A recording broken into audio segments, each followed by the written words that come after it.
Vaisampayana said. Then Indra had a consultation with Narayana about the latest descent on earth from heaven with all the gods according to their respective parts. And having commanded all the dwellers in heaven, Indra returned from the abode of Narayana. And the dwellers in heaven gradually became incarnate on earth for the destruction of the Asuras and for the welfare of the three worlds. And then, O tiger among kings, the celestials had their births according as they pleased in the race of Brahmachis and royal sages. And they slew the Danavas, Rakshasas, Gandharvas, and the snakes, other man-eaters, and many other creatures, and Abu in the Mahabharata race, the Danavas, Rakshasas, and Gandharvas, and the snakes could not slay the incarnate celestials even in their infants, so strong they were. Janamejaya said, Ajza to he from the beginning of the births of the gods, the Danavas, the Gandharvas, the Apsaras, men, Yakshas, and Rakshasas. Therefore, it behoveth thee to tell me about the births of all creatures. Vaisampayana said, Indeed, I shall, having bowed down to the self-create, tell thee in detail the origin of the celestials and other creatures. It is known that Brahma have 6 spiritual sons, Marikhi, Atri, Angiras, Pulastia, Pulaha, and Krato. And Marikhi son is Kasyapa, and from Kasyapa have sprung these creatures. Unto Daksha were born 13 doctors of great good fortune. The doctors of Daksha are Otag among men and prince of the Mahabharata race, Aditi, Diti, Dan-u, Kala, Dan-ayu, Singhika, Krodira, Pradira, Visva, Vinata, Kapila, Munin, and Kadru. The sons and grandsons of these, gifted with great energy, are infinite.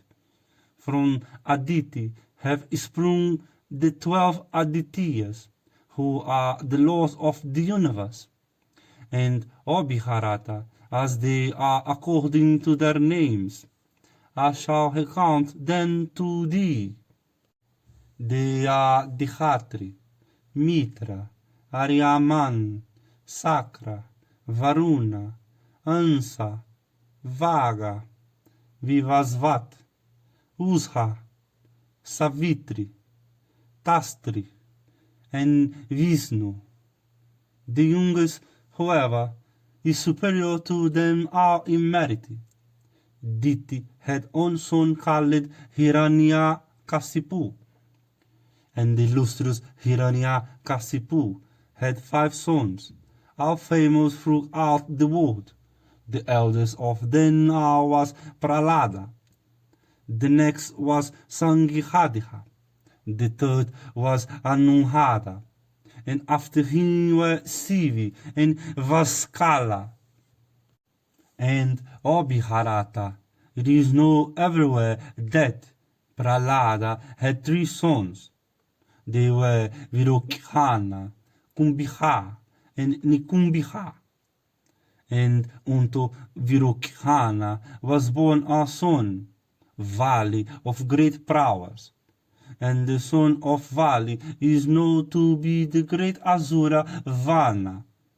And blessed with good fortune, Vana was a follower of Rudra, and was known also by the name of Mahakala.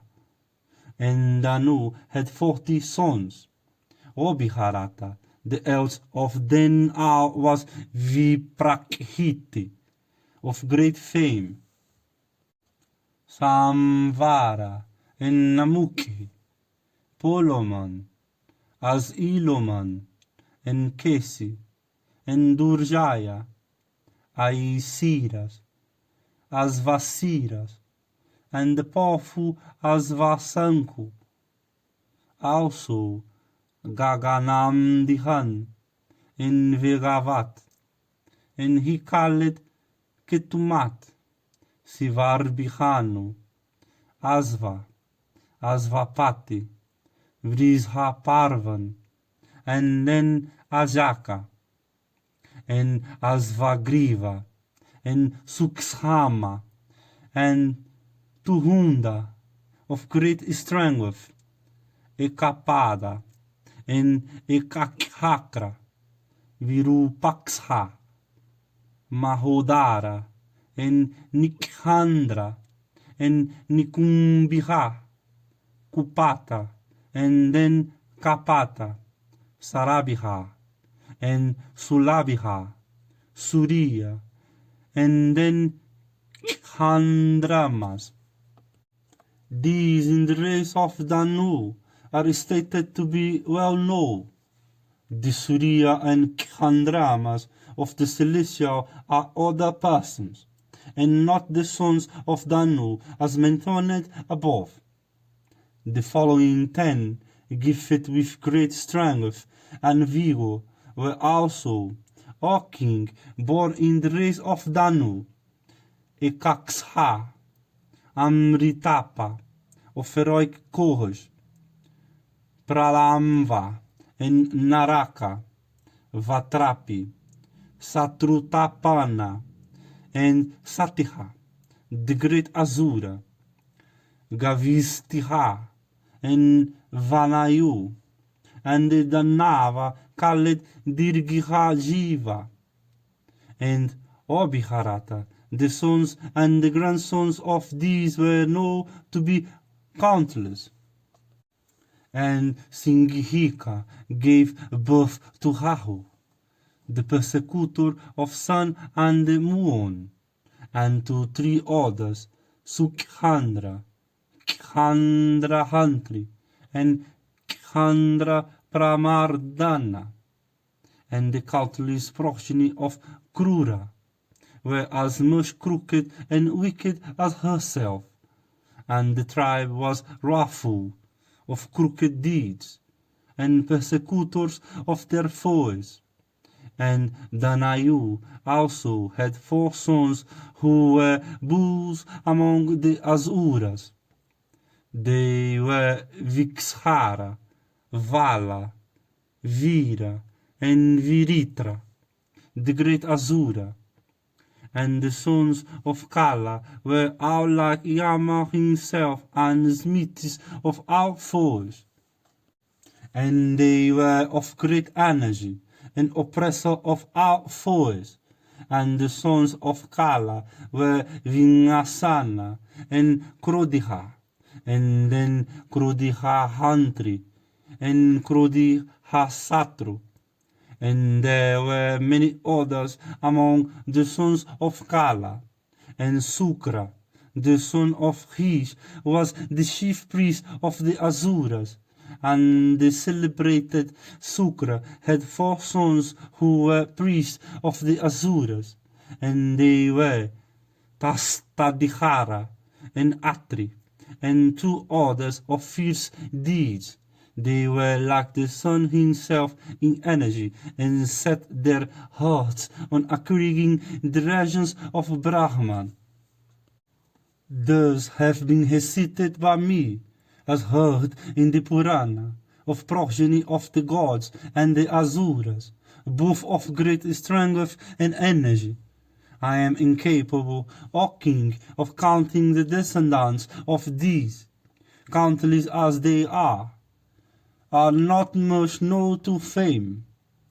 And the sons of Vinata were Tarkihia, Aristanemi, and Garuda, and Aruna, and Aruni, and Varuni, and Sesha, Ananta, Vasuki, Takishaka, Kumara, and Kulika are known to be the sons of Kadru, and Bhimasena, Ugrasena, Suparna, Varuna, Gopati, and Dihitarastra, and Suryavarkihas, the seventh, Satyavakhas, Arkaparna, Prayuta, Bhima, and Hitrahatiha, known to fame, of great learning, and the control of his passions, and then Kalisiras, and Oking, Parjanya, the 14th in the list, Kali, the 15th, and Narada, the 16th. These devas and Gandhirvas are known to be the sons of Muni. I shall recount many others, Abhiharata, Annavadya, Manu, Vansa, Azura, Marganapriya, Anupa, Subhihaga, Vasi, where the doctors brought forth Pradha, Siddha, and Purna, and Vachin, and Purnayus, of great fame, Brahmakharin, Hatiguna, and Suparna, who was the seventh, Visvavasu, Vihanu, and Sukhandra, who was the 10th, were also the sons of Pradha. All these were celestial Gandhirvas. And it is also known that this Pradha of great god fortune, through the celestial rays, brought forth the secret of the Apsaras, Alamvusha, Mizhakesi, Vidyutiparna, Tilotamma, Aruna, Hakshita, Hambiha, Manorama, Kesini, Suvahu, Surata, Suraja, and Supriya were the doctors, and Ativahu, and the celebrated Haha, and Huhu, and Tumvuru were the sons, the best of Gandhirvas, of Pradha, and Amrita, the Brahmanas, Kain, Gandhirvas, and Apsaras were born of Kapila, as stated in the Purana. These have been recited to thee by me, the birth of our creatures, dual of Gandhirvas and Apsaras, of snakes, Suparnas, Rudras, and Maruts, of Kain and of Brahmanas blessed with great good fortune, and of sacred deeds. And this account extendeth the period of life, is sacred, worthy of our praise, and giveth pleasure to the ear. It should be always heard and recited to others, in a proper frame of mind.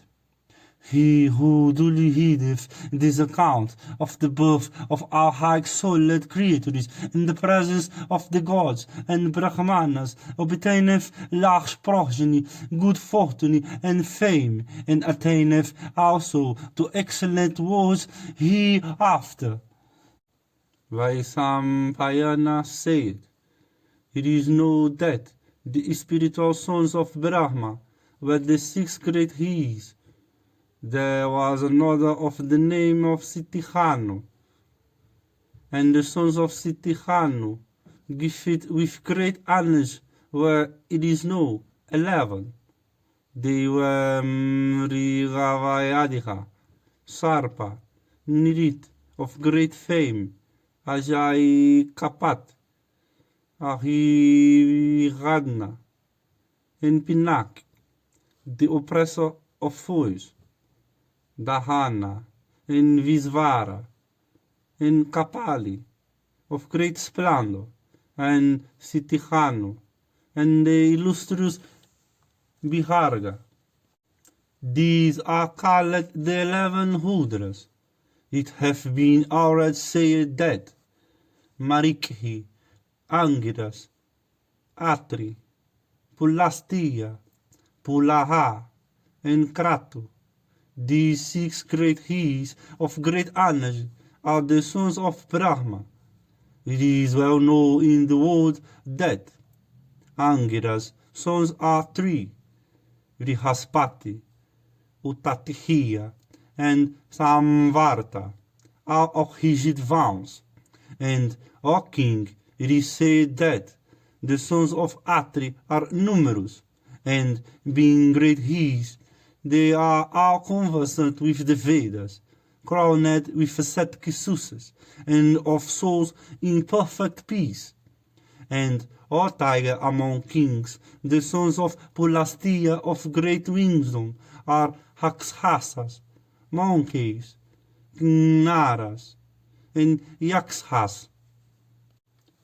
And, O king, the son of Pulaha were, it is said, the Salabihas, the lions, the king Purusas, the tigers, bears, and wolves, and the sons of Kratu, sacred as sacrifice, are the companions of Surya, knowing 3 words and devoted to truth and vows. And, O protector of the earth, the illustrious he is Daksha, of so incomplete peace and of great asceticism, is sprung from the right toe of Brahma, and from the left toe of Brahma sprang the wife of the high-souled Daksha.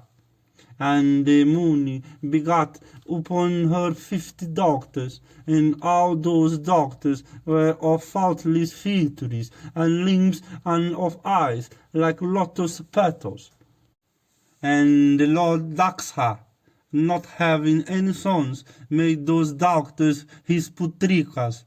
And Daksha bestowed, according to the sacred ordinance, 10 of his daughters on the Dharma, 27 on Khandra, and 13 on Kasyapa, listing as a account the wives of the Dharma according to their names. They are 10 in all: Kirti, Lakismi, Dihiti, Mediha, Pusti, Saradhiha, Kriya, Buddhi, Laja, and Mati. These are the wives of the Dharma as appointed by the self-create. It is known also throughout the world that the wives of Soma are 27, and the wives of Soma are of sacred vows, are employed in indicating time, and they are the Nakshatra and the Yoginis, and they became so for assisting in the course of the world. And Brahma had another son named Manu, and Manu had a son of the name of Prajapati, and the sons of Prajapati were 8, and were called Vasus, whom I shall name in detail. They were Dihara, Dihuva, Somma, Aha, Anila, Anala, Pratiusha, and Pravihasa. These 8 are known as the Vasus. Of these, Dihara and the truth-knowing Dihuva were born of Dihumra, Khandramas, and Sivasana were born of the intelligent Sivasa. Aha was the son of Hata, and Hutasana of Sandiliya, and Pratiusha and Pravihasa were the sons of Pravihata. And Dihara had 2 sons, Dravina and Huta, Haviya, Vaha. and the son of Jehovah is the illustrious Kala, the destroyer of the worlds. And Somma's son is the resplendent Varkhas, and Varkhas begot upon his wife Manohara 3 sons, Sisira and Ramana. And the son of Aha were Jyoti, Sama, Santa, and also Muni. And the son of Agni is the handsome Kumara, born in a forest of heaths. And he is also called Kartikeya, because he was herehead by Kritika and others. And after Kartikeya there were born his 3 brothers, Sakya, Visakya, Naigameya, and the wife of Anila is Siva. And Siva's son were Manojava and Avijinat, Agat. These 2 were the sons of Anila. The son of Pratiusha, you must know, is the Hish named Devala. And Devala had 2 sons who were both exceedingly forgiving and of great mental power. And the sister of Vrihaspati, the first of women, uttering the sacred truth, engaged in ascetic penances, who are made over the whole earth. And she became the wife of Parabhasa, the 8th Vasu, and she brought forth the illustrious Visvakarman, the founder of all arts. And he was originator of 1,000 arts, the engineer of the immortals, the maker of all kinds of ornaments, and the first of artists.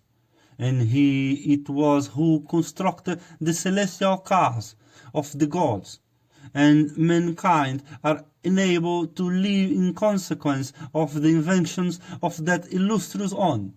And he is worshipped for that reason by men, and he is eternal and immutable, this Visvakarman, and the illustrious Dharma, the dispenser of our happiness, assuming a human countenance, came out through the right breeze of Brahma. And Ahasta have 3 excellent sons capable of charming every creature, and they are Sama, Kama, Hasha. And by their energy they are supporting the worlds. And the wife of Kama is Hati, of Sama is Prapti, and the wife of Hasha is Nanda. And upon them indeed are the worlds made to depend. And the son of Marikhi is Kasyapa, and Kasyapa offspring are the gods and the Asuras. And therefore is Kasyapa the father of the worlds. And Tastri, of the form of Vadava, became the wife of Savitri, and she gave birth in the skies to 2 greatly fortunate twins, the Asvins. And O king, the sons of Aditi are 12, with Indra heading them all, and the youngest of them all was Vishnu, upon whom the worlds depend. These are the 33 gods. I shall now recount their progeny according to their paksas, kulas, and ganas, the Hudras, the Sadhiyas, the Maruts, the Vasus, the Vihargavas, and the Visvadevas, are each reckoned as a paksa. Garuda, the son of Vinata, and the might Aruna, also, and the illustrious Vrihaspati are reckoned among the Adityas. The twin Asvins are animal plants, and all inferior animals are reckoned among the Guhyakas. These are the gunners of the gods, hesitate to thee. O king, this hesitation washes men of our sins. The illustrious Pihirigu came out, ripping open the breast of Brahma. The learned Sukra is Pihirigu's son, and the learned Sukra, becoming a planet and engaging according to the command of the self-existent in pouring and withholding rain, and in dispensing and remitting calamities, traverses for sustaining the lives of all the creatures in the three worlds through the skies.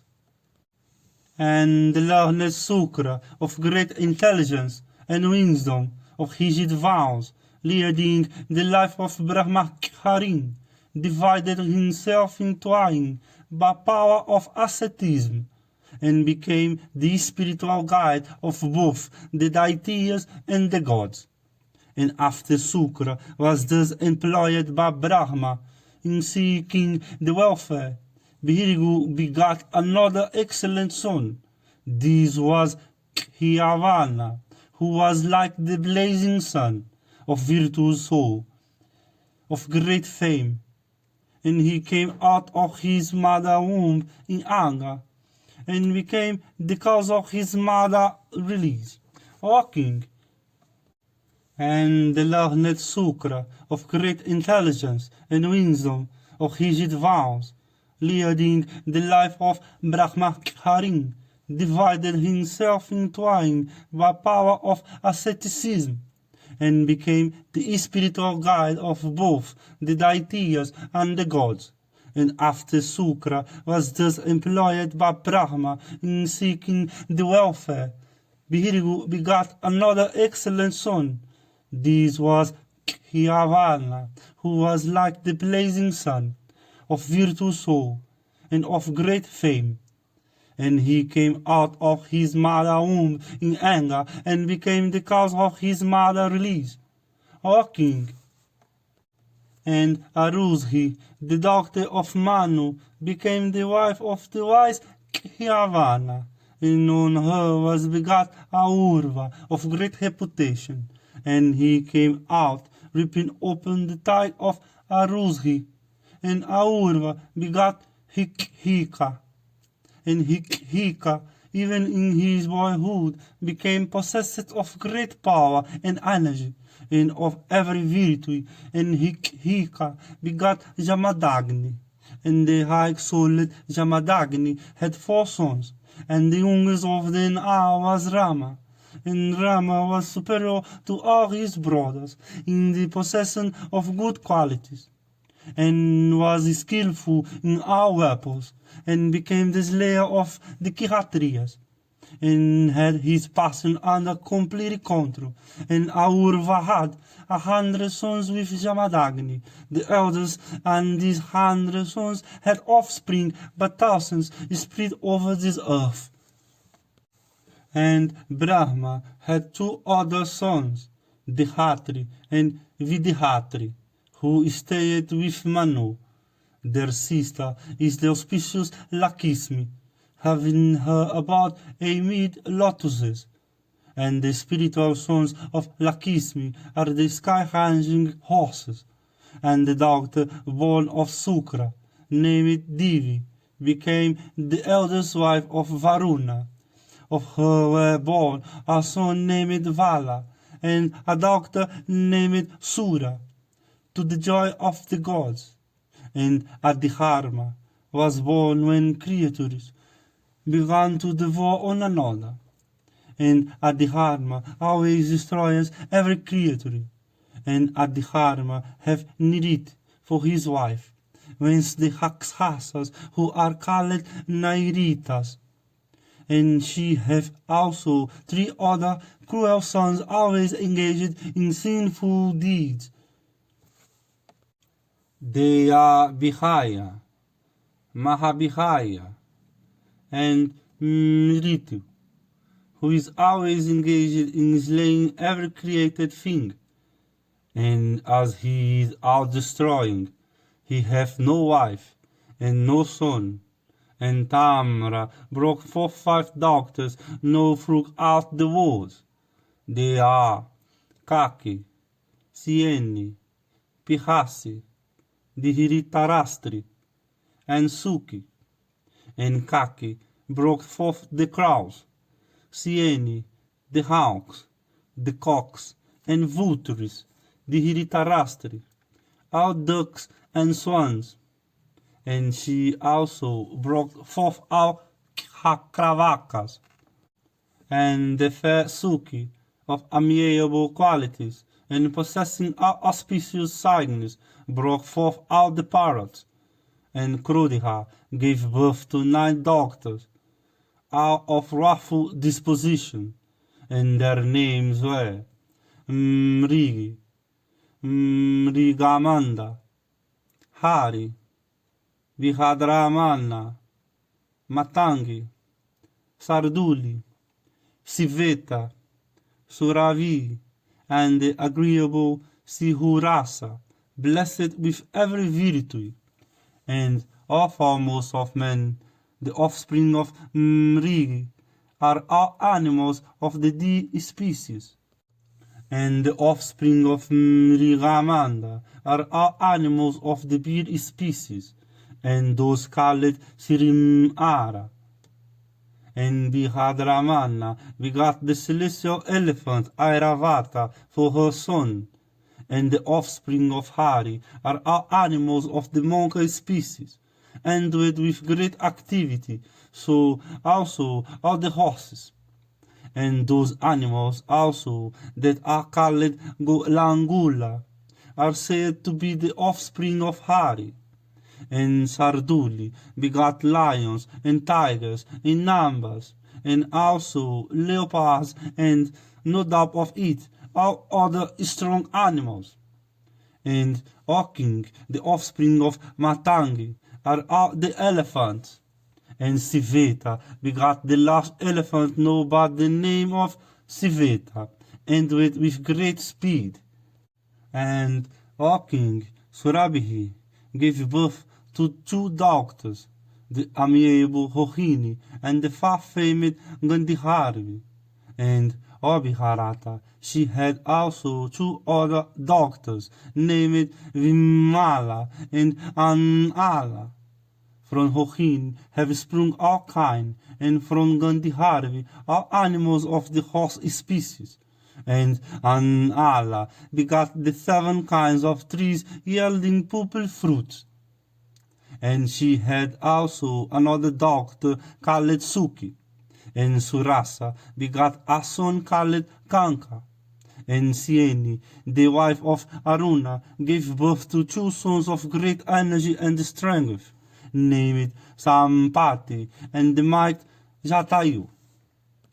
Surasa also begot the Nagas, and Kadru the Punnagas, and Vinyata begot 2 sons, Garuda and Aruna, know extensively, and O king of men, O foremost of intelligent persons, thus have the genealogy of all the principal creatures, being fully described by me.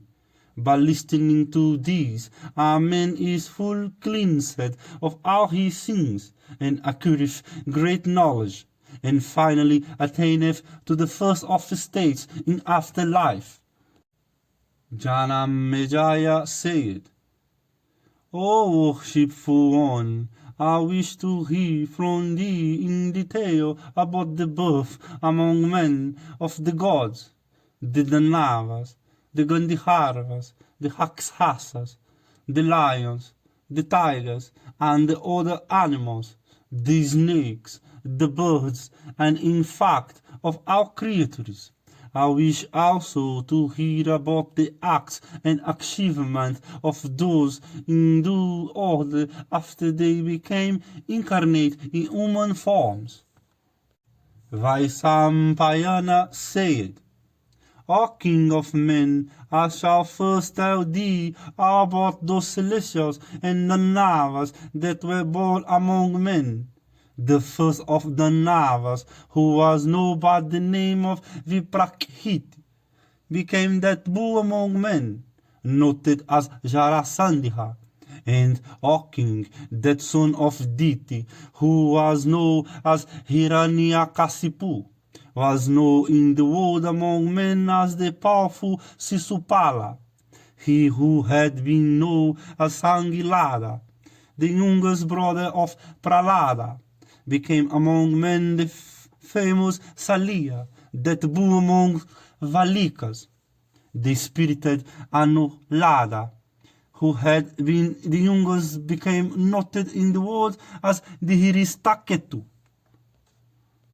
And O king, that son of Diti, who had been known as Sivi, became on earth the famous monarch, Druma. And he who was known as the great Asura, Vaskala, became on earth the great Vihagadatta. The five great Asura, gifted with great energy, Ayasira, Asvasira, the spirited Aisanku, Gagana, Murdihan, and Vegavat, were all born in the royal line of Kekaya, and all became great monarchs. That other Asura of might energy, who was known by the name of Ketumat, became on earth the monarch Amitoujas, of terrible deeds. That great Asura, who was known as Sivarbihanu, became on earth the monarch Ugrasena, of fierce deeds. That great Asura, who was known as Asva, became on earth the monarch Asoka, of exceeding energy and invincible in battle. And O king, the youngest brothers of Asva, who was known as Asvapati, a son of Diti, became on earth the mighty monarch Hardikiya.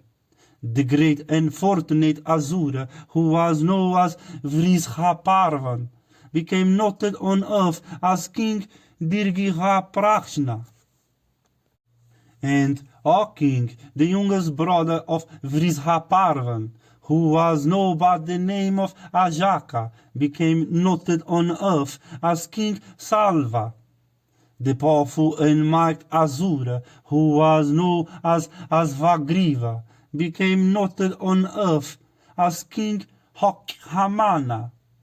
And O king, the Asura, who was known as Suksma, endowed with great intelligence and whose achievements also were great, became on earth the famous King Vrihadratha. And that first of Asura, who was known by the name of Tuhunda, became noted on earth as the monarch Senavindu. That Asura of great strength, who was known as Ishupa, became the monarch Naginajita, of famous prowess.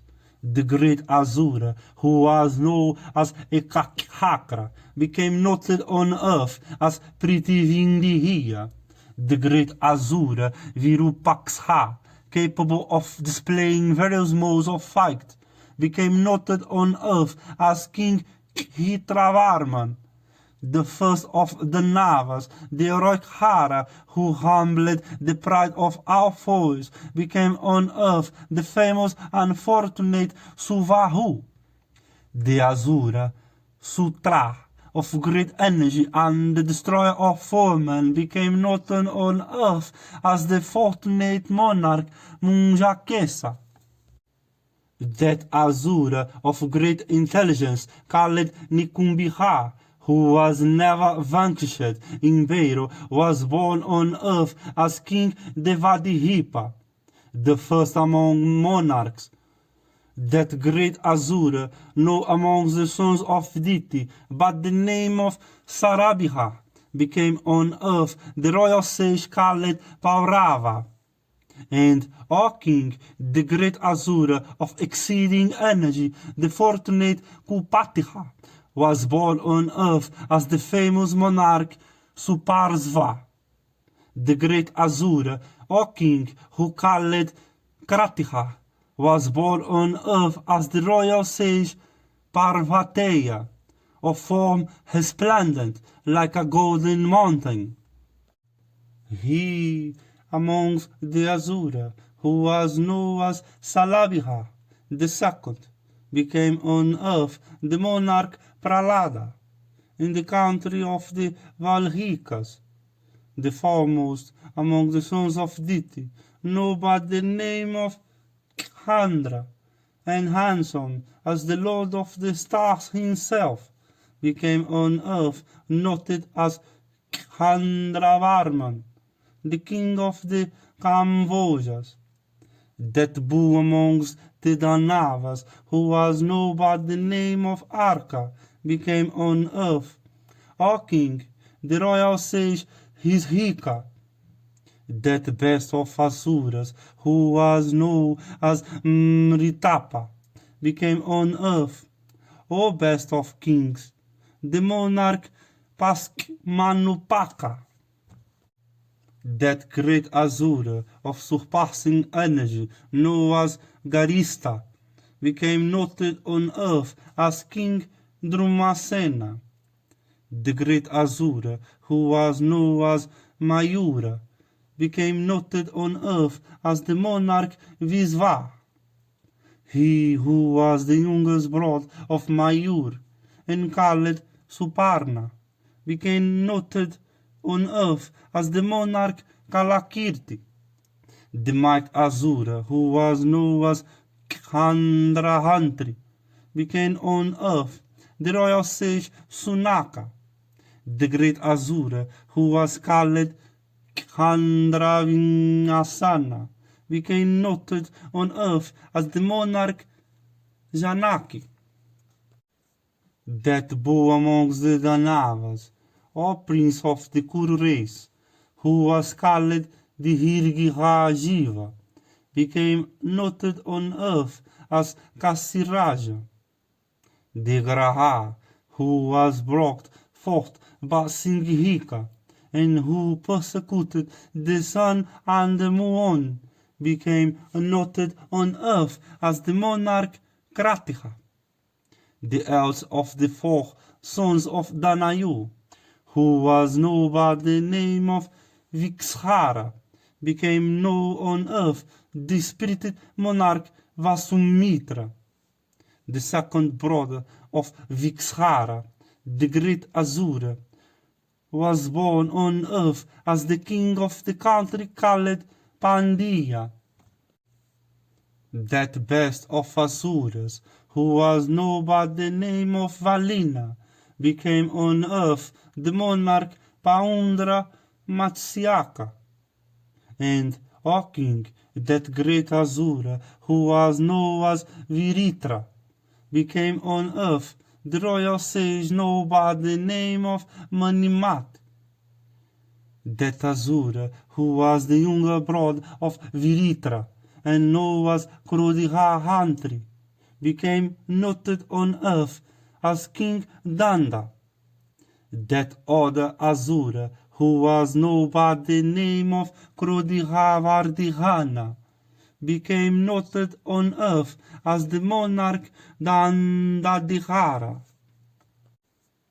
The 8 sons of the Kalayas that were born on earth all became great kings endowed with the prowess of tigers. The eldest of them all became King Jayachisena in Magadha. The second of them in prowess, like Indra, became noted on earth as Aparajita. The third of them, endowed with the great energy and power of producing deception, was born on earth as the king of the Nishadas, gifted with great prowess. That other amongst them, who was known as the fourth, was noted on earth as Serenimat, that best of royal sages. That great Asura amongst them, who was the fifth, became noted on earth as King Mahanjas, the oppressor of enemies. That great Asura, possessing great intelligence, who was the sixth of them, became noted on earth as Abihiru, that the best of royal sages. The seventh of them became no fruit out of, from the center to the sea, as King Samudrasena, well acquainted with the truth of the scriptures. The eighth of the Kalayas, known as Virihat, became on earth a virtuous king ever engaged in the good of all creatures. The might Danava, known by the name of Kuxhi, became known on earth as Parvatiya, from resplendent as a golden mountain.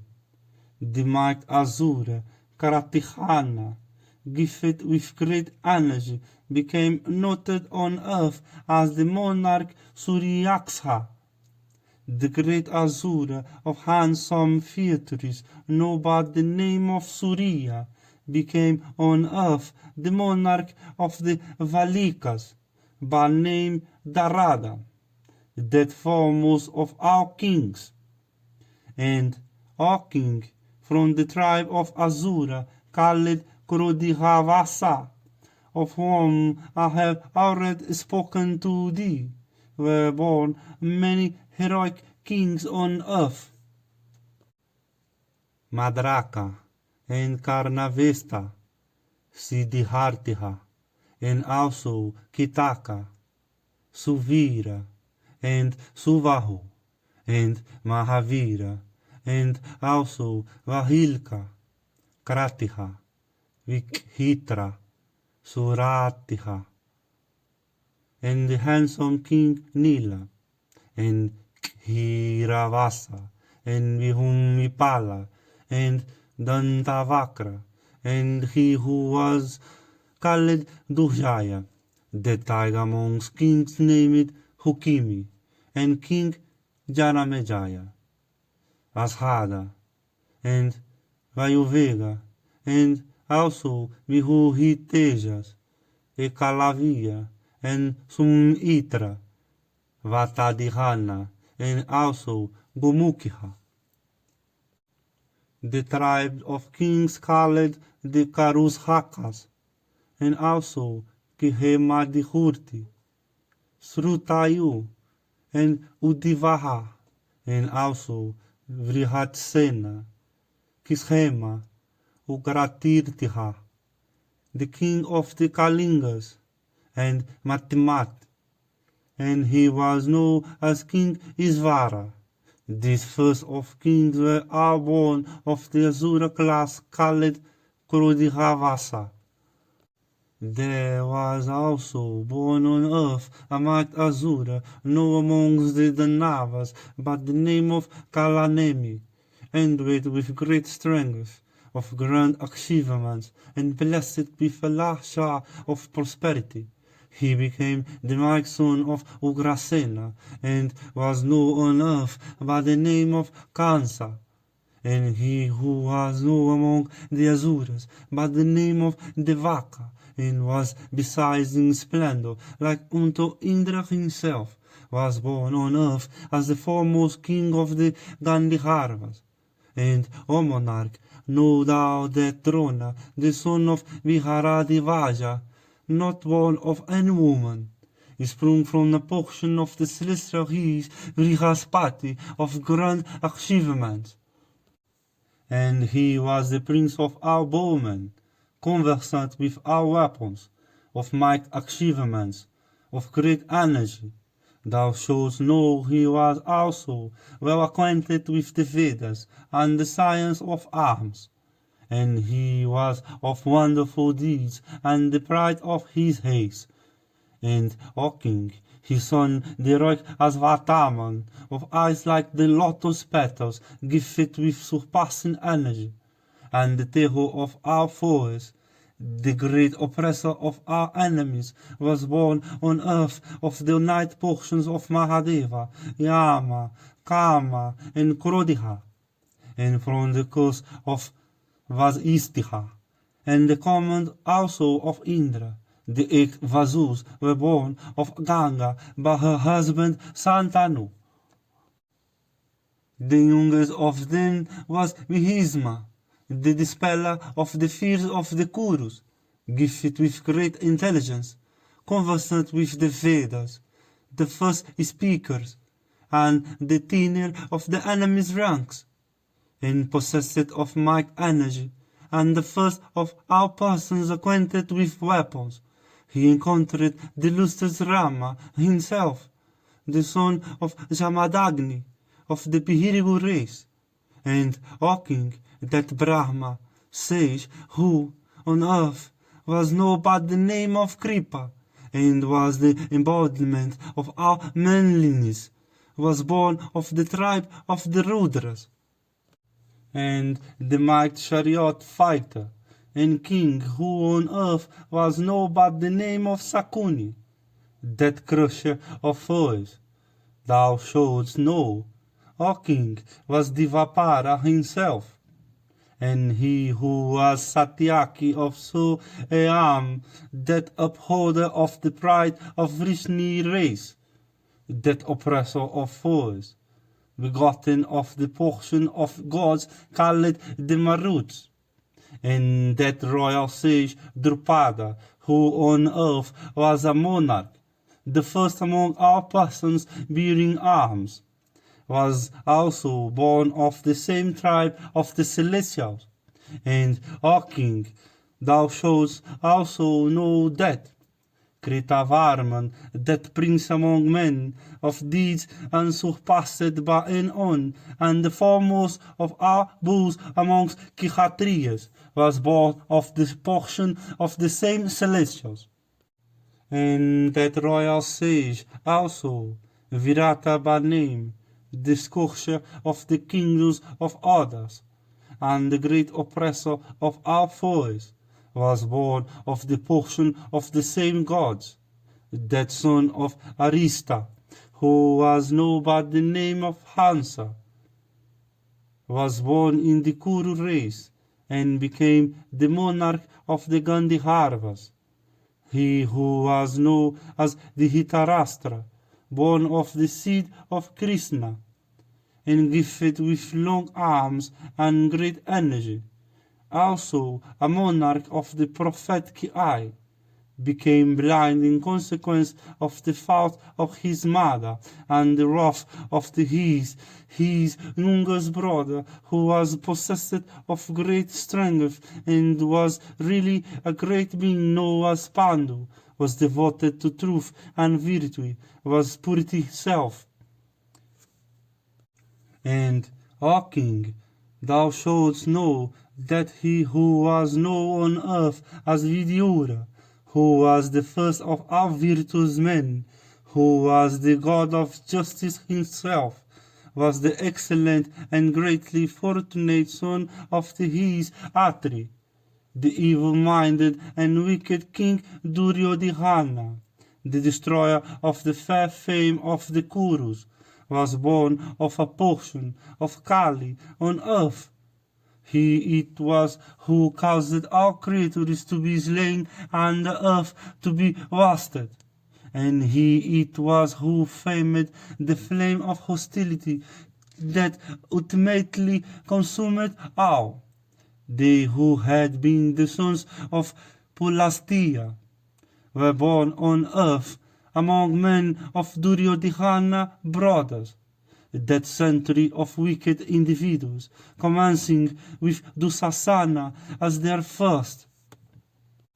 And Abu among the Bharata princes, Durmukha, Dusaha, and others, whose names I do not mention, who always supported Duryodhana, were indeed the sons of Pulastia, and over and above these 100, the Dhritarashtra had one son named Yuyutsu, born of a Vaisya wife. Janamejaya said, O illustrious one, tell me the names of the Dhritarashtra sons according to the order of their birth, beginning from the eldest.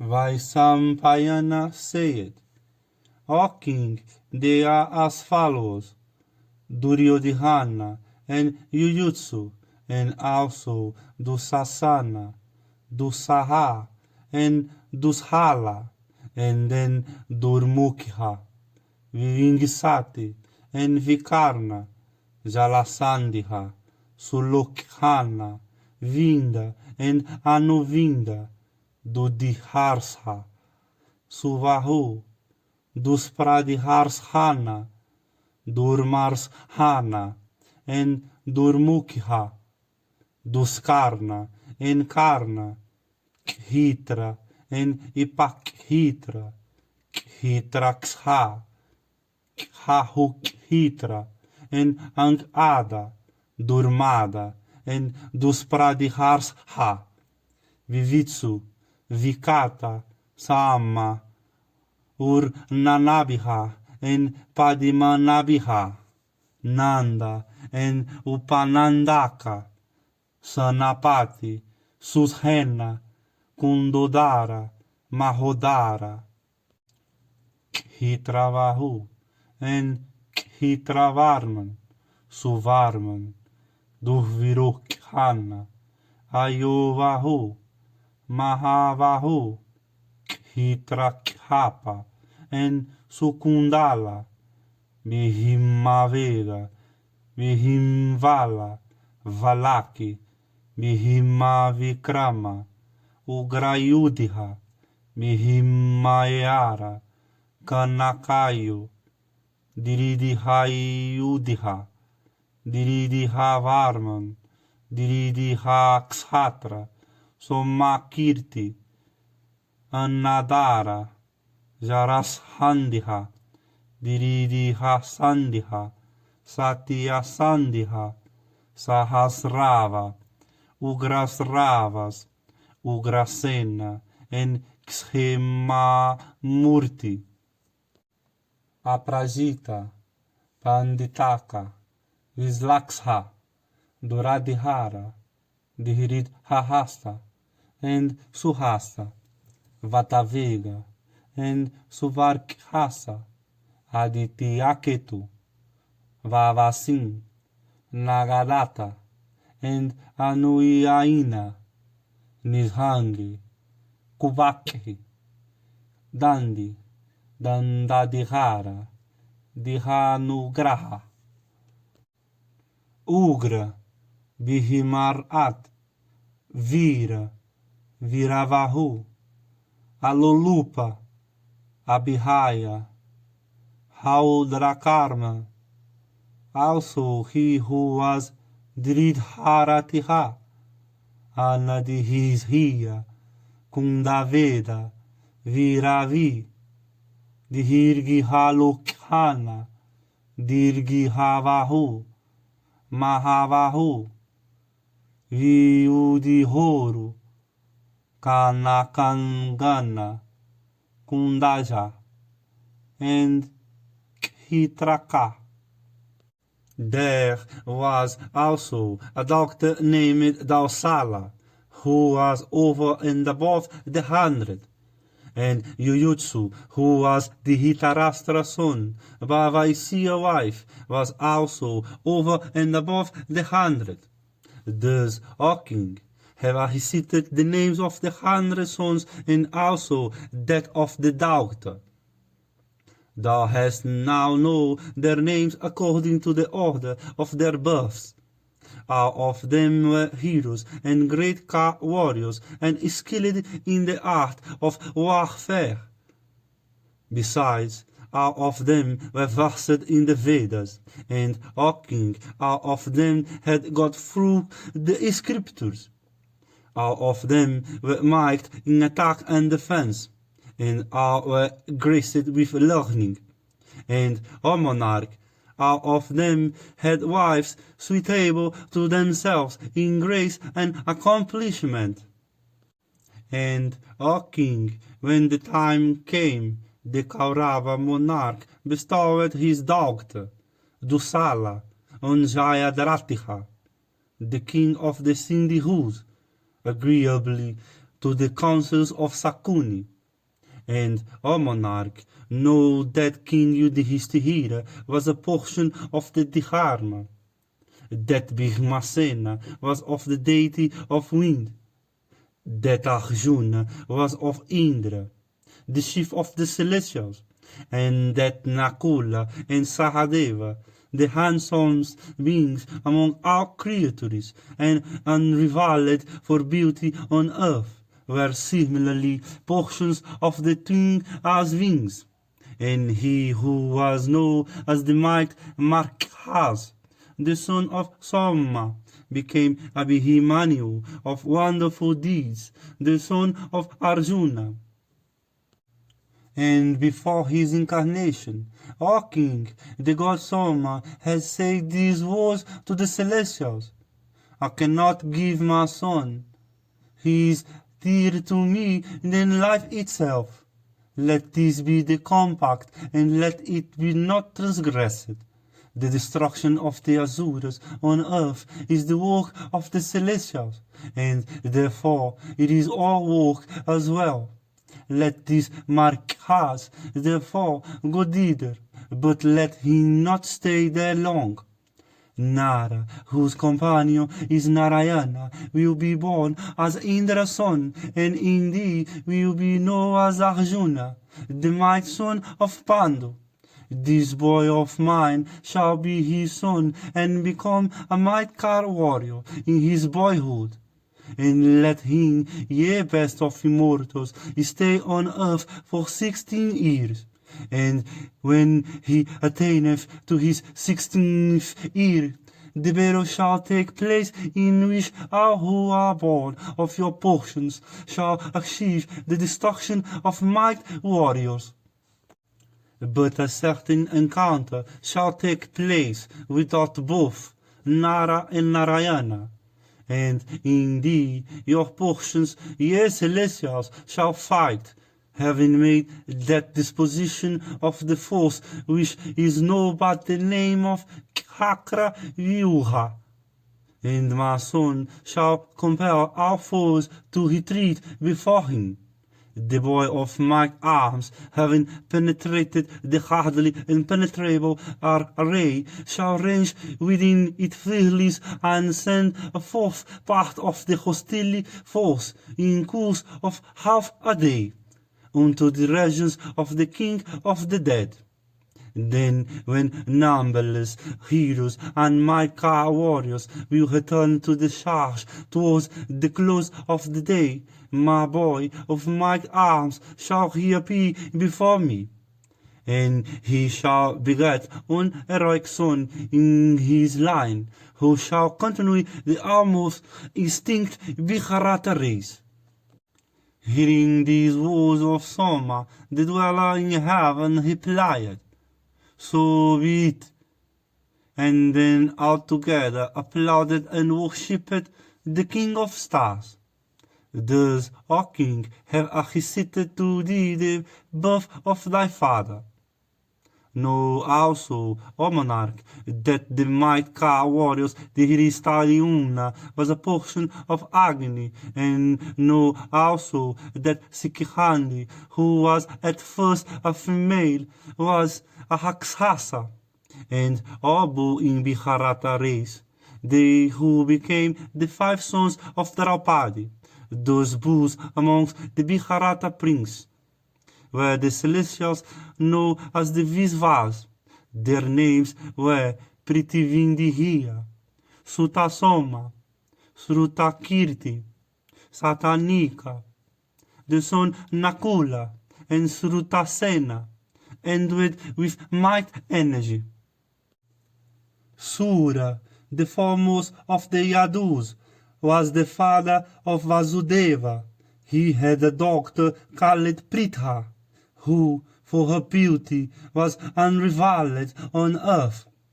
And Sura, having promised in the presence of fire that he would give his firstborn shield to Kunti Bhiroja, the son of his paternal aunt, who was without offspring, gave his daughter unto the monarch in expectation of his favor.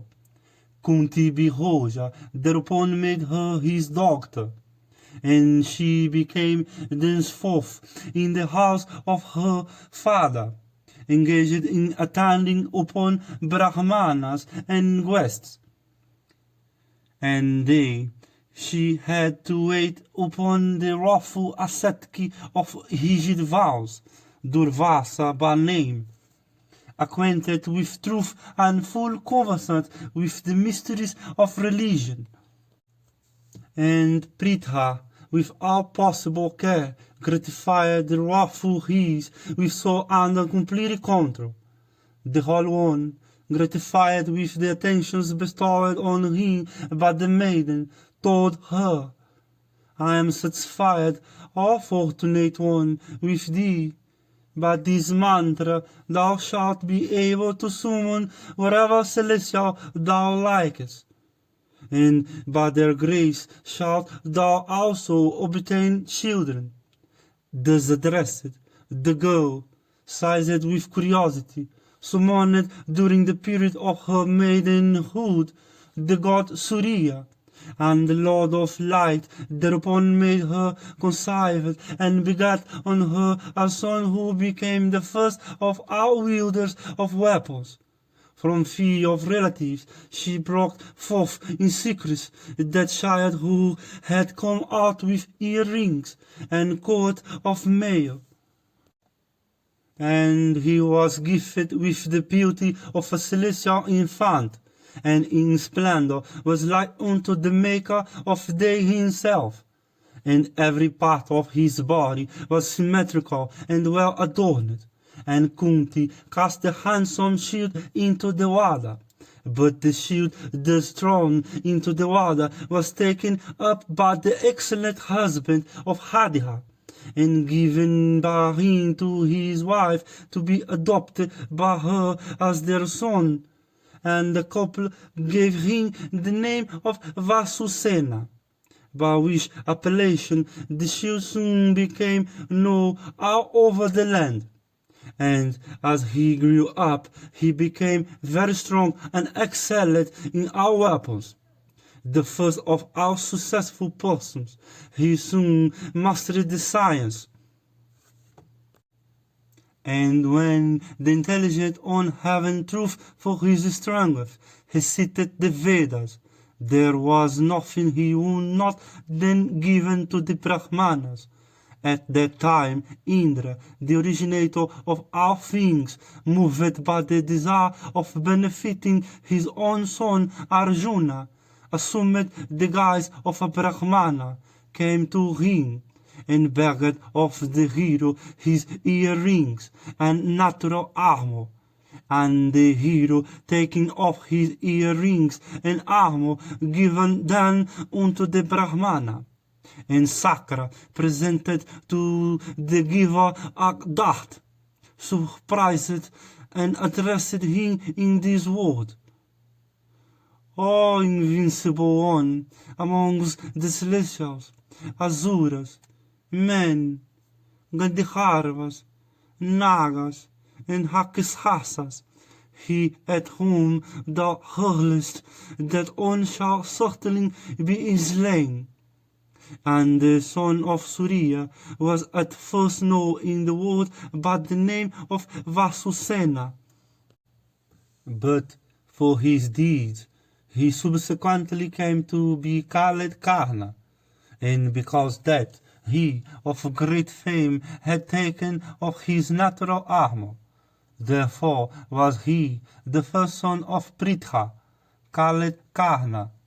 And, O best of kings, the hero began to grow up in the Sutta caste. And, O king, know thou that Karna, the first of all exalted men, the foremost of all wielders of weapons, the slayer of foes, and the best portion of the maker of day, was the friend and counselor of Duryodhana. And he, called Vasudeva, and with great valor, was among men a portion of him called Narayana, the god of gods, eternal. And Valadeva, of exceeding strength, was a portion of the Naga Sesha, and a monarch, no dead Pradyumna of great energy was Sanat Kumara, and in this way the portion of various other dwellers in heaven became exalted men in the race of Vasudeva, increasing the glory thereof.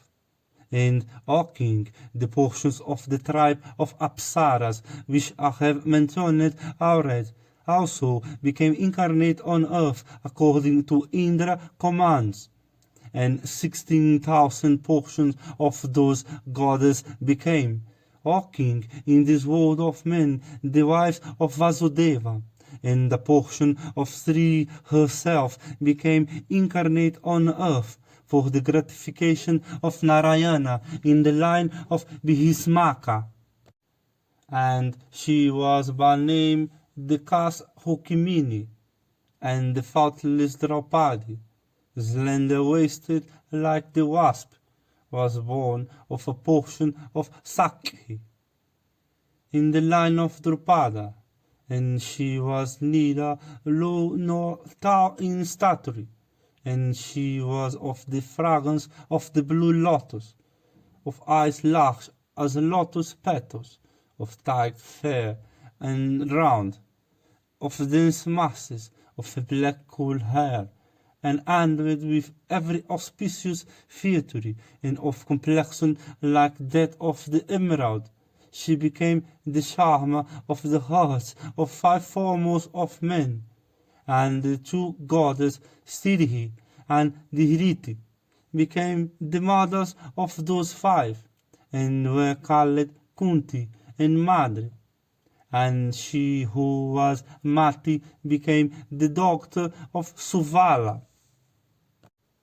Thus, O king, have I recited to thee all about the incarnation according to their respective portions of the gods, the Asuras, the Gandharvas, the Apsaras, and of the Rakshasas, they who were born on earth as monarch invincible in battle, those high-souled ones who were born in the wide extended line of the Yadus, they who were born as mighty monarch in other lines, they who were born as Brahmanas and Kshatriyas and Vaisyas, have all been recited by me duly, and this account of the incarnation, capable of bestowing wealth, fame, offspring, long life, and success, should always be listened to in a proper frame of mind.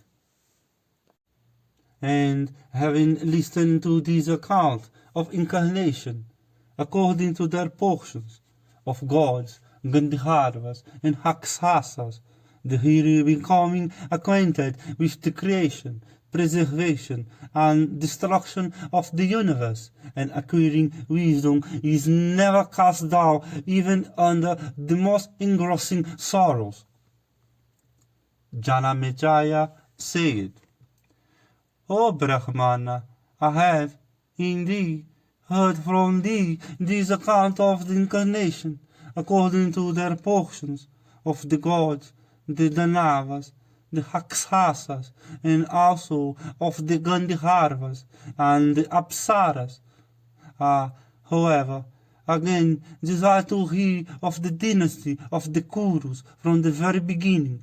Therefore, O Brahmana, speak of these in the presence of all these regenerate he's.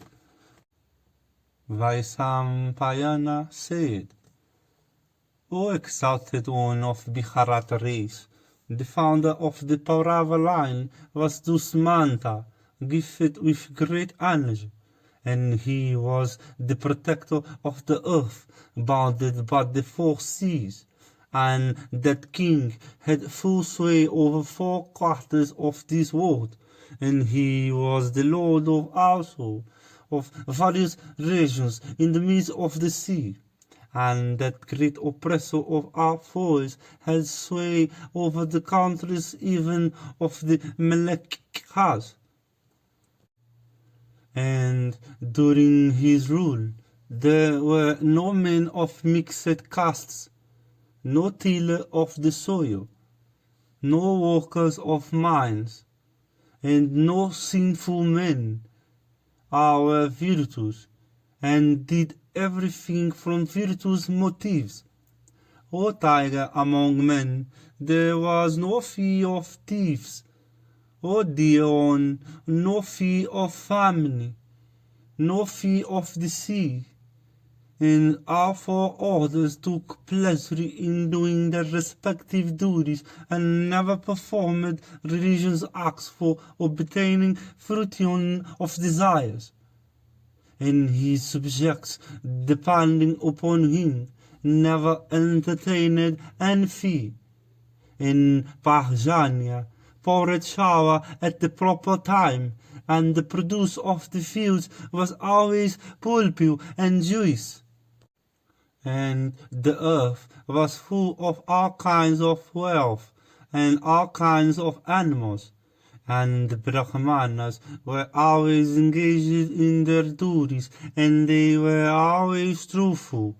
And the youthful monarch was endowed with wonderful powers, and a physical frame hard as the thunderbolt, so that he could, taking upon the mountain Mandara, with its forests and bushes, support it on his arms. And he was well skilled in 4 kinds of encounter with the mace. And he was skilled also in the use of all kinds of weapons, and in riding elephants, in horses, and in strength he was like unto Vishnu, in splendor like unto the maker of day, in gravity like unto the ocean, and in patience like unto the earth. And the monarch was loved by all his subjects, and he ruled his contented people virtuously. Jalam Vijaya said, I'm desire to hear from thee about the birth and life of the high solid Viharata, and of the origin of Sakuntala. And, O Holy One, I also desire to hear about Usmanta, that lion among men, and how the hero obtained Sakuntala. It behoveth thee, O knower of truth, and the first of all intelligent men, to tell me everything. Vaisampayana said, Once on a time of might arms, accompanied by large force, went into the forest. And he took with him hundreds of horses and elephants, and the force that accompanied the monarch was of 4 kinds. Heroes armed with swords and darts, and bearing in their hands mace and stout clubs, and surrounded by hundreds of warriors with lances and spears in their arms, the monarch set out on his journey. And with the leonine roars of the warriors, and the notes of conches, and sound of drums, with the rattle of the cowbells, and shrieks of hook elephants, or mingling with the neighing of horses, and the clash of weapons of the various armed attendants in diverse dresses, there arose a deafening tumult, while the king was on his march. And ladies gifted with great beauty beheld from the terraces of goodly mansions that heroic monarch, the achiever of his own fame, and the ladies saw that he was like unto Sakra, the slayer of his enemies, capable of repulsing the elephants of foes, and they believed that he was the wielder of the thunderbolt himself. And they said, This is the tiger among men who in battle is equal unto the Vasus in prowess, and in consequence of the might of whose arms no foes are left. And saying this, the ladies from affection gratified the monarch by showering flowers on his head. and followed by foremost of Brahmanas, uttering blessings all the way. The king in great gladness of heart went towards the forest, eager for slaying the deer. And many Brahmanas, Kshatriyas, Vaisyas, and Sudras followed the monarch, who was like unto the king of the Celestials, seated on the back of a proud elephant. The cities and other classes followed the monarch for some distance, and they at least refrained from going farther at the command of the king. And the king, then ascending his chariot of winged speed, filled the whole earth, and even the heavens, with the rattle of his chariot wheels.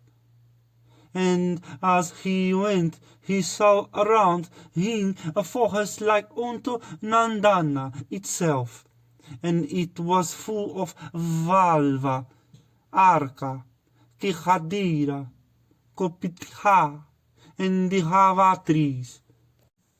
And he saw that the soil was uneven and scattered over with blocks of stone loosened from the neighboring cliffs.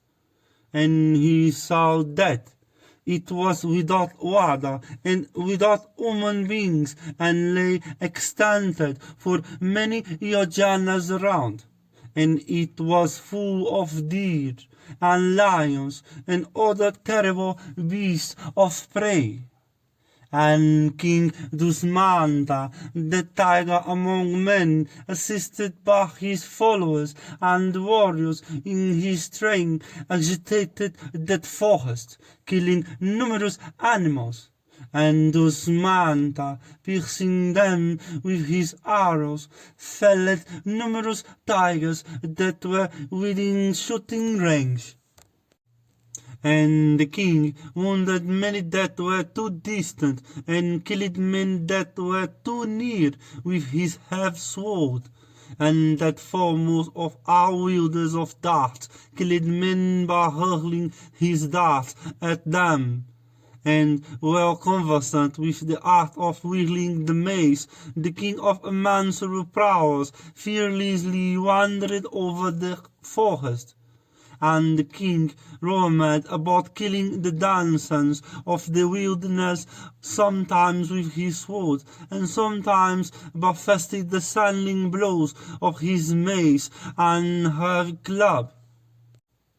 And when the forest was so disturbed by the king, possessed of wonderful energy, and by the warriors in his train, delighting in warlike sports, the lions began to desert it in numbers, and herds of animals deprived of their leaders from fear and anxiety began to utter loud cries as they fled in all directions. And fatigued with running, they began to fall down on all sides, unable to slake their thirsts, having reached river beds that were perfectly dry. And many so falling were eaten up by the hungry warriors, while others were eaten up after having been duly quartered and roasted in fires lit up by them. And many strong elephants, maddened with the wounds they received, and alarmed beyond measure, fled with trunks raised on high.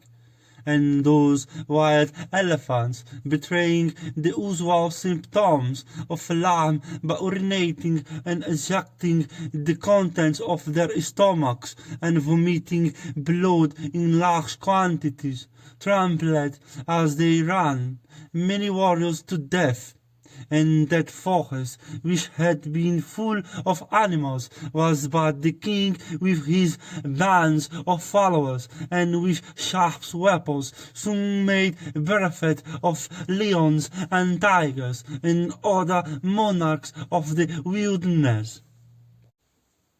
Vaisampayana said, Then the king with his followers, having killed thousands of animals, entered another forest for purpose of hunting, and attended by a single follower, and fatigued with hunger and thirst, he came upon a large desert on the frontiers of the forest.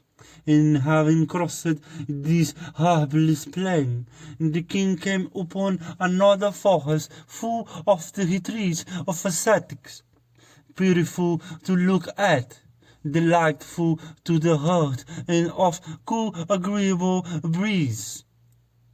And it was full of trees, covered with blossoms, the soil overgrown with the softest and greenest grass, extending for many miles round, and echoing with the sweet notes of winged warblers. And it resounded with the notes of the male kokila and of the shrill kikala, and it abounded with magnificent trees with outstretched branches, forming a shade canopy overhead. And the bees hovered over flowery creepers all around, and there were beautiful bowers in every place, and there was no tree without fruits, none that had prickles on it, none that had no bees swarming around it. And the whole forest resounded with the melody of winged choristers, and it was decked with the flowers of every season, and there were refreshing shades of blossoming trees. Such was the delicious and excellent forest that the great bowman entered, and trees with branches beautified with clusters began to gently wave at the soft breeze and rain their flowers over the monarch's head. And the trees, clad in their flowery attires of all colors, with sweet-throated warblers perching on them, stood there in rounds with heads touching the very heavens, and round their branches, hanging down with the weight of flowers, the bees, tempted by the honey, hummed in sweet sorrows. And the king ended with great energy, beholding innumerable spots covered with bowers of creepers, decked with clusters of flowers, from excess of gladness became very much charmed. And the forest was exceedingly beautiful, in consequence of those trees hanged round with flowery branches, twining with each other, and looking like so many rainbows for gaudiness and variety of color. And it was the resort of bands of Siddhas, of the Haranas, of tribes of Gandharvas and Apsaras, of monkeys and Kingaras, drunk with delight, delicious, cool, and fragrant breezes, conveying the fragrance from fresh flowers, blew in all directions as if they had come there to sport with the trees. And the king saw that charming forest, gifted with such beauties, and it was situated in a delta of the river, and the cluster of high trees standing together lent the place the look of a gaudy pole erected to Indra honor. And in that forest, which was the resort of ever cheerful birds, the monarch saw a delightful and charming retreat of ascetics, and there were many trees around it, and the sacred fire burning within it, and the king worshipped that unrivalled retreat, and he saw seated in it numerous Yotis, Valakhilias, and other Munis, and it was adorned with many chambers containing sacrificial fire, and the flowers dropping from the trees had formed a thick carpet spread over the ground, and the spot looked exceedingly beautiful, with those tall trees of large trunks. And by it flowed, O king, the sacred and transparent Malin, with every species of water flow playing on its bosom. And that stream infused gladness into the hearts of the ascetics who resorted to it for purpose of ablutions. And the king beheld in its banks many innocent animals of the deer species, and was exceedingly delighted with all he saw. And the monarch, the course of whose chariot no foe could obstruct, then entered that asylum, which was like unto the region of the Celestials, being exceedingly beautiful all over. And the king saw that it stood on the margin of the sacred stream, which was like the mother of all the living creatures residing in its vicinage. And on its bank sported the Kakravaka, in waves of milk-white foam. And there stood also the habitations of Kinnaras, and monkeys, and bears, too disported in numbers. And there lived also whole ascetic engaged in studies and meditation. And there could be seen also elephants and tigers and snakes. And it was on the banks of that stream that the excellent asylum of the illustrious Kasyapa stood, offering a home to numerous youths of great ascetic merit. And beholding that river, and also the asylum washed by that river, which was studded with many islands, and which possessed banks of so much beauty. An asylum like unto that of Nara and Narayana, loved by the waters of Ganga, the Ganges. The king resolved to enter into that sacred abode, and that bow among men, desirous of beholding the great heirs of ascetic wealth, the illustrious Kamba of the race of Kasyapa, on who possessed every virtue, and who for his splendor could be gazed at. With difficulty approached that forest, resounding with the notes of maddened peacocks, and like unto the gardens of the great Gandhiharva Hitrahatiha himself, and halting his arm, consisting of flags, cavalry, infantry, and elephants, at the entrance of the forest, the monarch spoke as follows. I shall go to behold the might ascetic of Kasyapa race, on who is without darkness. Stay ye he until my return. And the king, having entered that forest, which was like unto Indra garden, soon forgot his hunger and thirst. And he was pleased beyond measure. And the monarch, laying aside all signs of royalty, entered that excellent asylum with but his minister and his priest, desirous of beholding that he who was an indestructible mass of ascetic merit. And the king saw that the asylum was like unto the region of Brahma, he were bees sweetly humming, and there were winged warblers of various species pouring forth their melodies. At particular places, the tiger among men heard the chanting of hic hymns by first-rate Brahmanas, according to the just rules of intonation. Other places again were graced with Brahmanas acquainted with ordinance of sacrifice, of the Angas, and of the hymns of the Yajurveda.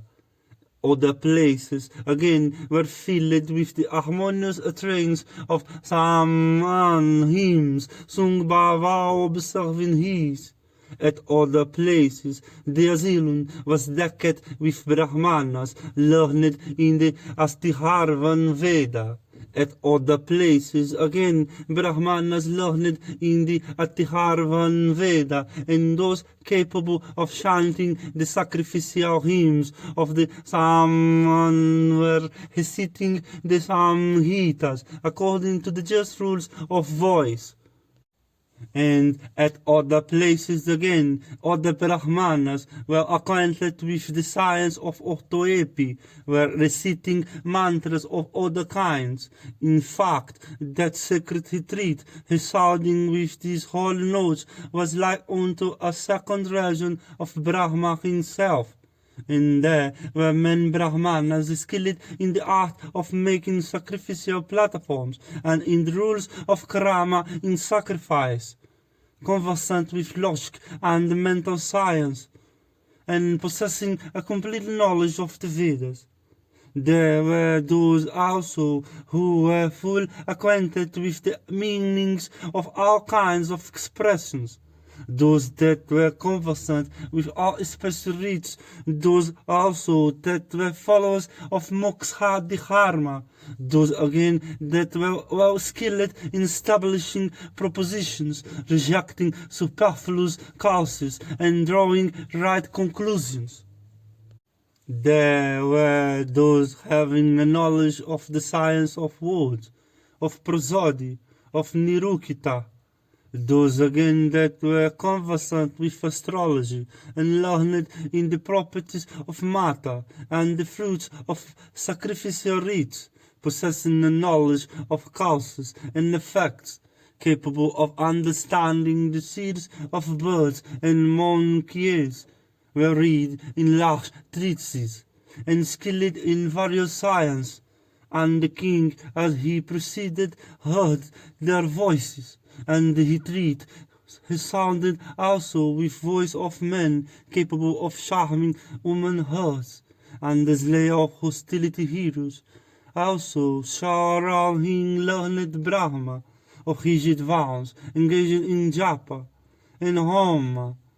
And the king wondered much on beholding the beautiful carpets which those Brahmanas offered to him respectful. And that best of monarchs, at the sight of the rites with which those Brahmanas worshipped the gods and the great Hish, thought within himself that he was in the region of Brahma. And the more the king saw that auspicious and sacred asylum of Kasyapa, protected by that his ascetic virtues and possessing all the requisites of a holy retreat, the more he desired to see it. In fact, he was not satisfied with his short survey, and the slayer of heroes at last, accompanied by his minister and his priest, entered that charming and sacred retreat of Kasyapa, inhabited all around by his of ascetic wealth and exalted vows. Vaisampayana said, the monarch then, as he proceeded, left even his reduced attendants at the entrance of the asylum, and entering quite alone, he saw not the his of rigid vows, and not seeing the his, and finding that the abode was in pit, he called loudly, saying, "What he? Who is he?" And the sound of his voice was echoed back, loud as it was.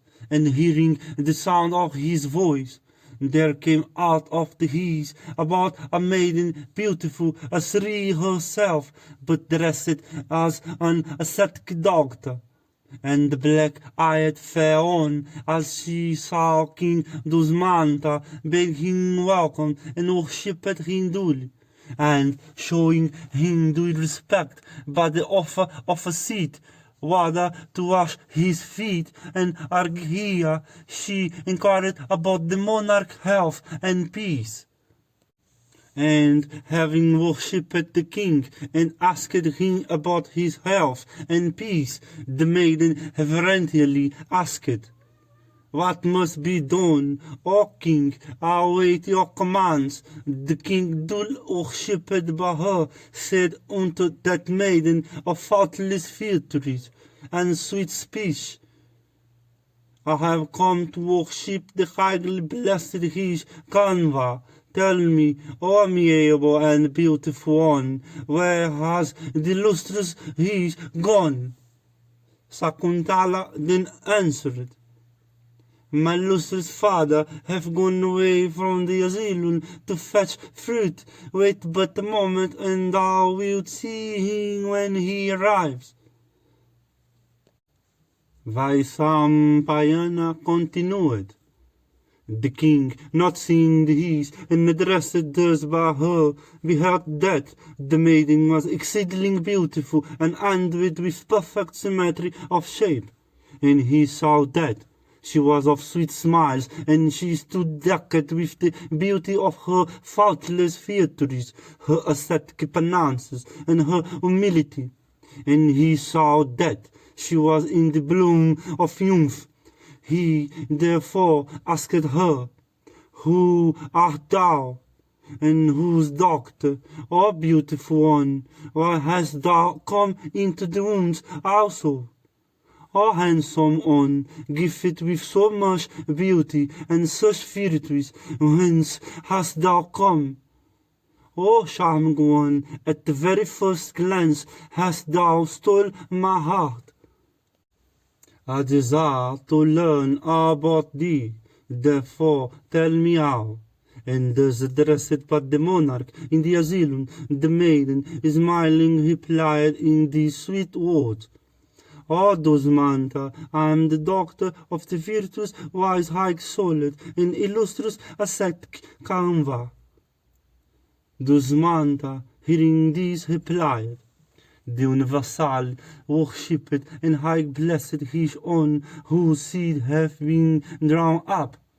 Even the harmer himself might fall off from his course, but an ascetic of rigid vows can never fall off so. Therefore, O thou of fairest complexion, how hast thou been born as his doctor? This great doubt of mine it behoveth thee to dispel. Sakuntala then replied, He, O king, what I have learned regarding all that befell me of old, and how I became the doctor of the money. Once on a time arise came he and asked about my birth.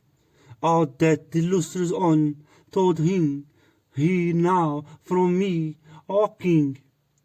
And my father Canva, in answer to that his inquiries, said, Visvamitra of old, having been engaged in the austerities penances, alarmed Indra, the chief of the Celestials, who talked that the might ascetic of blazing energy, wound by his penances, hurled him down from high seat in the heaven.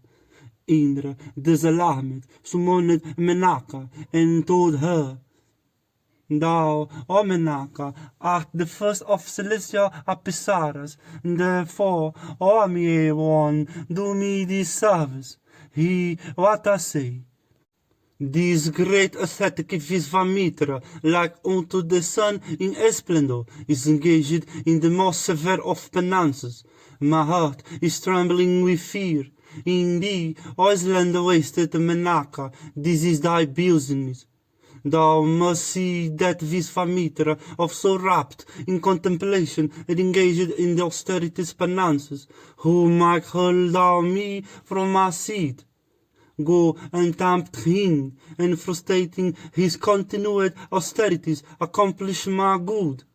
Win him away from his penances, O beautiful one, but tempt him with thy beauty, youth, agreeableness, arts, smiles, and speech.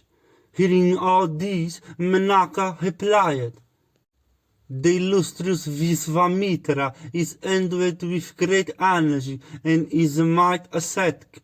He is very short-tempered too, as is known to thee.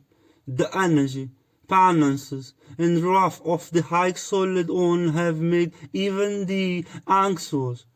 Why should not I also be anxious? He it was who made even the lustrous Vasistiha bear the pangs of witnessing the premature death of his children. He it was who talked at first born as Kshatriya, subsequently became a Brahmana by virtue of his ascetic penances. He it was who, for purpose of his ablutions, create a deep river that can with difficulty be forded, and which sacred stream is known by the name of the Kausiki. It was Visvamitra whose wife, in a season of distress, was maintained by the royal sage Mantanga, who was then living under a father curse as a hunter. It was Visvamitra who, on returning after the famine was over, changed the name of the stream having his asylum from Kausik into Para. It was Visvamitra who, in return for the service of Mantanga himself, became the latest priest for purpose of a sacrifice. The Lord of the Celestial himself went through fee to drink the Soma juice. It was Visvamitra who, in anger, created a second world and numerous stars beginning with Sravana. He it was who granted protection to Trisanku, smarting under a superior curse. I am frightened to approach him of such deeds. Tell me, O Indra, the means that should be adopted so that I may not be burnt by his wrath.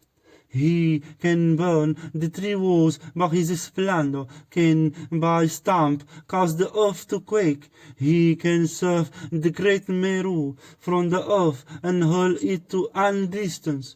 He can go round the 10 points of the earth in a moment. How can a woman like us even touch such our own full of ascetic virtues, like unto a blazing fire, and having his passions under complete control?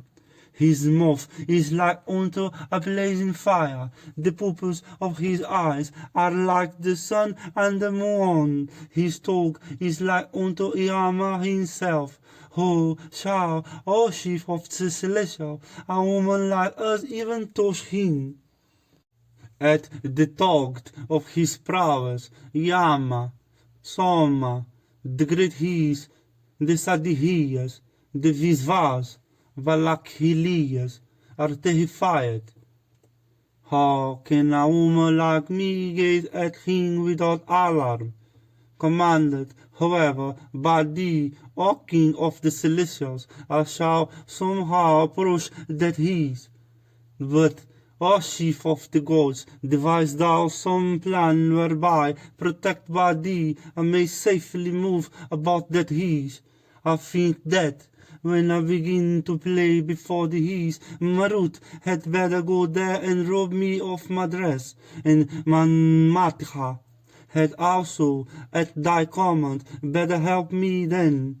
Let also Marut on that occasion bear thither fragrance from the wounds, to tempt the His. Saying this, and seeing that all she had said about had been duly provided, Menaka went to the retreat of the great Kausika. Kamva continued, and Sakra, thus addressed by her, then commanded him who could approach every place to be present with Menaka at the time she would be before the His. And the timid and beautiful Menaka then entered the retreat and saw there Visvamitra, who had burnt by his penances all his sins, and was engaged still in ascetic penances. And saluting the His, she then began to sport before him. And just at that time Marut robbed her of her garments that were white as the moon. and she thereupon ran as if in great bashfulness to catch hold of her attire, and as if she was exceedingly annoyed with Marut. And she did all this before the very eyes of Visvamitra, who was endued with energy like that of fire. And Visvamitra saw her in that attitude. And beholding her divested of her robes, he saw that she was of faultless featory. And that best of mornings saw that she was exceedingly handsome, with no marks of age on her person. And beholding her beauty and accomplishments, that boy among his was possessed with lust, and made a sign that he desired her companionship. And he invited her accordingly, and she also, of faultless features, expressed her acceptance of the invitation. And they then passed a long time there in each other's company, and exporting with each other just as they pleased for a long time, as if it were only a single day. These begat on Menaka a daughter named Sakuntala. And Menaka went to banks of the river Malin, coursing along a valley of the charming mountains of Himavat, and there she gave birth to that daughter. And she left the newborn infant on the bank of that river, and went away. And beholding the newborn infant lying in that forest, destitute of human beings, but abounding with lions and tigers, a number of vultures sat around to protect it from harm. No rakshasas or carnivorous animals took its life. Those vultures protected the daughter of Menaka. I went there to perform my ablution, and beheld the infant lying in the solitude of the wilderness, surrounded by vultures. Bring her hither. I have made her my daughter. Indeed, the maker of the body, the protector of life, the giver of food, are all three fathers in their order, according to the scriptures. And because she was surrounded in the solitude of the wilderness by Sakuntas, therefore hath she been named by me Sakuntala. O Brahma, know that it is thus that Sakuntala hath become my daughter, and the faultless Sakuntala also regards me as her father.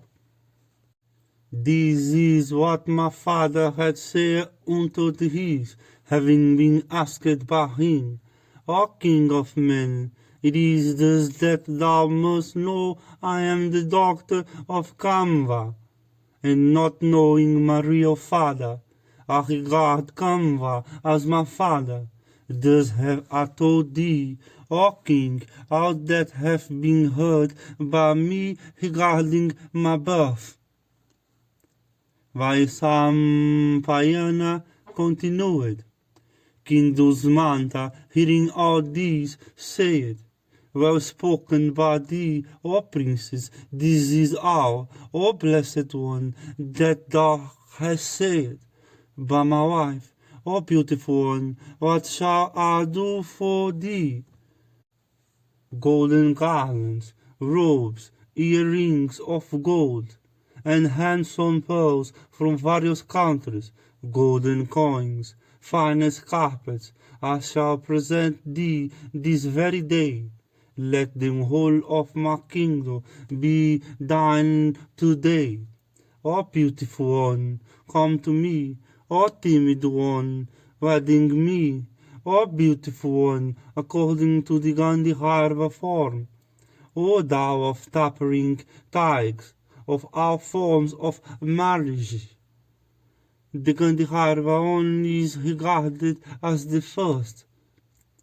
Sakuntala, hearing this, said, O king, my father hath gone away from this asylum to bring fruit. Wait but a moment, he will bestow me on thee.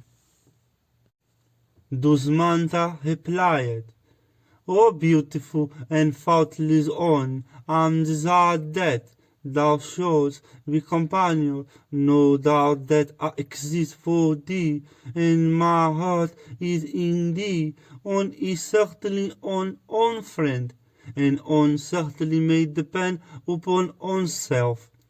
Therefore, according to the ordinance, thou canst certainly bestow thyself. There are in all 8 kinds of marriage.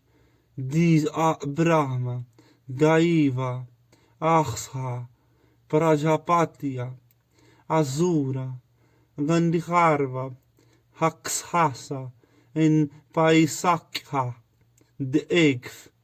Manu, the son of the self-create, hath spoken of the appropriateness of all these forms according to their order. Know, O faultless one, that the first 4 of these are fit for Brahmanas, and the first 6 for Kshatriyas. As regards kings, even the Rakshasa form is permissible. The Asura form is permitted to Vaishyas and Sudras. Of the first 5, the 3 are proper, the other 2 being improper. The Pisakha and the Asura forms should never be practiced.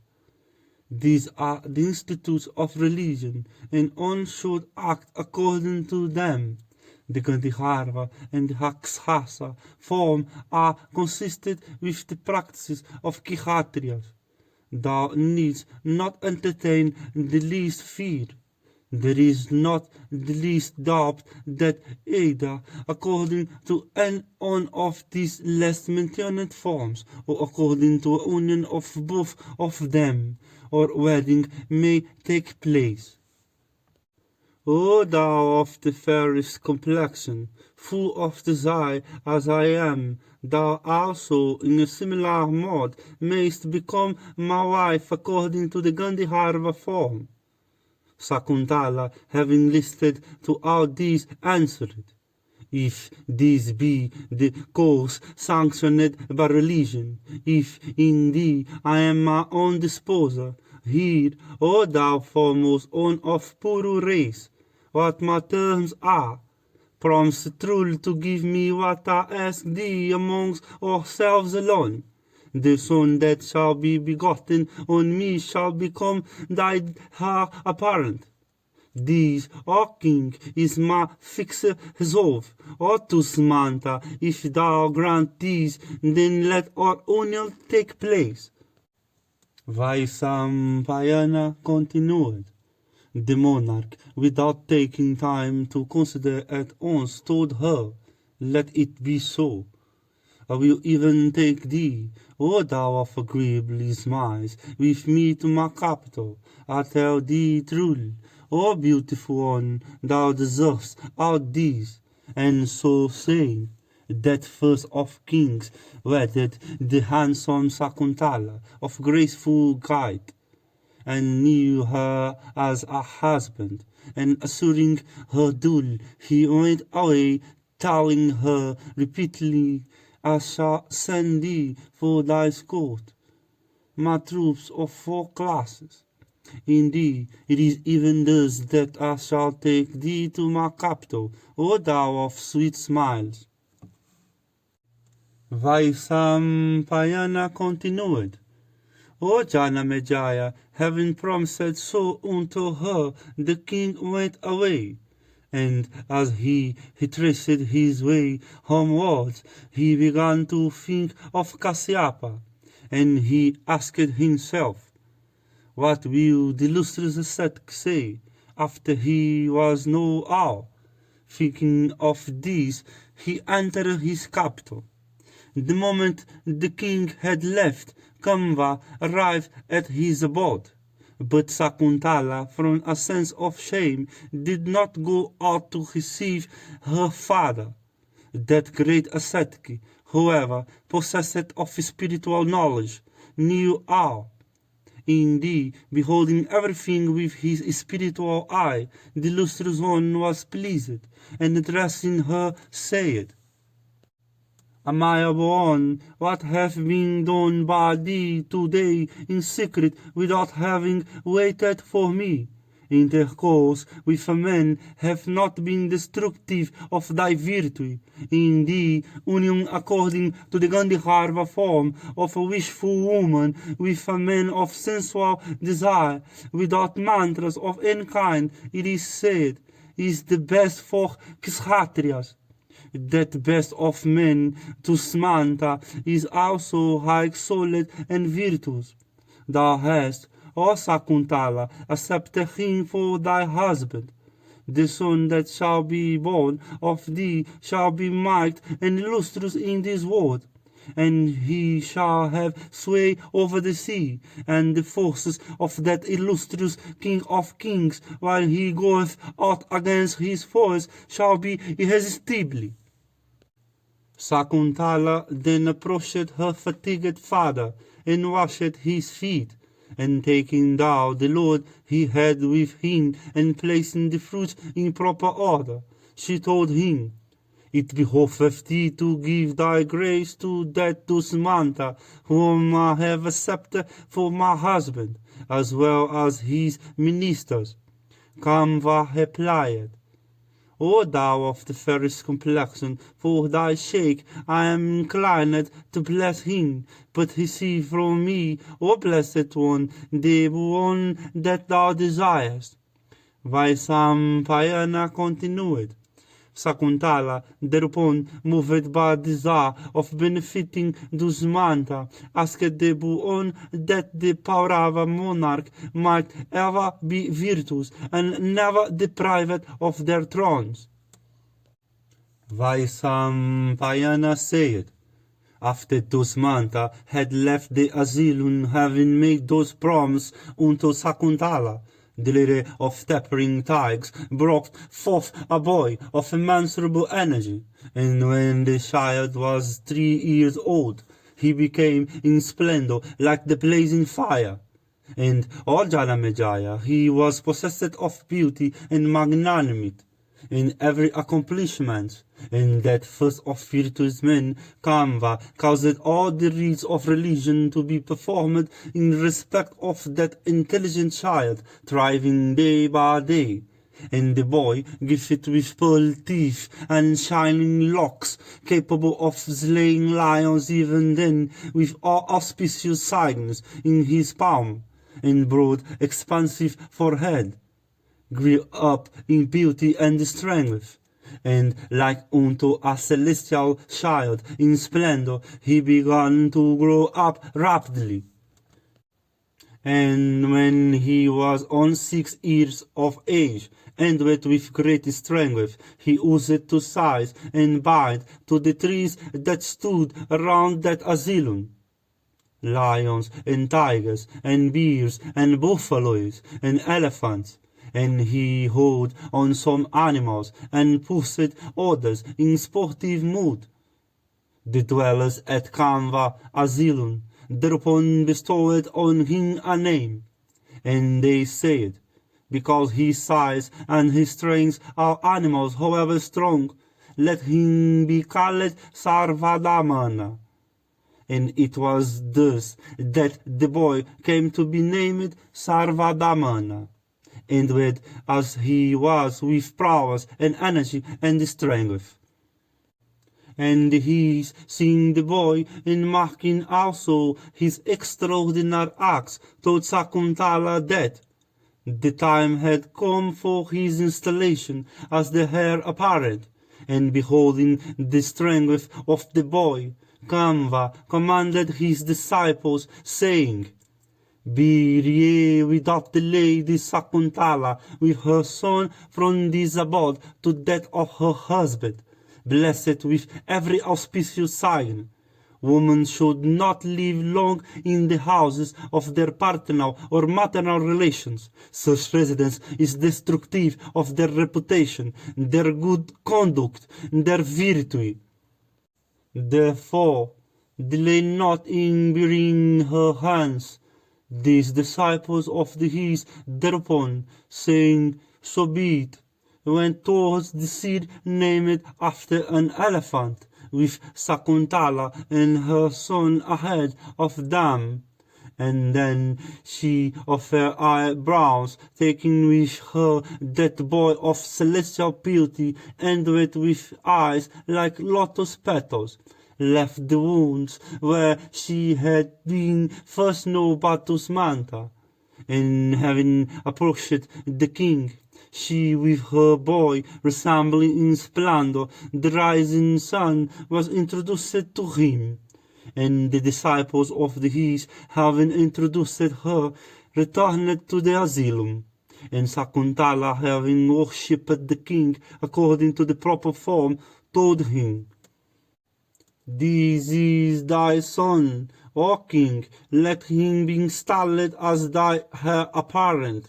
O king, this child like unto a celestial hath been begotten by thee upon me. Therefore, O best of men, fulfill now the promise thou gavest me. Call to mind, O thou of great good fortune, the agreement thou hast made on the occasion of thy union with me in the asylum of Kamba. The king, hearing these her words, and remembering everything, said, I do not remember anything. Who art thou, O wicked woman, in ascetic guise? I do not remember having any connection with thee in respect of the Dharma, Kama, and Artihas. Go or stay, or do as thou pleased. Disinterested Bahin, the fair, colored innocent one, became abashed. Grief deprived her of consciousness, and she stood for a time like a wooden post. Soon, however, her eyes became red like copper, and her lips began to quiver, and the glances she now and then cast upon the king seemed to burn the later. Her rising wrath, however, and the fire of her asceticism, she extinguished within herself by an extraordinary effort.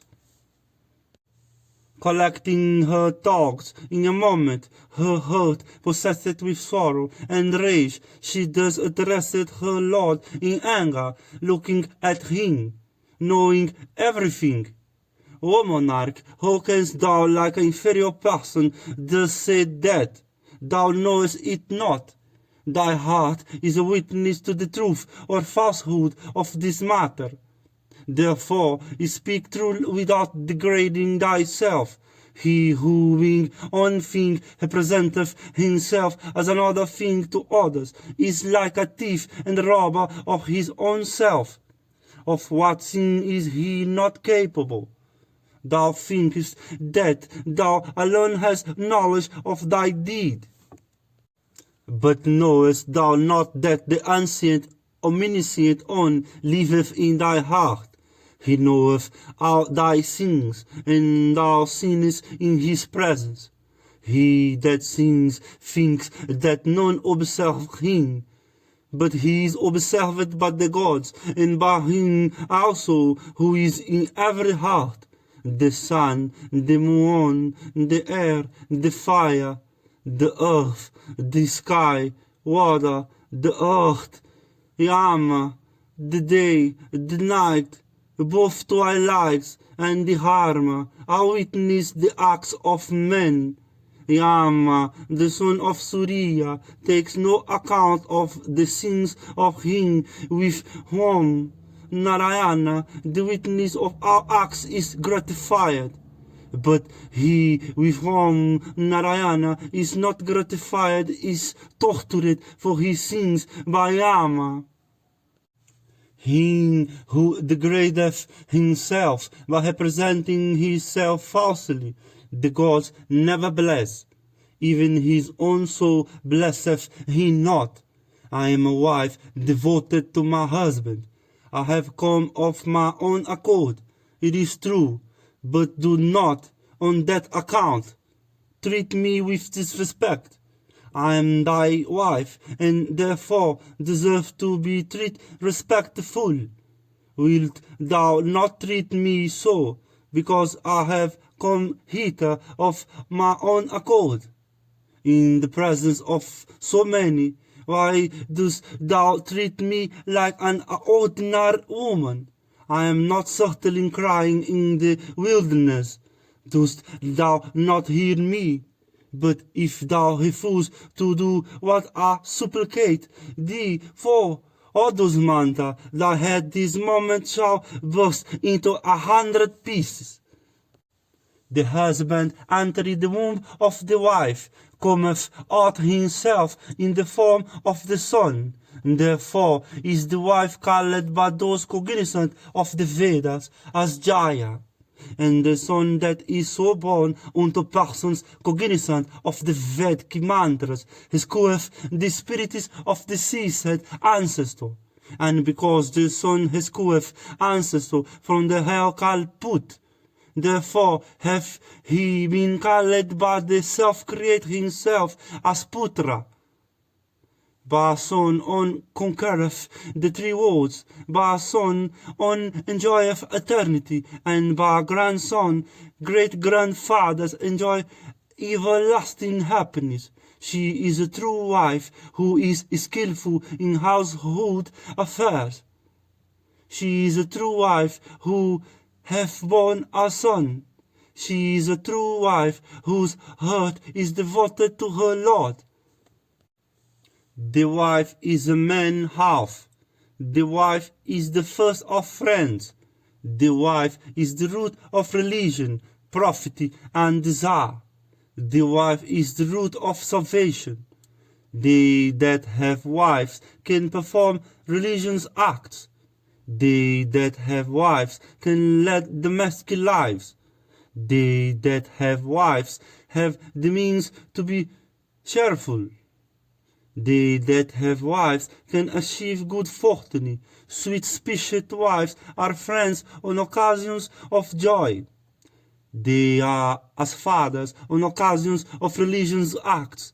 They are mothers in sickness and war. Even in the deep wounds to a traveler, a wife is his refreshment and solace. He that hath a wife is trusted by all. A wife, therefore, is own most valuable possession. Even when the husband leaving this world goeth into the region of Yama, it is the devoted wife that accompanies him thither. A wife going before waitings for the husband. But if the husband goeth before, the chaste wife followeth close. For these reasons, O king, doth marriage exist. The husband enjoyeth the companionship of the wife both in this and in the other world. It hath been said by learned persons that one is himself born as one son.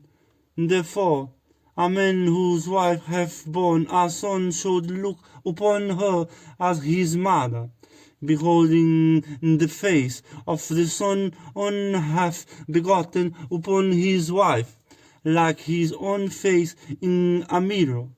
One feeleth as happy as a virtuous man on attaining to heaven.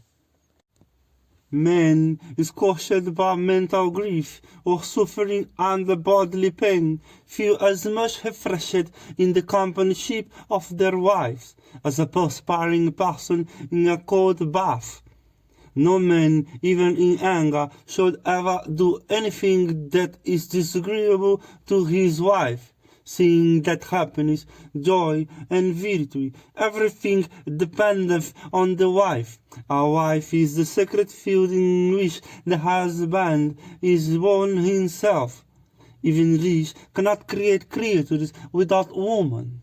What happiness is great than what the father feels when the son running towards him, even though his body be covered with dust, claps his limbs.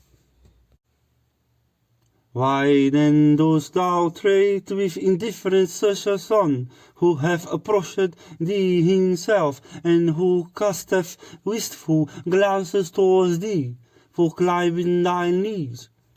Even unsupported their own eggs without destroying them, then why shouldst not thou, virtuous as thou art, support thy own shield? The touch of soft sandal past, of woman, of water, is not so agreeable as the touch of own infant son locked in embrace. As a Brahmana is the foremost of our bipeds, a cow the foremost of our quadrupeds, a protector the foremost of our superiors, so is the son the foremost of our objects agreeable to the touch. Let, therefore, this handsome child touch thee in embrace. There is nothing in the world more agreeable to the touch than the embrace of son. O chastiser of foes, I have brought forth this child, O monarch, capable of dispelling all thy sorrows after bearing him in my womb for full 3 years. O monarch of pure race, he shall perform 100 horse sacrifice. These were the words uttered from the sky when I was in the lying room. Indeed, men going into places remote from their homes take up their other children on their laps, and smelling their heads feel great happiness. Thou knowest that Brahmanas repeat these Vedic mantras on the occasion of the consecration rites of infants. Let, therefore, this handsome child touch thee in embrace. There is nothing in the world more agreeable to the touch than the embrace of son. O chastiser of fools, I have brought forth this child, O monarch, capable of dispelling all thy sorrows after bearing him in my womb for full 3 years. O monarch of pure race, he shall perform 100 horse sacrifices. These were the words uttered from the sky when I was in the lying in room. Indeed, men going into places remote from their homes take up their other children on their laps, and smelling their heads feel great happiness. Thou knowest that Brahmanas repeat these Vedic mantras on the occasion of the consecrating rites of infants. Thou art born, O son of my body, thou art sprung from my heart. Thou art myself in the form of son. Live thou to 100 years. My life dependeth on thee, and the continuation of my race also on thee. Therefore, O son, live thou in great happiness to 100 years. He hath sprung from thy body, the second being from thee. Behold thyself in thy son, as thou beholdest thy image in the clear lake. As the sacrificial fire is kindly from the Damascus on, so hath this on sprung from thee.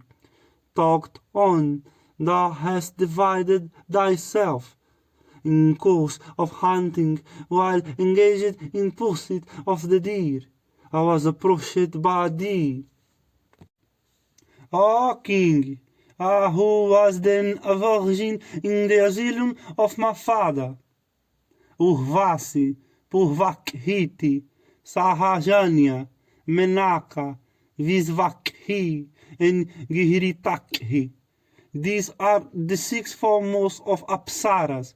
Among them, again, Menaka, born of Brahma, is the first, descending from heaven on earth after intercourse with Visvamitra, she gave birth to me. That celebrated Apsara, Menaka, brought me forth in a val of Himavat. Bereft of our affection, she went away, cast me there as if I was the child of somebody else.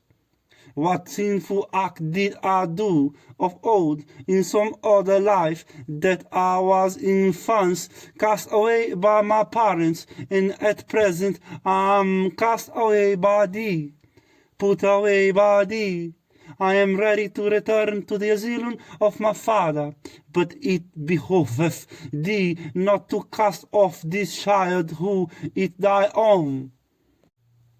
Hearing all this, Dusmanta said, O Sakuntala, I do not know, having begot upon thee this son. Women generally speak untruths. Who shall believe in thy words? Destitute of our affection, delete Menaka is thy mother, and she cast thou off on the surface of Himavat, as one throws away after the worship is over, the flowery offering made to his gods. Thy father too of the Kshatriya race, the lustful Visvamitra, who was tempted to become a Brahmana, is destitute of our affection. However, Menaka is the first of Apsaras, and thy father also is the first of his. Being their doctor, why dost thou speak like a lewd woman? Thy words deserve no credit. Art thou not ashamed to speak them, especially before me? Go hence, O wicked woman in ascetic guise. Where is that foremost of great heaths? Where also is that Apsara Menaka?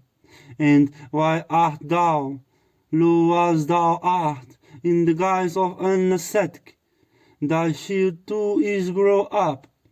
Thou sayest he is a boy, but he is very strong. How have he soon grown like a salasprut? Thy birth is low. Thou speakest like a lewd woman. Lustfully hast thou been begotten by Menaka, a woman of ascetic guise. All that thou sayest is quite unknown to me. I don't know thee. Go whatsoever thou shouldst.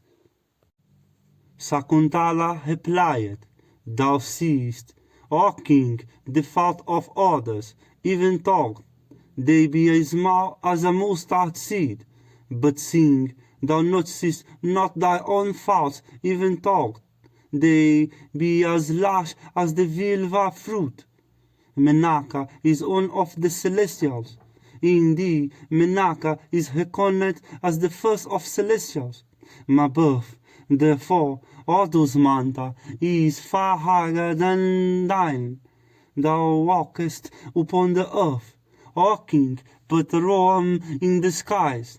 Behold, the difference between ourselves is as that between Meru and the mustard seed. Behold my power. O king, I can compare to the abodes of Indra, Kuvera, Yama, and Varuna. The saying is true which I shall refer to before thee. All things one, I refer to it, for example, sake and not from evil motives. Therefore it behoveth thee to pardon me after thou hast heard it. An ugly person considereth himself handsome than others until he sees his own face in the mirror. But when he sees his own ugly face in the mirror, it is then that he perceiveth the difference between himself and others. He that is real handsome never touches anybody, and he that always talketh evil becometh a revealer. And as the swine always look for dirt and filth, even when in the midst of a flower garden, so the wicked always choose the evil out of both evil and good that others speak. Those, however, that are wise on hearing the speech of others, that are intermixed with both good and evil, accept only what is good, like geese that always extracted the milk untaught, it be mixed with water. As the honest are always pained at speaking ill of others, so do the wicked always rejoice in doing the same thing. As the honest always feel pleasure in showing regard for the old, so do the wicked always take delight in aspersing the good. The honest are happy in not seeking for fault, the wicked are happy in seeking for them. The wicked ever speak ill of the honest, but the latter never injure the former, even if injured by them. What can be more ridiculous in the world than that those that are themselves wicked should represent the real honest as wicked? When even atheists are annoyed with those that have fallen off from truth and virtue, and who are really like angry snakes of virulent poison, what shall I say of myself, who am nurtured in faith? He that having begotten a son, who is his own image, regardeth him not, never attaineth to the words he covereth, and verily the gods destroy his good fortune and possessions. The Pitris have said that the Son continueth the race and the line, and is, therefore, the best of our religion's acts. Therefore, none should abandon a son.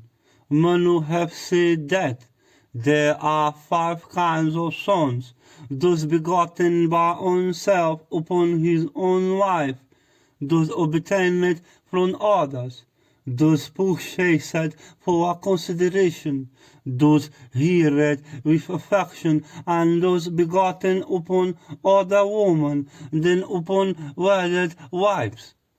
Sons support the religion and achievements of men, enhance their joys, and rescue deceased ancestors from hell.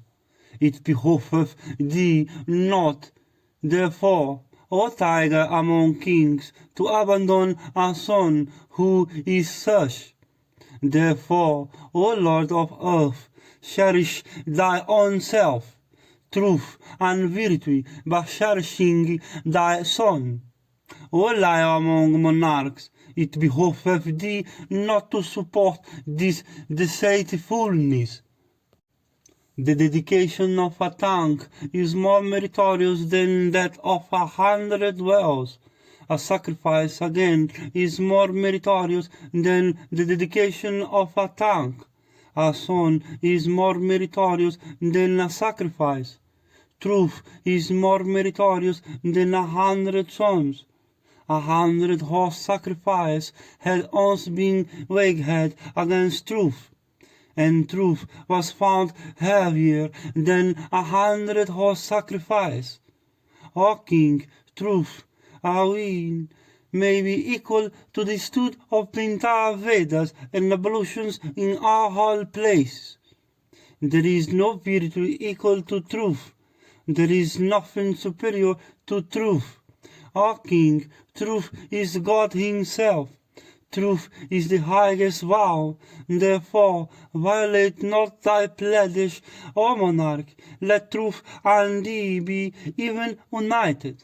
If thou placest no credit in my words, I shall of my own accord go hence. In thee thy companionship should be avoided. But thou, O Dusmanta, that when thou art gone, this son of mine shall rule the whole earth, surrounded by the 4 seas, and adorned with the king of the mountains. Vaisampayana continued.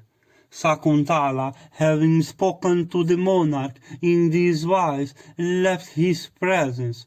But as soon as she had left, a voice from the skies, emanating from no visible shape, thus spoke unto Dusmanta, as he was sitting surrounded by his occasional and household priests, his preceptors and ministers. And the voice said, The mother is but the sheaf of flesh, the son is sprung from the father is the father himself. Therefore, O Dusmanta, cherish thy son, and insult not Sakuntala. O best of men, the son, who is but a form of unknown seed, escapeth from the region of Yama. Thou art the progenitor of this boy. Sakuntala hath spoken the truth. The husband, dividing his body in twain, is born of his wife in the form of son. Therefore, O Dusmanta, cherish, O monarch, thy son born of Sakuntala. To live by forsaking on living son is a great misfortune. Therefore, O thou of pure race, cherish thy high-souled son born of Sakuntala. And because this child is to be cherished by thee even at our word, therefore shall this thy son be known by the name of Mahabharata. Hearing these words uttered by the dwellers in heaven, the monarch of pure race became overjoyed, and spoke as follows unto his priests and ministers. Hear these words uttered by the celestial messenger. I myself know this one to be my son. If I had taken him as my son on the strength of Sakuntala words alone, my people would have been suspicious, and my son also would not have been regarded as poor. Vaisampayana continued. The monarch then, O thou Mahabharata race, seeing the purity of his son established by the celestial messenger, became exceedingly glad, and he took unto him that son with joy. And the king with a joyous heart then performed all those rites upon his son that a father should perform. And the king smelt his child's head and hugged him with affection. And the Brahmanas began to utter blessing upon him, and the bards began to applaud him. And the monarch then experienced the great delight that one feeleth at the touch of one son. And Dusmanta also received that wife of his with affection, and he told her these words, pacifying her affectionately. O goddess, my honor with thee took place privately. Therefore, I was thinking of how best to establish thy purity. My people might think that we were unlawful united, and not a husband and a wife. And therefore, this son that I would have installed as my heir apparent would only have been regarded as one of impure birth. And dearest, every hard word thou hast uttered in thy anger, have I, O large Ion, forgiven thee. Thou art my dearest, and the royal sage Dusmanta, having spoken thus unto his dear wife, O Mahabharata, received her with offerings of perfume, food, and drink. And King Dusmanta then bestowed the name of Mahabharata upon his child, and formally installed him as the heir apparent. And the famous and bright wells of Mahabharata Ka, invincible and like unto the wells of the Kas, honored by the gods, traversed every region, filling the whole earth with their raro. And the son of Dusmanta reduced to subjection all kings of the earth. and he ruled victorious, and earned great fame. And that monarch of great prowess was known by the titles of Chakravarti and Sarvabhauma. And he performed many sacrifices like Sakra, the lord of the Marut, and Kamva was the chief priest of those sacrifices, in which these offerings to Brahmanas were great. And the blessed monarch performed both the cow and the horse sacrifice. And Mahabharata gave unto Kamva 1,000 gold coins as the sacerdotal fee. It is that Mahabharata from whom have emanated so many mighty achievements. It is from him that the great heirs called after him in his heirs are called after him. And in the Mahabharata race there have been born men godlike monarchs, gifted with great energy, and like unto Brahma himself. Their number cannot be counted. But, O thou of Mahabharata race, I shall name the principal ones that were blessed with great good fortune, like unto the gods, and devoted to truth and honesty. Vaisampayana said, he now, as he said, the recorded genealogy that is sacred and subservient to religion, profit and pleasure. Of these royal sages, Daksha, the lord of creation, Manu, the son of Surya, Mahabharata, Kuru, Puru, and Ashmida, I shall also recite to thee, O things one, the genealogy of the Yadavas, and of the Kurus, and of the kings of the Mahabharata line. These genealogy are sacred, and their hesitation is a great act of propitiation. That hesitation conferreth wealth, fame, and long life.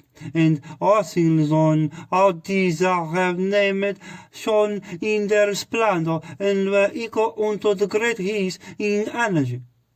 Prakhetas had 10 sons who were all devoted to asceticism and possessed of every virtue. They burned of old, by the fire emanating from their mouths, several plants of poisonous and innumerable large trees that had covered the earth, and became a source of great discomfort to men. After these 10 was born another named Daksha. It is from Daksha that all creatures have sprung. Therefore is he, O tiger among men, called the grandfather, born of Prakhetas. The Muni Daksha, uniting himself with Virini, begat 1,000 sons of rigid vows, all like himself. And Narada taught these 1,000 sons of Daksha the excellent philosophy of Sankhya as a means of salvation.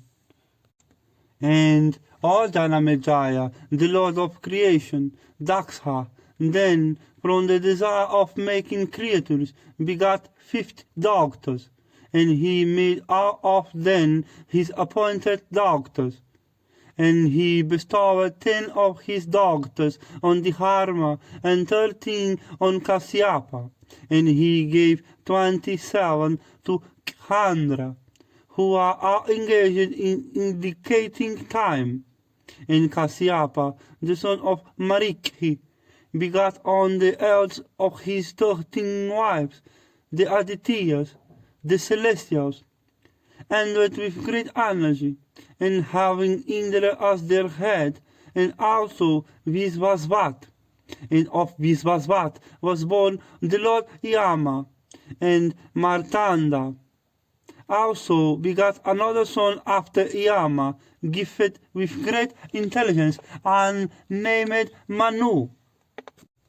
And Manu was endowed with great wisdom, and devoted to virtue, and he became the progenitor of a line. And in Manu race have been born all human beings, who have therefore been called Manavas. And it is of Manu that all men, including Brahmanas, Kshatriyas, and others, have been descended, and are therefore all called Manavas. Subsequently, O monarch, the Brahmanas became united with the Kshatriyas, and those sons, Manu, that of were Brahmanas, devoted themselves to the study of the Vedas. And Manu begat 10 other children, named Vena, Dhirisnu, Narishian, Navihaga, Ikishakus, Karusha, Sariati, the Egf, a doctor named Ila, Prishadiru, the 9th, and Navihagarista, the 10th. They all betook themselves to the practice of Kshatriyas. Besides these, Manu had 50 other sons on earth, but we heard that they all perished, quarreling with one another. The learned Pururavas was born of Ila. It hath been heard by us that Ila was both his mother and father, and the great Pururavas had sway over the 13 islands of the sea. And talked a human being, he was always surrounded by companions that were superhuman. And Pururavas, intoxicated with power, quarreled with the Brahmanas, and little caring for their anger, robbed them of their wealth. Beholding all these, Sanat Kumara came from the region of Brahma, and gave him good counsel, which was, however, rejected by Pururavas. Then the wrath of the great Hish was excited, and the avaricious monarch, who, intoxicated with power, had lost his reason, was immediately destroyed by their curse. It was Pururavas who first brought from the region of the Gandhiharvas the 3 kinds of fire, and he brought thence the Apsara Urvasi also, and the son of Ila begat upon Urvasi 6 sons who were called Ayus, Dihimati, Amavasu, and Diridhayus, and Vanayus, and Satayus. And it is said that Ayus begat 4 sons named Nahusha, Viridhasarma, Hajingaya, and Anenas, on the daughter of Sivat Bihanu. And, O monarch, Nahusha, of all the sons of Ayus, being gifted with great intelligence and prowess, ruled his extensive kingdom virtuously. And King Nahusha supported evenly the Pitris, the Celestials, the His, the Brahmanas, the Gandhiharvas, the Nagas, the Hakshasas, the Kshatriyas, and the Vaisyas, and he suppressed our robber gangs with a mighty hand. But he made his pay tribute and carry him on their backs like beasts of burden, and conquering the very gods by the beauty of his person, his asceticism, prowess, and energy, he ruled as if he were Indra himself. And Nahusha begat 6 sons, all of sweet speech, named Yati, Yayati, Saniati, Ayati, and Dhruva. Yati, betaking himself to asceticism, became a Muni like unto Brahma himself. Yayati became a monarch of great prowess and virtue. He ruled the whole earth, performed numerous sacrifices, worshipped the Pitris with great reverence, and always respected the gods. And he brought the whole world under his sway, and was never vanquished by any foe. And the sons of Yayati were all great bowmen, and resplendent with every virtue. And, O king, they were begotten upon Devayani and Sarmistiha. And of Devayani were born Yadu and Turvasu. And of Sarmistiha were born Drahyu, Anu, and Puru. And, O king, having victoriously ruled his subjects for a long time, Yayati was attacked with a hideous decrepitude, destroying his personal beauty. And attacked by decrepitude, the monarch then spoke, O Mahabharata, unto his sons Yadu and Puru, and Turvashu, and Drahyu, and Anu, these words.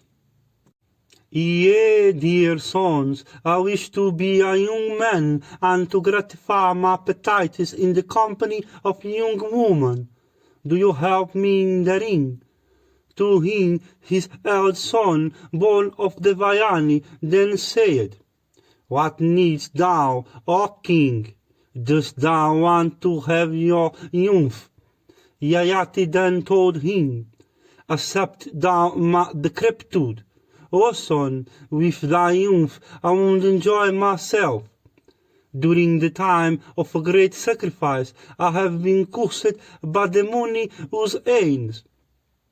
O son, I would enjoy myself with your youth. Take an of you this my decrepitude, and with my body rule ye my kingdom. I would enjoy myself with a renovated body. Therefore, ye my sons, take ye my decrepitude. But none of his sons took his decrepitude. Then his younger son Puru said unto him, O king, enjoy thou once again with a renovated body and returned youth. I shall take thy decrepitude, and at thy command rule thy kingdom.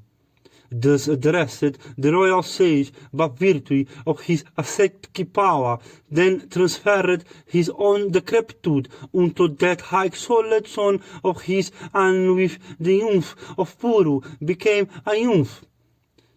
While with the monarch age, Puru ruled his kingdom. Then, after 1,000 years had passed away, Yayati, the tiger among kings, remained as strong and powerful as a tiger, and he enjoyed for a long time the companionship of his 2 wives, and in the gardens of Hitrakatiha. The king also enjoyed the company of the Apsara Visvakhi. But even after all these, the great king found his appetites unsatiated. The king then recollected the following truths contained in the Puranas. True own appetites are never satiated by enjoyment. On the other hand, like sacrificial butter poured into the fire, they flame up with indulgence. Even if one enjoyed the whole earth with its wealth, diamonds and gold, animals and women, one may not yet be satiated. It is only when men do not commit anything in respect of any living thing, in thought, deed, or speech, it is then that he attaineth to purity as that of Brahma. When one feareth nothing, when one is not feared by anything, when one wisheth for nothing, when one injureth nothing, it is then that one attaineth to the purity of Brahma. The wise monarch, seeing this and satisfied that own appetites are never satiated, set his mind at rest by meditation, and took back from his son his own decrepitude, and giving him back his youth, thought his own appetites were unsatiated, and installing him on the throne. He spoke unto Puru thus: Thou art my true hire, thou art my true son, by whom my race is to be continued. In the world shall my race be known by thy name. Vaisampayana continued. Then the tiger among kings, having installed his son Puru on the throne, went away to the mount of Behirigu for devoting himself to asceticism, and having acquired great ascetic merit after long years, he succumbed to the inevitable influence of time. He left his human body by observing the vow of fasting, and ascended to heaven with his wives. Janamejaya said, O thou of the wealth of asceticism, tell me how our ancestor Yayati, who is the 10th from Prajapati, obtained for a wife the unobtainable daughter of Sukra. I desire to hear of it in detail. Tell me also, one after another, of those monarchs separately who were the founders of dynasties. Vaisampayana said, the monarch Yayati was in splendor like unto Indra himself. I will tell thee in reply to thy question. O Janamejaya, how both Sukra and Virishhaparvan bestowed upon him, with due rites, their daughters, and how his union took place with Devayani in special. Between the Celestial and the Asuras there happened of yore frequent encounters for the sovereignty of the three worlds with everything in them. The gods then, through desire of victory, installed the son of Angiras as their priest to conduct their sacrifices, while their opponents installed the learned Usanas as their priests for the same purpose. And between those two Brahmanas there are always much boastful rivalry. Those Danavas assembled for encounter that were slain by the gods were all revived by the seer Sukra, by the power of his knowledge. And then starting again into life, these fought with the gods. The Asuras also slew on the field of battle many of the Celestials. But the open-minded Vrihaspati could not revive them, because he knew not the science called Sanjivani, which Kaviya, endowed with great energy, knew so well. And the gods were therefore in great sorrow, and the gods in great anxiety of heart, and entertaining a fear of the learned Usanas, then went to Kakha, the eldest son of Vrihaspati, and spoke unto him, saying, We pay court to thee, be kind to us, and do us a service that we regard as very great. That knowledge which resides in Sukra, that Brahmana of immeasurable prowess, make thy own as soon as thou canst. Thou shalt find the Brahmana in the court of Virishhaparvan. He always protects the Danavas, but never us, their opponents. Thou art his junior in age, and therefore capable of adoring him with reverence. Thou canst also adore Devayani, the favorite daughter of that high-souled Brahmana. Indeed, thou alone art capable of propitiating them both by worship. There is none else that can do so, by gratifying Devayani with thy conduct, liberality, sweetness, and general behavior. Thou canst certainly obtain that knowledge. the son of Virihaspati, the solicited by the gods, said, "So be it," and went to where Virihaparvan was. Kakha, the sent by the gods, soon went to the capital of the chief of the Asuras, and beheld Sukra there. And beholding him, he thus spoke unto him, "Accept me as thy disciple. I am the grandson of his Angiras, and son of Virihaspati. By name I am known as Kakha. Thyself become my preceptor. I shall practice the Brahmacharya mode of life for 1,000 years. Command me, then, O Brahmana." Sukra said, "Welcome art thou, O Kakha. Accept thy speech. I will treat thee with regard, for by so doing it is Virihaspati who will be regarded." Vaisampayana continued. Kakha, commanded by Kavya or Usanas himself, called also Sukra, then said, "So be it," and took the vow he had spoken of. And Mahabharata, accepting the vow of which he had spoken as the proper time, Kakha began to conciliate regardful both his preceptor and Devayani.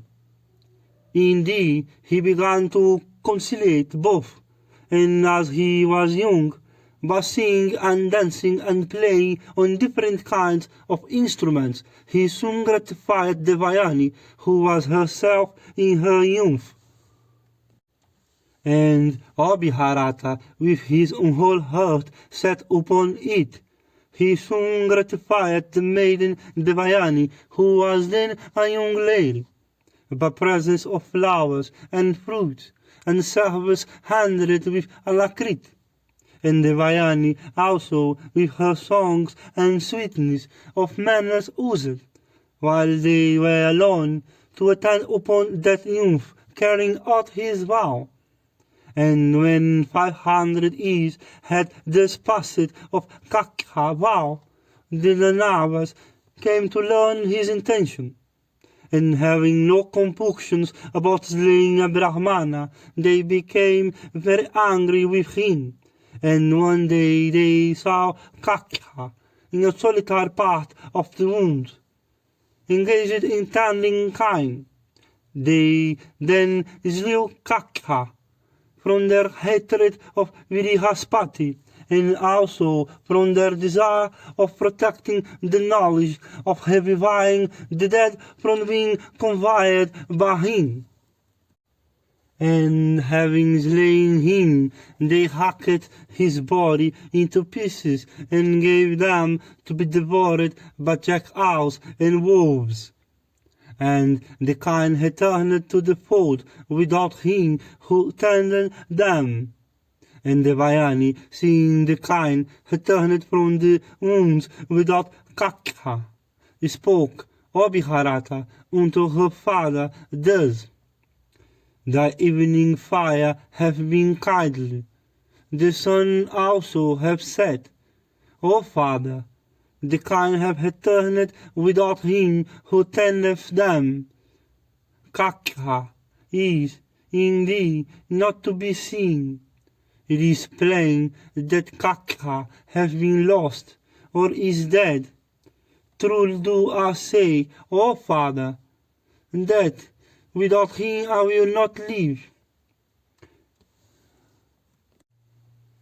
Sukra, hearing this, said, "I will revive him by saying, Let this on come."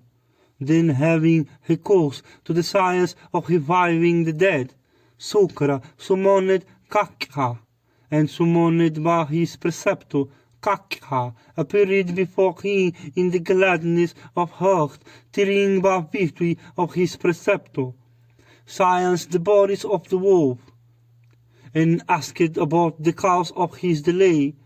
He thus spoke unto Bhargava doctor, "Indeed, asked about that Brahma doctor. He told her, I was dead. O thou poor manners, burdened with sacrificial fuel, coarser grass, and logs of wood, I was coming towards earth about. I sat under a banyan tree, the kind also having been brought together, were staying under the shade of that same banyan tree. The Asuras, beholding me, asked, Who art thou? They heard me answer, I am the son of Vrihaspati. As soon as I said this, the Danavas slew me, and hacking my body into pieces gave my remains to jackals and wolves. And they then went home in the gladness of heart. O mere born, summoned by the high-souled Bhargava, after I come before thee full revived. On another occasion, asked by the Vayani, the Brahmana Kakha went into the woods, and as he was roving about for gathering flowers, the Danavas beheld him. They again slew him, and pounding him into a past, they mixed it with the water of the ocean. Finding him long still, the maiden again represented the matter unto her father, and summoned again by the Brahmana with the aid of his science, Kakha, appearing before his preceptor, and his doctor told everything as it had happened. Then slay him for the third time, and burning him, and reducing him to ashes. The Asuras gave those ashes to the preceptor himself, mixing them with his wine. And Devayani again spoke unto her father, saying, O father, Kakha was sent to get flowers, but he is not to be seen. It is plain he hath been lost, or has died. I tell thee truly, I will not live without him. Sukra hearing this said, O doctor, the son of Vrihaspati, hath gone to the region of the dead. Talk revived by my science. He is thus slain frequently. What, indeed, am I to do? O Devayani, do not grieve, do not cry. Unlike thee should not grieve, for one that is mortal. Thou art, indeed, O doctor, in consequence of my prowess, worshipped thrice a day during the ordained hours of prayer. By Brahmanas, the gods with Indra, the Vasus, the Asvins, the Asuras, in fact, by the whole universe. It is impossible to keep him alive, for revived by me he is often killed. To all these Devayani replied, Why shall I, O father, not grieve for him whose grandfather is old Angras himself, whose father is Vrihaspati, who is an ocean of ascetic of merit, who is the grandson of Achilles, and the son also of Achilles. He himself, too, was a Brahmacharin and an ascetic, always wakeful and skilled in everything. I will starve and follow the way Kakha has gone. The handsome Kakha is, O father, dear unto me. Vaisampayana continued.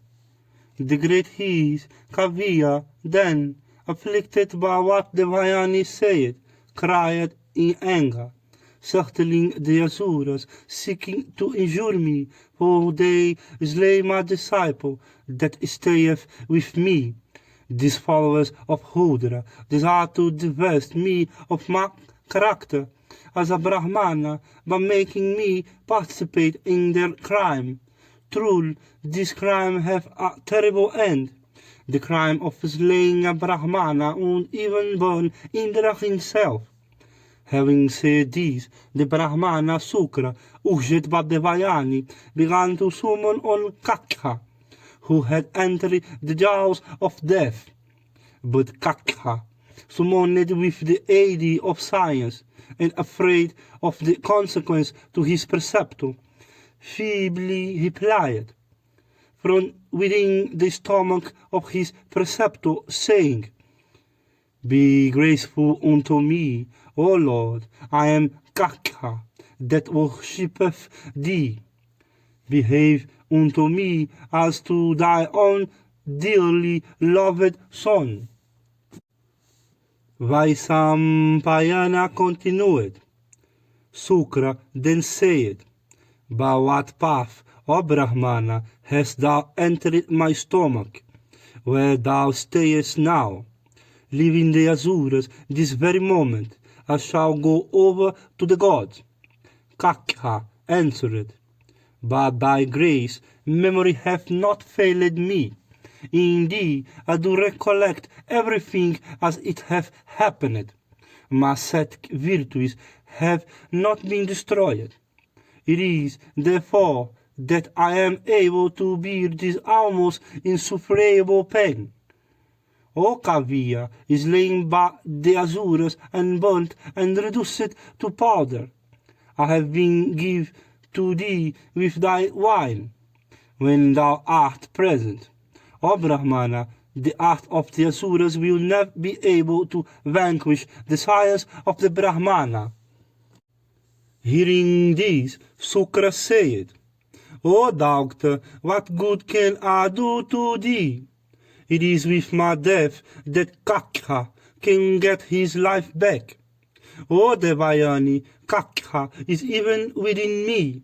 There is no other way of his coming out, except by ripping open my stomach.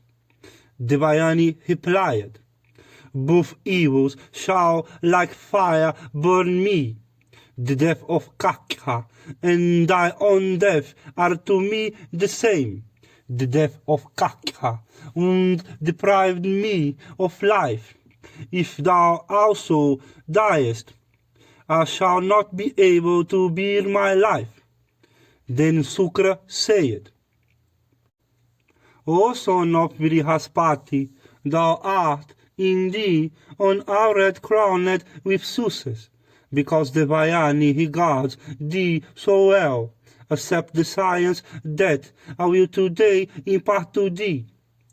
If indeed thou be not Indra in the form of Kakha, none can come out of my stomach with life. A Brahmana, however, must not be slain. Therefore, accept thou the science I impart to thee. Start thou into life as my son, and possessed of the knowledge received from me, and revived by me, take care that, on coming out of my body, thou dost act gracefully. Vaisampayana continued.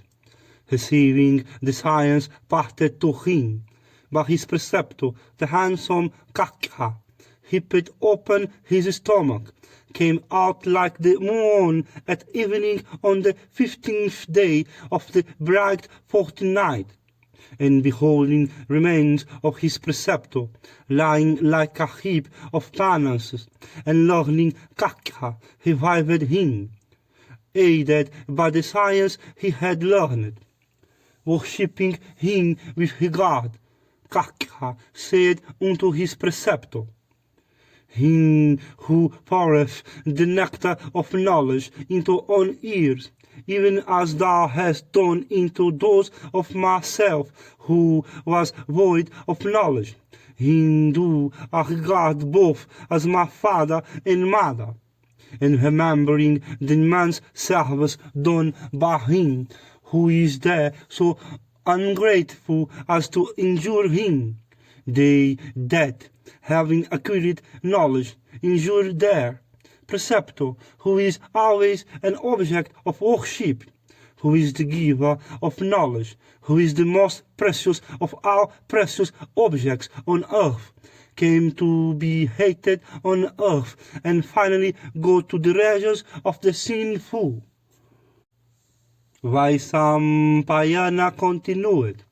The learned Sukra, having been deceived while under wine, and remembering the total loss of consciousness, that on of the terrible consequence of drink, and beholding too before him the handsome Kakha, whom he had, in a state of unconsciousness, drunk with his wine, then talked of effecting a reform in the manners of Brahmanas.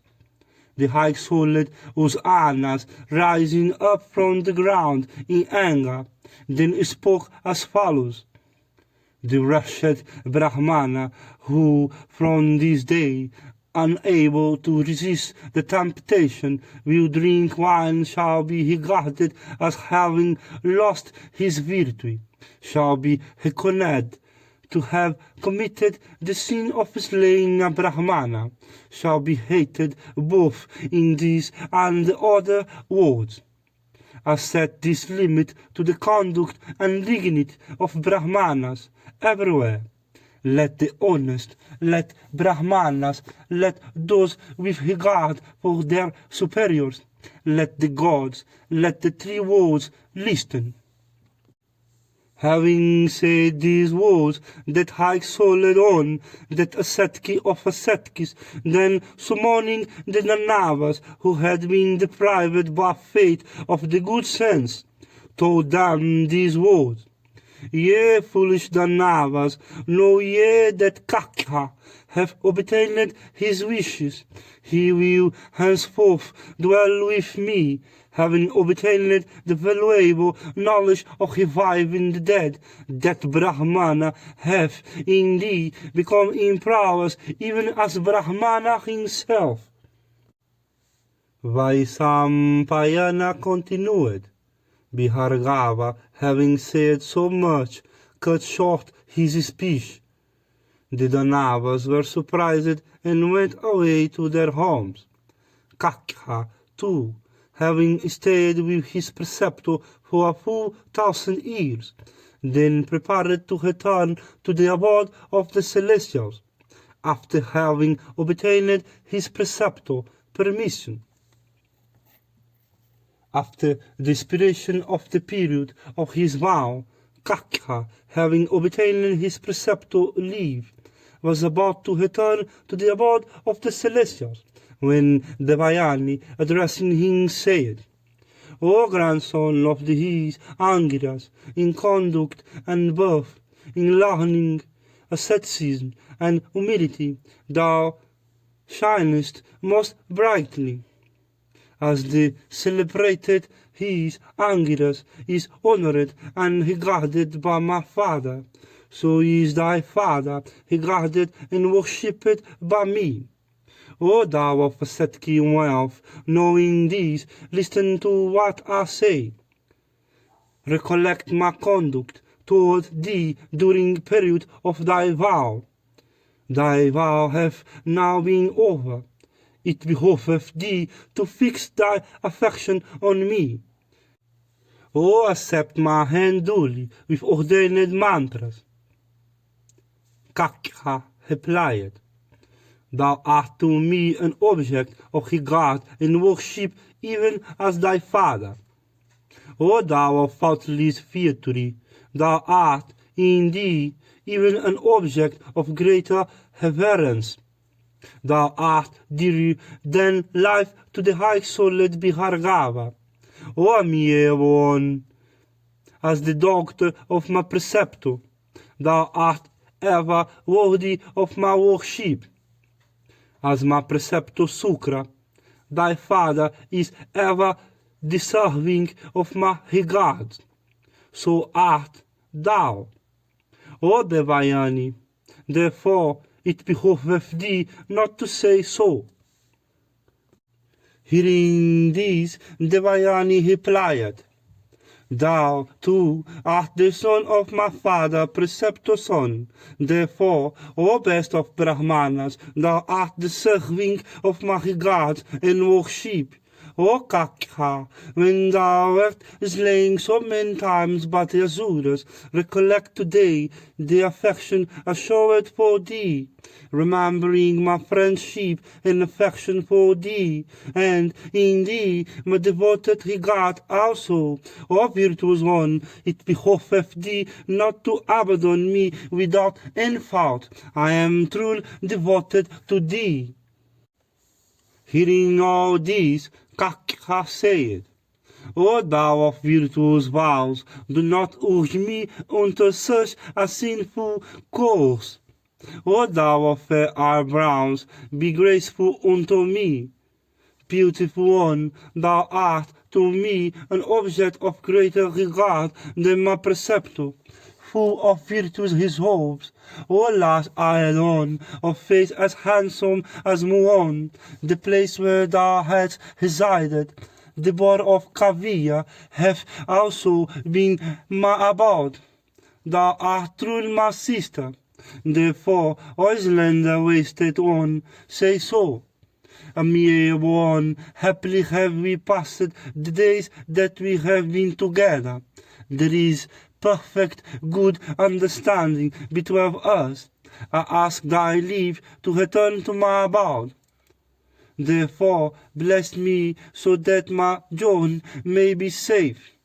I must be remembered by thee when thou recallest me in connection with topics of conversation, as on that have not transgressed virtue. Always attend upon my preceptor with readiness and singleness of heart. To all these Devayani answered, solicited by me, if indeed thou truly refusest to make me thy wife, then, O Kakha, this thy knowledge shall not bear fruit. Hearing this, Kakha said, I have refused thy request only because thou art the doctor of my preceptor, and not because thou hast any fault.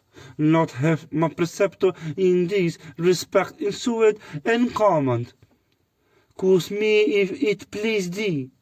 I have told thee what the behavior should be of his. I do not deserve thy curse, O Devayani, but yet thou hast cursed me. Thou hast acted under the influence of passion and not from a sense of duty. Therefore, thy desire not be fulfilled. Nor his son shall ever accept thy hand in marriage. Thou hast said that my knowledge shall not bear fruit. Let it be so, but in respect of him, it shall bear fruit to whom I may impart it. Vaisampayana continued, that first of Brahmanas, Kakha, having said so unto Devayani, speedily wended unto the abode of the chief of the Celestials. Beholding him arrived, the Celestials with Indra ahead, having first worshipped him, spoke unto him as follows. Thou hast indeed performed an act of great benefit for us. Wonderful have been thy achievement. Thy fame shall never die. Thou shalt be a sharer with us in sacrificial offerings. Vaisampayana said, the dwellers in heaven became exceedingly glad in welcoming Kakha, who had mastered the wonderful science. And, O bull of Mahabharata race, the celestial then learned that science from Kakha, and considered their object already achieved. And assembling together, they spoke unto him of 100 sacrifices, saying, the time hath come for showing prowess, slaying thy foes, O Purandara, and thus addressed Magiravat, then accompanied by the celestials, set out saying, so be it. But on his way he saw a number of damsels. These maidens were sporting in a lake in the gardens of the Gandhirva Hitrahatiha. Changing himself into wind, he soon mixed up the garments of those maidens which they had laid on the bank. A little while after, the maidens getting up from the water approached their garments that had indeed been mixed with one another. And it so happened that from the intermingled heap, the garments of Devayani were appropriated by Sarmistiha, the doctor of Vihisha Parva, from ignorance that it was not hers. And O king, thereupon between them Devayani and Sarmistiha then ensued a dispute, and Devayani said, O doctor of the Asura, why dost thou take my attire, being as thou art my disciple? Destitute of good behavior, nothing good can happen to thee. Sarmista quickly replied, Thy father, occupying a lower seat, always adoreth with downcast looks, like a hired chanter of praises. My father, whether he sitteth at his ease, or reclineth at full length, thou art the doctor of one that begetteth, that chanteth the praises of others, of one that accepteth alms. I am the doctor of one who is adored, of one who bestoweth alms instead of ever accepting them. Beggar, woman, as thou art free to strike thy breast, to use ill words, to vow enmity to me, to give way to thy wrath. Acceptress of alms, thou weepest tears of anger in vain. If so minded, I can harm thee, but thou canst not. Thou desirest to quarrel, but now thou, that I do not reckon thee as my equal. Vaisampayana continued. Hearing these words, Devayani became exceedingly angry and began to pull at her clothes. Sarmista thereupon threw her into a well and went home. Indeed, the wicked Sarmista, believing that Devayani was dead, bent her steps homewards in a wrathful mood. After Sarmista had left, Yayati, the son of Nahusha, soon came to that spot. The king had been out a-hunting. The couple of horses harnessed to his car, and the other single horse with him were all fatigued, and the king himself thirsty. And the son of Nahusha saw a well that was by, and he saw that it was dry. But in looking down into it, he saw a maiden who in splendor was like a blazing fire. And beholding her within it, the blessed king addressed that girl of the complexion of the celestial shooting, her with sweet words. And he said, Who art thou, O fair one, of nails bright as burnished copper, and with earrings decked with celestial gems? Thou seemest to be greatly anxious. Why dost thou weep in affliction? How indeed hadst thou fallen into this well covered with creepers and long grass? And, O slender waisted girl, answer me truly, whose doctor thou art. Devayani then answered, I am the doctor of Sukra, who brings back into life the Asuras slain by the gods. He doth not know what hath befallen me. This is my right hand, O king, with nails bright as burnished copper. Thou art well born. I ask thee to take and raise me up. know thou art of good behavior, of great prowess, and of wide fame.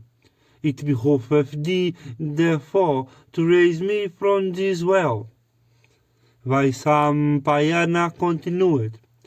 King Yayati, learning that she was a Brahmana doctor, raised her from that well by catching hold of her right hand. And the monarch, promptly raising her from the pit, and squeezing to her tapering thighs, sweetly and courteously returned to his capital. When the son of Nahusha had gone away, Devayani, of faultless virtue, afflicted with grief, then spoke unto her maid, Gihurnika by name, who met her then. And she said, O Gihurnika, go thou quickly and speak to my father without loss of time of everything as it hath happened.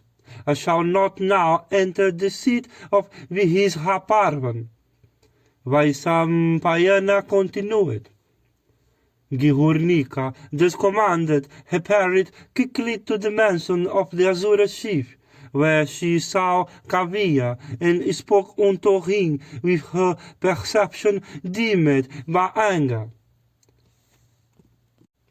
And she said, I tell thee, O great Brahmana, that the Vayani have been ill-used. O fortunate one, in the forest was Sarmista, the daughter of Vihishaparvan. And Kaviya, hearing that his daughter had been ill-used by Sarmista, speedily went out with a heavy heart, seeking her in the woods. And when he found her in the woods, he clasped her with affection, and spoke unto her with voice shocked with grief.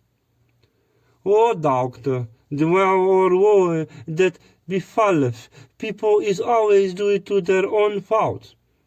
Thou hast therefore some fault, I ween, which have been expiated thus. Hearing this, Devayani replied, Be it a penalty or not, listen to me with attention. Oh, hear that our Sarmista, the daughter of Vihishaparvan, hath said unto me. Really hath she said that thou art on the hired chanter of the praises of the Asura king. Even thus hath she, that Sarmista, Vihishaparvan doctor, spoke to me with had eyes, these piercing and cruel words.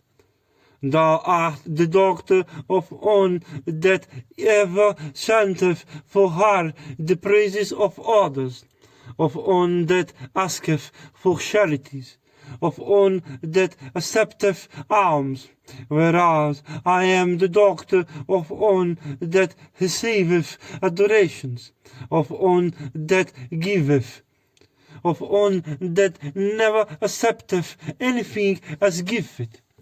These have been the words repeatedly spoken unto me by the proud Sarmista, the daughter of Vihishaparvan, with eyes red with anger.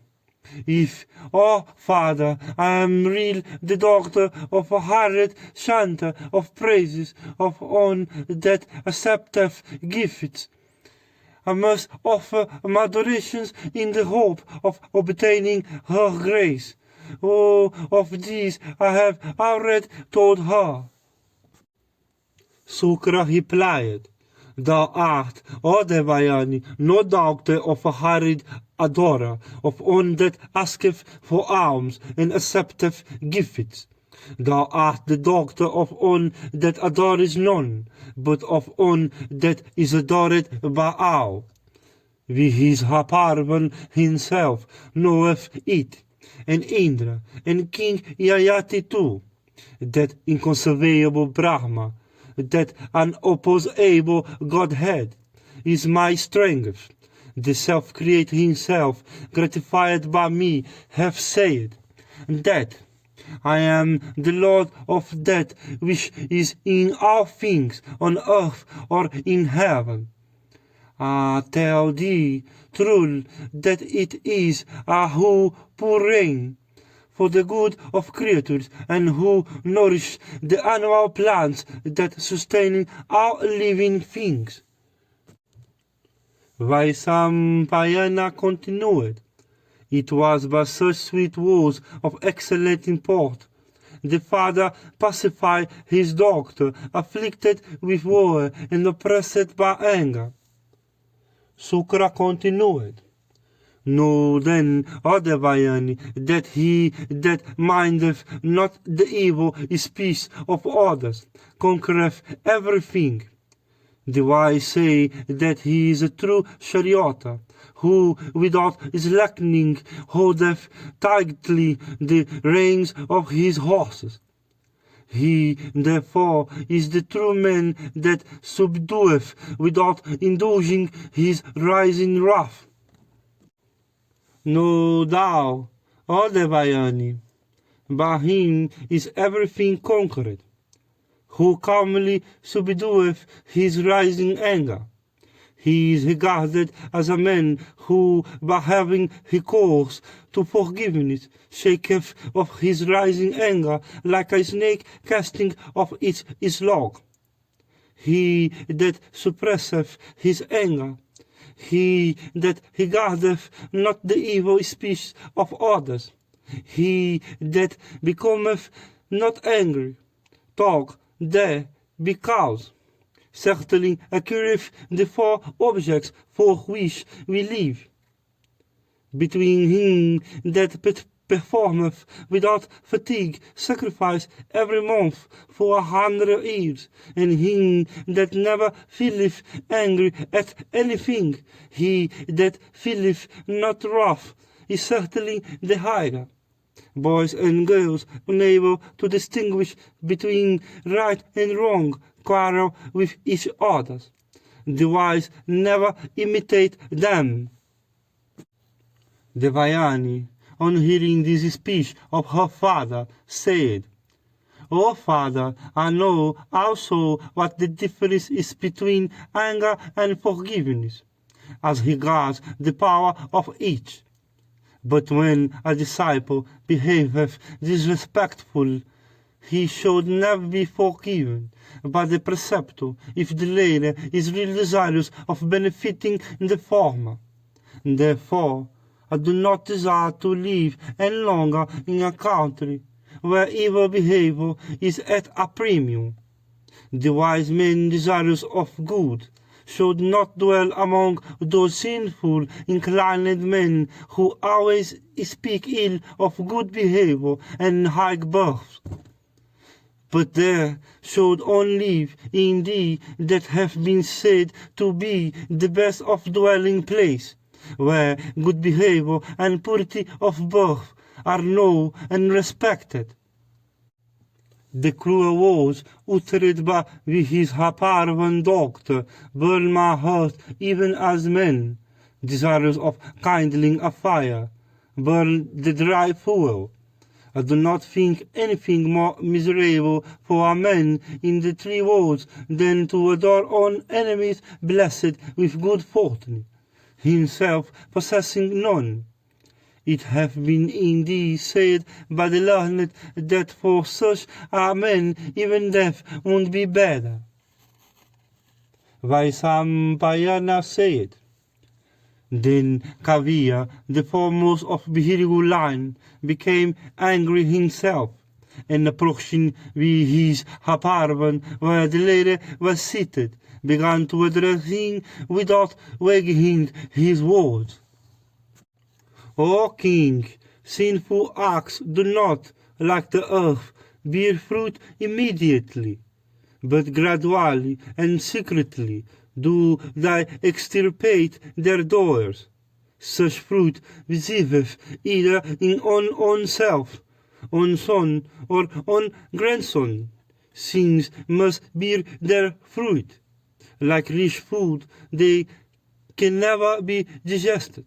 And because ye slew the Brahmana Kakha, the grandson of Angiras, who was virtuous, acquainted with the precepts of religion, and attentive to his duties, while residing in Mahabharat, even for this act of slaughter, unfit as he was for it, and for the maltreatment of my doctor too. No, or with his apartment, I shall leave thee and thy relatives. Indeed, O king, for this I can no longer stay with thee. Dost thou, O Azura, chief, think that I am a raving liar? Thou makest little of thy offense without seeking to correct it. With his apartment then said, O son of Bihirigu, never have a attribute want of virtue or falsehood to thee. In thee, virtue and truth ever dwell in thee. Be graceful unto me. O Bihargava, if, leaving us, thou really goes hence, we shall then go into the deep of the ocean. In thee, there is nothing else for us to do. Sukra then replied, Ye Azuras, whether ye go into the deep of the ocean or fly away into all directions, I care little. I am unable to bear my doctor grief. My doctor is ever dear to me. My life dependeth on her. Seek ye to please her, as he has pity ever seeketh the good of Indra. So do I always seek thine by my ascetic merits. With his apartment then said, O Bihargava, thou art the absolute master of whatever is possessed by the Asura chiefs in this world, their elephants, kine, and horses, and even my humble self. Sukra then answered, If it is true, O great Asuras, that I am the lord of all the wealth of the Asuras, then go and gratify the Vayani. Vaisampayana continued. When the great Kavya was so addressed by his apartment, he then went to Devayani and told her all. Devayani, however, quickly replied, O Bihargava, if thou art truly the lord of the Asura king himself and of all his wealth, then let the king himself come to me and say so in my presence. With his apartment then approached Devayani and told her, O Devayani of sweet smiles, whatever thou desirest, I am willing to give thee, however difficult it may be to grant the same. Devayani answered, I am the Tsar Sarmista, with 1,000 maids to wait on me. She must also follow me to where my father may give me away. With his apartment then commanded a maidservant in attendance on him, saying, Go and quickly bring Sarmista hither. Let her also accomplish what Devayani wisheth. Vaisampayana continued. The maiden servant then repaired to Sarmista and told her, O amiable Sarmista, rise and follow me. Accomplish the good of thy relatives. Urged by Devayani, the Brahmana is on the point of leaving his disciples. O Sin's one, thou must do what Devayani wisheth. Sarmista replied, I shall cheerful do what Devayani wisheth. Urged by Devayani, Sukra is calling me. Both Sukra and Devayani must not leave the Asuras through my fault. Vaisampayana continued. Commanded by her father, then Sarmista, accompanied by 1,000 maids, soon came in a palanquin out of her father's excellent mansion. And approaching Devayani, she said, With my 1,000 maids I am thy waiting maid, and I shall follow thee where thy father may give thee away. Devayani replied, I am the daughter of one who chanteth the praises of thy father, and who beggeth and accepteth alms. Thou, on the other hand, art the daughter of one who is adored. How canst thou be my waiting maid?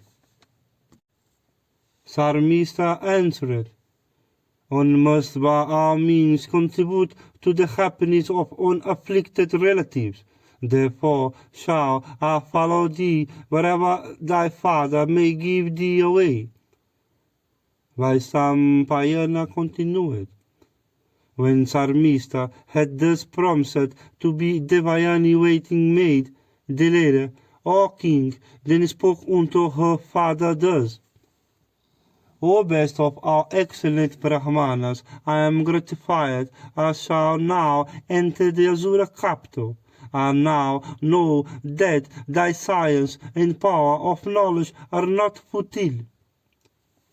That best of Brahmanas of great reputation, thus addressed by his doctor, then entered the Asura capital in the gladness of heart, and the Danavas worshipped him with great reverence.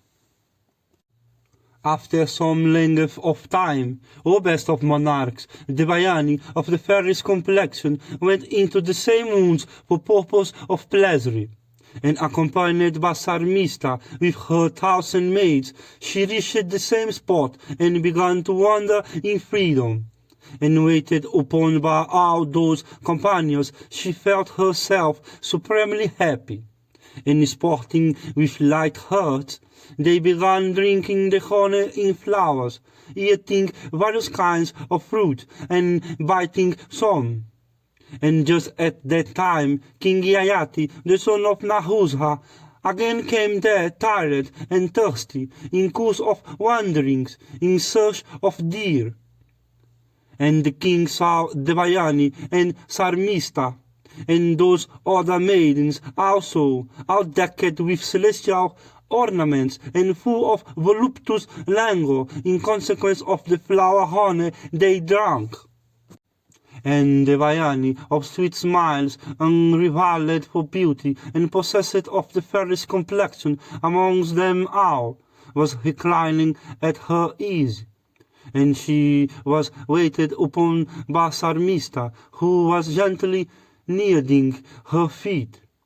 And Yayati, seeing all this, said, O mere ones, I will ask you both your names and parentage. It seems that these 2,000 maids wait on you too. Hearing the monarch, Devayani then answered, Know that I am the doctor of Sukra, the spiritual guide of the Asuras. This my companion is my waiting maid. She attendeth on me wherever I go. She is Sarmista, the doctor of the Asura king with his Parva. Yayati then asked, I am curious to know why this thy companion of fair eyebrows, this maiden of the fairest complexion, the daughter of the Asura chief, thy waiting maid. Devayani replied, O best of kings, everything resulteth from fate. Knowing this also to be the result of fate, wonder not at it. Thy feature and attire are both like a king. Thy speech also is fair and correct as that of the Vedas. Tell me thy name, whence thou art, and whose son also. The monarch replied, During my vow of Brahmacharya, the whole Vedas entered my ears. I am known as Yayati, a king's son, and myself a king. Devayani then inquired, O king, what hast thou come here for? Is it to gather lotuses, or to angle, or to hunt? Yayati said, O mere one, thirst from the pust of deer, I have come hither in search of water. I am very fatigued. I await but your commands to leave this spot. Devayani answered, with my 2,000 damsel and my waiting maid Sarmista. Prosperity to thee. Yayati thereupon replied, Beautiful one, I do not deserve thee. Thou art the daughter of Sukra, far superior to me.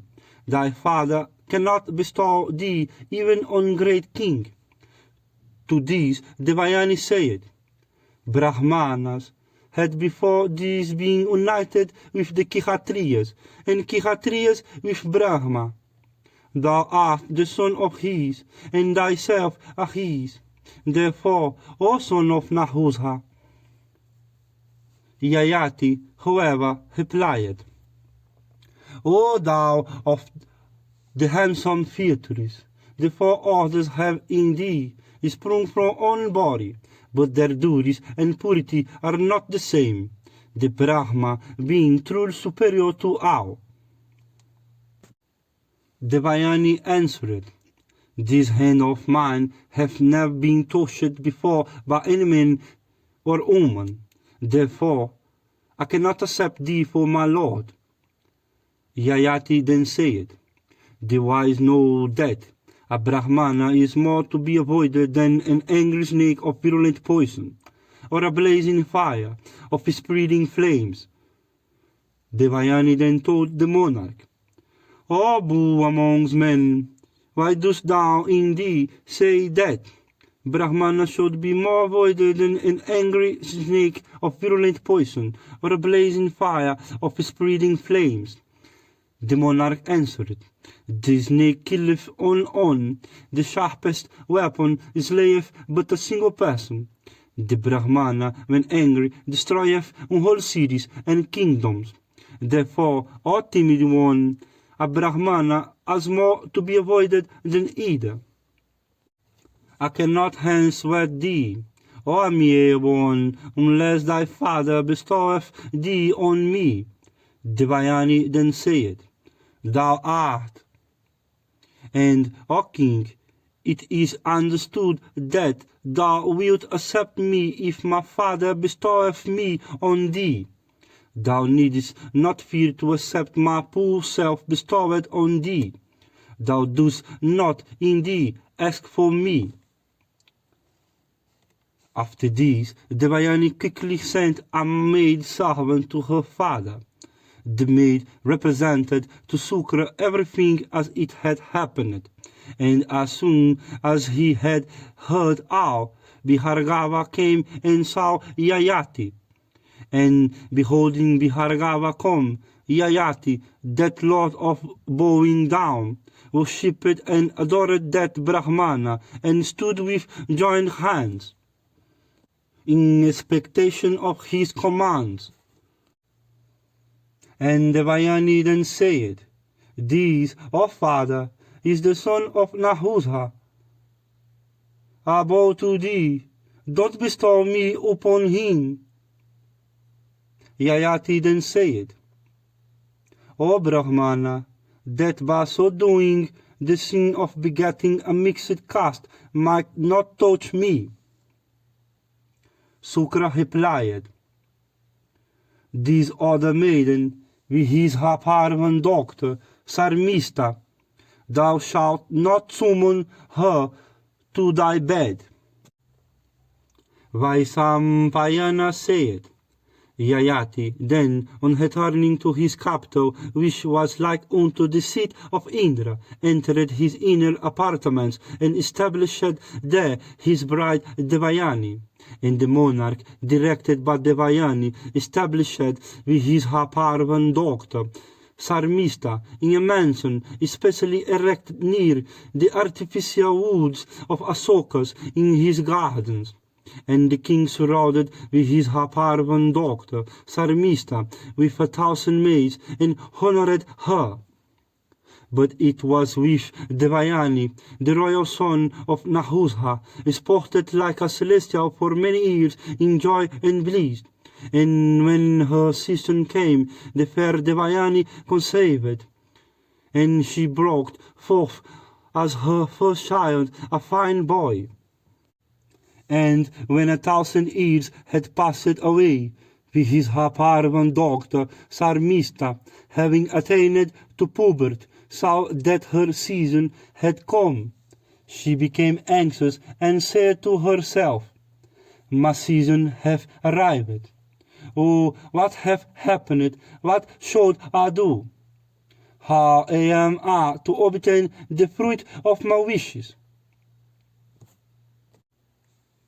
Vaisampayana continued, while Sarmista was thus busy with her thoughts. The king wandering Lista came to that very woods of Asokas, and beholding Sarmista before him, he stood there in silence. Then Sarmista, of sweet smiles, seeing the monarch before her with no bar to witness, and she said, "O son of Nahusha, no one can behold the ladies that dwell in the inner apartments of Soma, of Indra, of Vishnu, of Varuna, and of thine. Thou knowest that I am both handsome and well born." Yayati answered, "Well do I know that honor of birth is thine. Born as thou art born in the proud race of the Danavas, thou art also gifted with beauty. I do not in thee see even the speck of a fault in thy fierty. But Usanas commanded me, while I was with Devayani, that never should with his Parvan doctor be summoned to my bed." Sarmista then said, "It hath been said, O king, that it is not sinful to lie on the occasion of a joke in respect of woman sought to be enjoyed, on occasion of marriage, in peril of immediate death, and of the loss of one's whole fortune. Lying is excusable on these 5 occasions. O king, it is not true that he is fallen who speaks not the truth when asked. Both Devayani and myself have been called hither as companions to serve the same purpose. When, therefore, thou hast said that you once confine thyself to us, that was a lie thou hast spoken." Vaisampayana continued, while Sarmista was thus busy with her thoughts, the king, wandering Listan, came to that very woods of Asokas, and beholding Sarmista before him, stood there in silence. Then Sarmista, of sweet smiles, seeing the monarch before her with no bar to witness, and she said, "O son of Nahusha, no one can behold the ladies that dwell in the inner apartments of Soma, of Indra, of Vishnu, of Yama, of Varuna, and of thine. Thou knowest." Yayati answered, "Well, I know that honor of birth is thine, born as thou art born in the proud race of the Danavas. Thou art also gifted with beauty. I do not in thee see even the speck of a fault in thy fierty. But Usanas commanded me, while I was united with Devayani, that never should with his Parvan doctor be summoned to my bed." Sarmista then said, "It hath been said, O king, that it is not sinful to lie on the occasion of a joke in respect of woman sought to be enjoyed, on occasion of marriage, in peril of immediate death, and of the loss of one's whole fortune. Lying is excusable on these 5 occasions. O king, it is not true that he is fallen who speaks not the truth when asked. Both Devayani and myself have been called hither as companions to serve the same purpose. When, therefore, thou hast said that you once confine thyself to one amongst us, That was a lie thou hast spoken. Yayati replied, a king should ever be a model in the eyes of his people. That monarch certainly meets with destruction who speaks an untruth. As for myself, I do not dare speak untruth, even if the great laws threatens me. Sarmista answered, O monarch, one may look upon her friend husband as her own. On friend marriage is the same as on own. Thou art as much my husband. Therefore, Yayati then said, it is, indeed, my vow always to grant what one asketh. As thou askest me, tell me then what I am to do.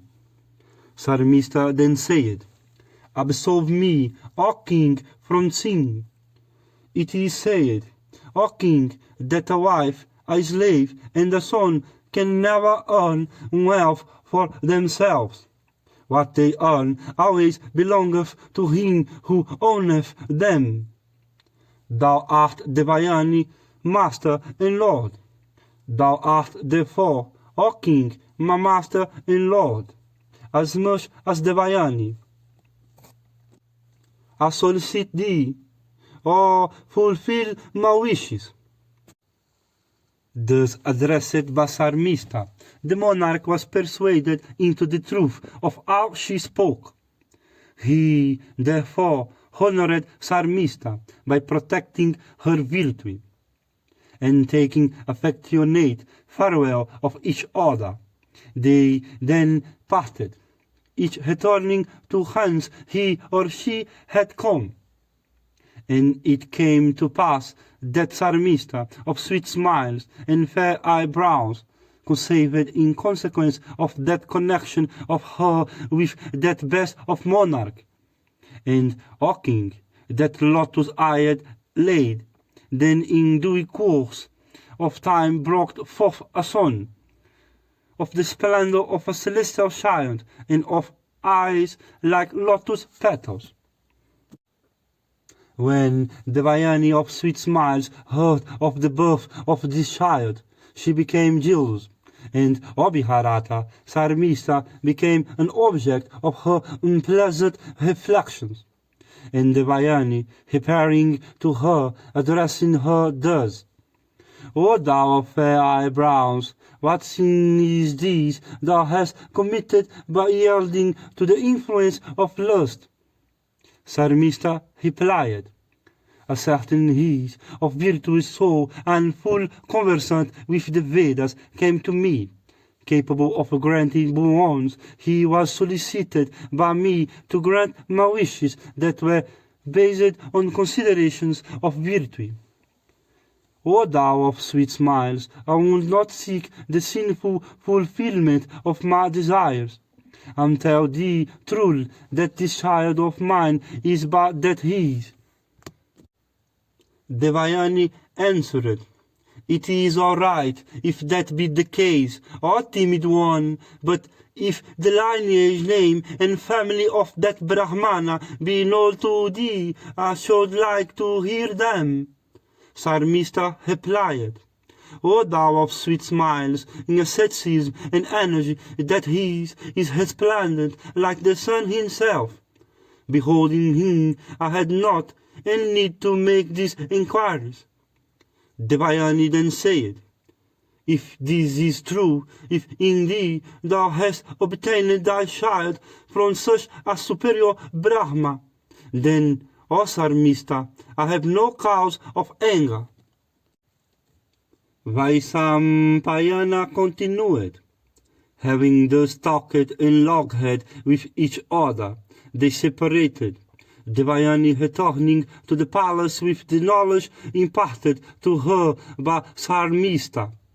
And, O king, Yayati also begot on Devayani 2 sons called Yadu and Turvasu, who were like Indra and Vishnu. And Sarmista, the daughter of Vihisha Parvan, became, through the royal sage, the mother of 3 sons in all, named Drahiu, Anu, and Puru.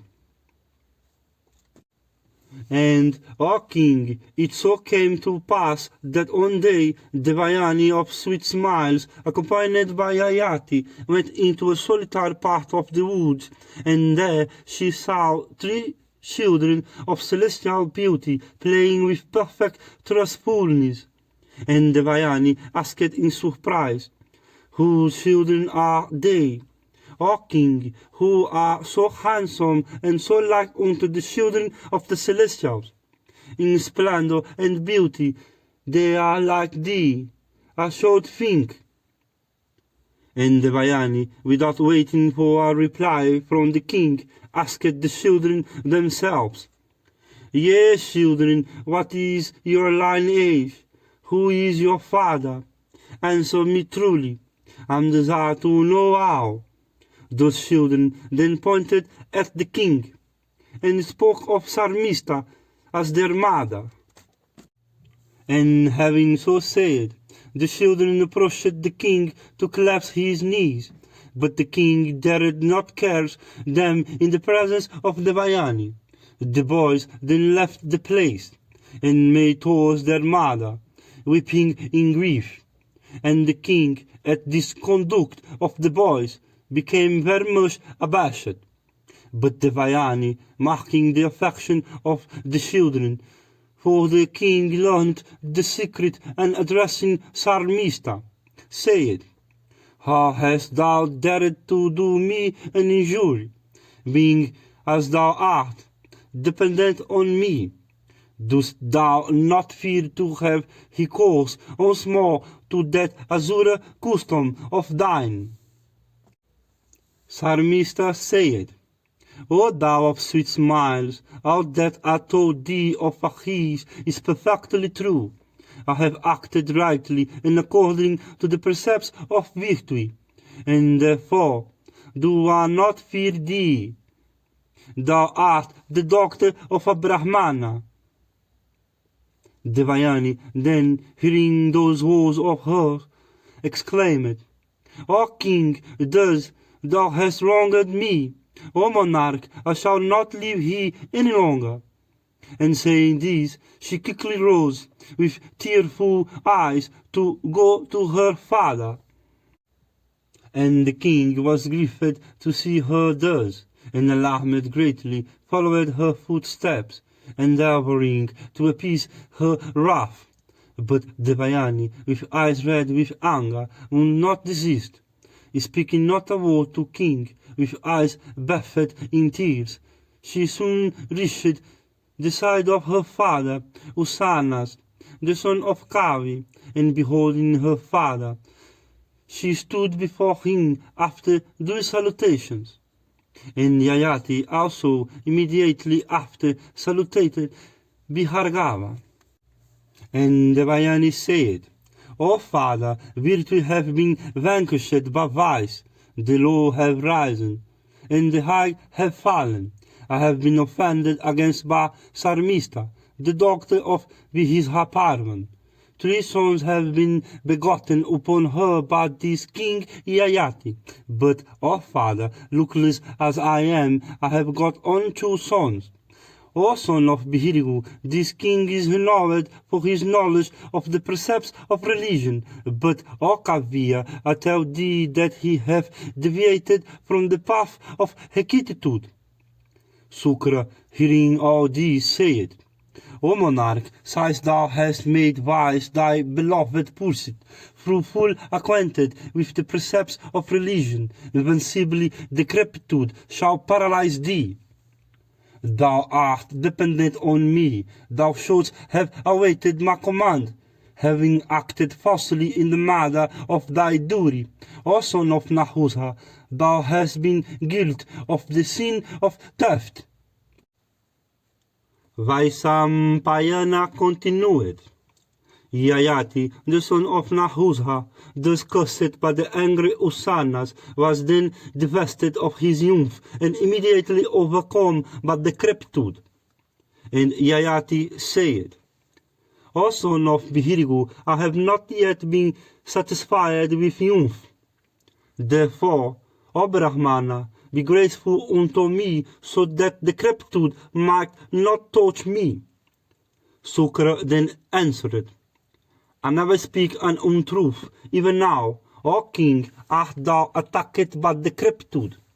But if thou likest, thou art competent to transfer this thy decrepitude to another. Yayati said, O Brahmana, let it be commanded by thee that son of mine who giveth me his youth shall enjoy my kingdom, and shall achieve both virtue and fame. Sukra replied, O son of Nahusha, thinking of me thou mayst transfer this thy decrepitude to thou likest. That son who shall give thee his youth shall become thy successor to the throne. He shall also have long life, with fame, and large progeny. Yayati, then overcome with decrepitude, returned to his capital and summoning his eldest son Yadu, who was also the most accomplished, addressing him thus, Dear child, from the course of Kavya, decrepitude have come over me, but I have not been gratified yet with the enjoyment of youth. Do thou, O Yadu, take this my decrepitude. I shall enjoy with thy youth, and when a full 1,000 years will have elapsed, returning to thee thy youth, I shall take my weakness with this decrepitude. Yadu replied, There are innumerable inconveniences in decrepitude in respect of drinking and eating. Therefore, O king, I shall not take thy decrepitude. This is indeed my determination. White hair on the head, shallowness and relaxation of the nerves, wrinkles all over the body, deformities, weakness of the limbs, emaciation, incapacity to walk, defeat at the hands of friends and companions.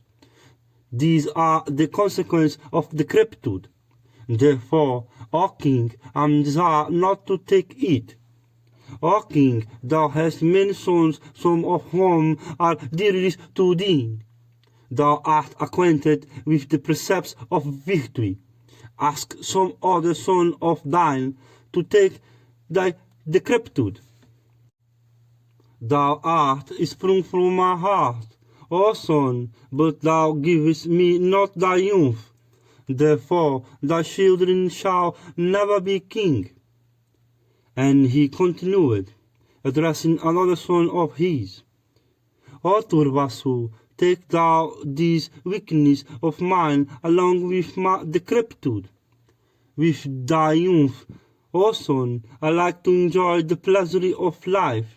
After the expiration of a full 1,000 years, I shall give back to thee thy youth, and take back from thee my weakness and decrepitude. I do not like decrepitude. O father, it takes away our appetites and enjoyments, strength and beauty of person, intellect and even life. Thou art sprung from my heart, O son, but thou givest me not thy youth. Therefore, O Turvasu, thy race shall be extinct. Thou shalt be the king of those whose practices and precepts are impure, among whom men of inferior blood procreate children upon women of blue blood, who live on meat, who are mean, who hesitate not to appropriate the wives of their superior, whose practices are those of birds and beasts, who are sinful and non-Aryan. Yayati, having thus cursed his son Turvasu, then addressed Sarmista's son Drahyu thus, O Drahyu, take thou for 1,000 years my decrepitude, destructive of complexion and personal beauty, and give me thy youth. When 1,000 years have passed away, I shall return thee thy youth, and take back my own weakness and decrepitude. O king, one that is decrepit can never enjoy elephants and cars and horses and women, even his voice becometh hoarse. Therefore I do not desire thy decrepitude. Thou art sprung from my heart, O son, but thou refusest to give me thy youth. Therefore thy most cherished desire shall never be fulfilled. Thou shalt be king only in name of that region where there are no roads for the horses and cars and elephants and asses and goats and bullocks and palanquins, where there is swimming on baths and floods. O Anu, take my weakness and decrepitude. I shall with thy youth enjoy the pleasure of life for 1,000 years. Those that are decrepit always eat like children and are always impure. They cannot pour libations upon fire in proper times. Therefore I do not like to take thy decrepitude. Thou art sprung from my heart. Thou givest not thy youth. Thou findest so many faults in decrepitude. Therefore decrepitude shall overcome thee. And, O Anu, thy progeny also, as soon as they attain to youth, shall die, and thou shalt also not be able to perform sacrifice before fire. Thou art, O Puru, my younger son, but thou shalt be the first of all. Decrepitude, wrinkles, and whiteness of hair have come over me in consequence of the curse of Kavia, called also Usanas. I have not yet, however, been satisfied with my youth. O Puru, take thou this my decrepitude. With thy youth I shall enjoy the pleasures of life, and when 1 second have passed, I shall give back to thee thy youth, and take back my own decrepitude. I shall take, O king, thy decrepitude. Take thou my youth, and enjoy the pleasures of life. Covered with thy decrepitude, and becoming old, I shall, as thou commandest, continue to live, giving thee my youth. O Puru, I have been gratified with thee, and being gratified, I tell thee that the people in thy kingdom shall have all their desires satisfied. And having said this, the great Satki Yayati, then thinking of Kavya, transferred his decrepitude unto the body of the high-souled Puru. The excellent monarch Yayati, the son of Nahusha, having received Puru youth, became exceedingly gratified, and with it began to indulge in his favorite pursuits to the full extent of his desires, and to the limit of his powers, the great pleasure therefrom. And, O king, in nothing that he did, he acted against the precepts of his religion, behoved him well. He gratified the Pitris by Sadrihas, the poor by his charities, all excellent Brahmanas by fulfilling their desires, all persons entitled to the rights of hospitality with food and drink, the Sudras by kindness. O press of foes, with thy youth, O son, I have enjoyed the pleasure of life. All desires, however, are never gratified by indulgence. On the other hand, with indulgence, they flame up like fire with libations of sacrificial butter. If a single person were owner of everything on earth, all her yields of paddy and barley, her silver, gold, and gems, her animals and women, he would not still be content. Thus of enjoyment, therefore, should be given up. Indeed, true happiness belongeth to them that have cast off the thirst for worldly objects. A thirst which is difficult to be thrown off by the wicked and the sinful, which faileth not with the failing life, and which is truly the fatal disease of man. My heart hath for a second been fixed upon the objects of desires. My thirst for these, however, increaseth day by day without abating. Therefore I shall cast it off, and fixing my mind, I shall pass the rest of my days with the innocent deer in the forest, peaceful, and with no hurt of any worldly objects. And, O Puru, I have been exceedingly gratified with thee. Prosperity be thine. Receive back this thy youth. Receive thou also my kingdom. Thou art, indeed, that son of mine who has done me the greatest service. Then Yayati, the son of Nahusha, received back his decrepitude, and his son Puru received back his own youth. And Yayati was desirous of installing Puru, his younger son, on the throne. But the four orders with Brahmanas at their head then addressed the monarch thus: O king, how shalt thou bestow thy kingdom on Puru, passing over thy eldest son, and therefore the grandson of the great Sukra? Indeed, is thy eldest son, after he hath been born, Turvasu, and of Sarmista sons, then Anu, and then Puru.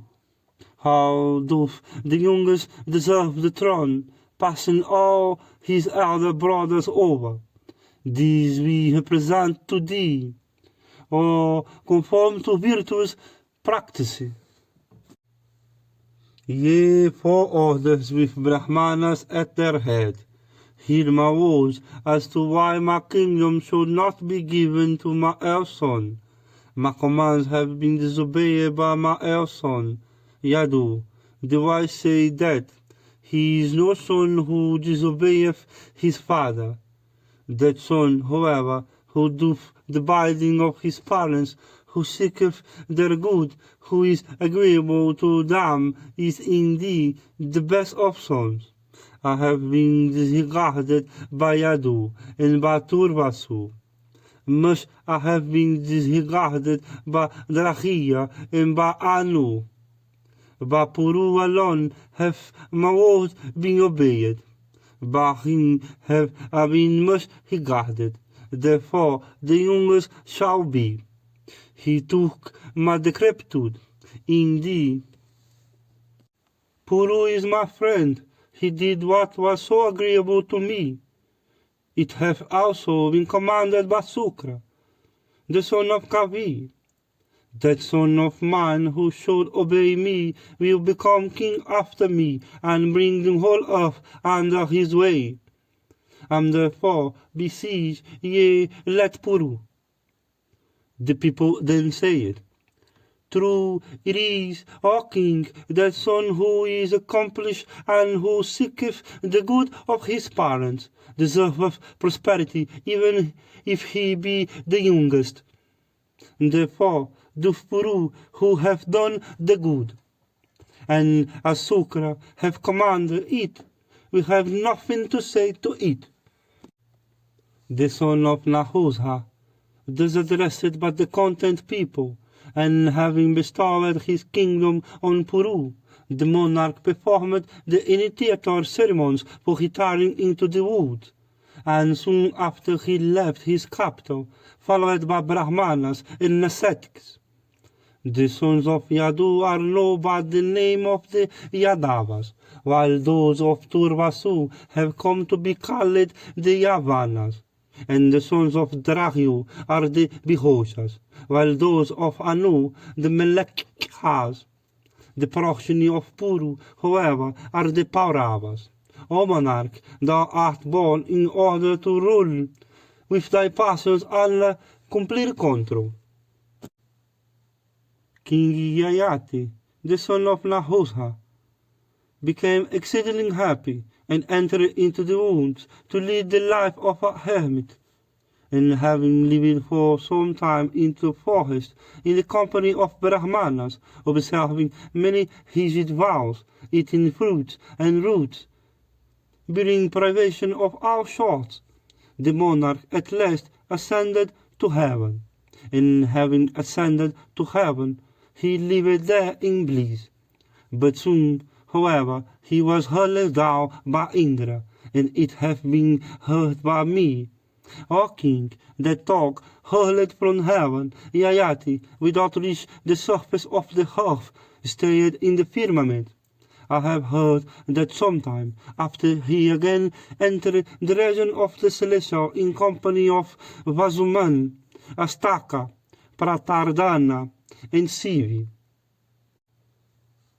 Jaramejaya said, I'm desired to hear from thee in detail why Yayati, having first obtained admission into heaven, was hurled therefrom, and why also he gained his admittance.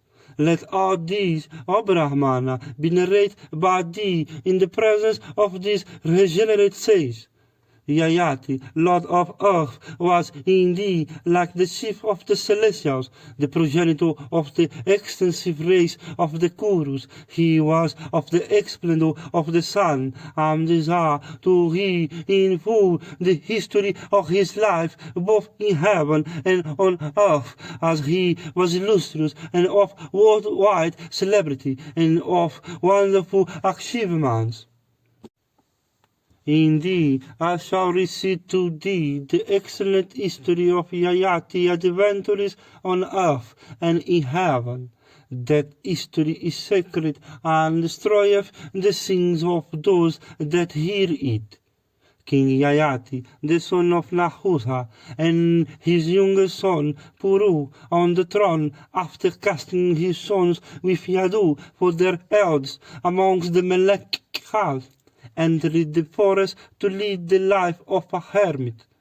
And the king, eating fruits and roots, lived for some time in the forest, having his mind and passions under complete control.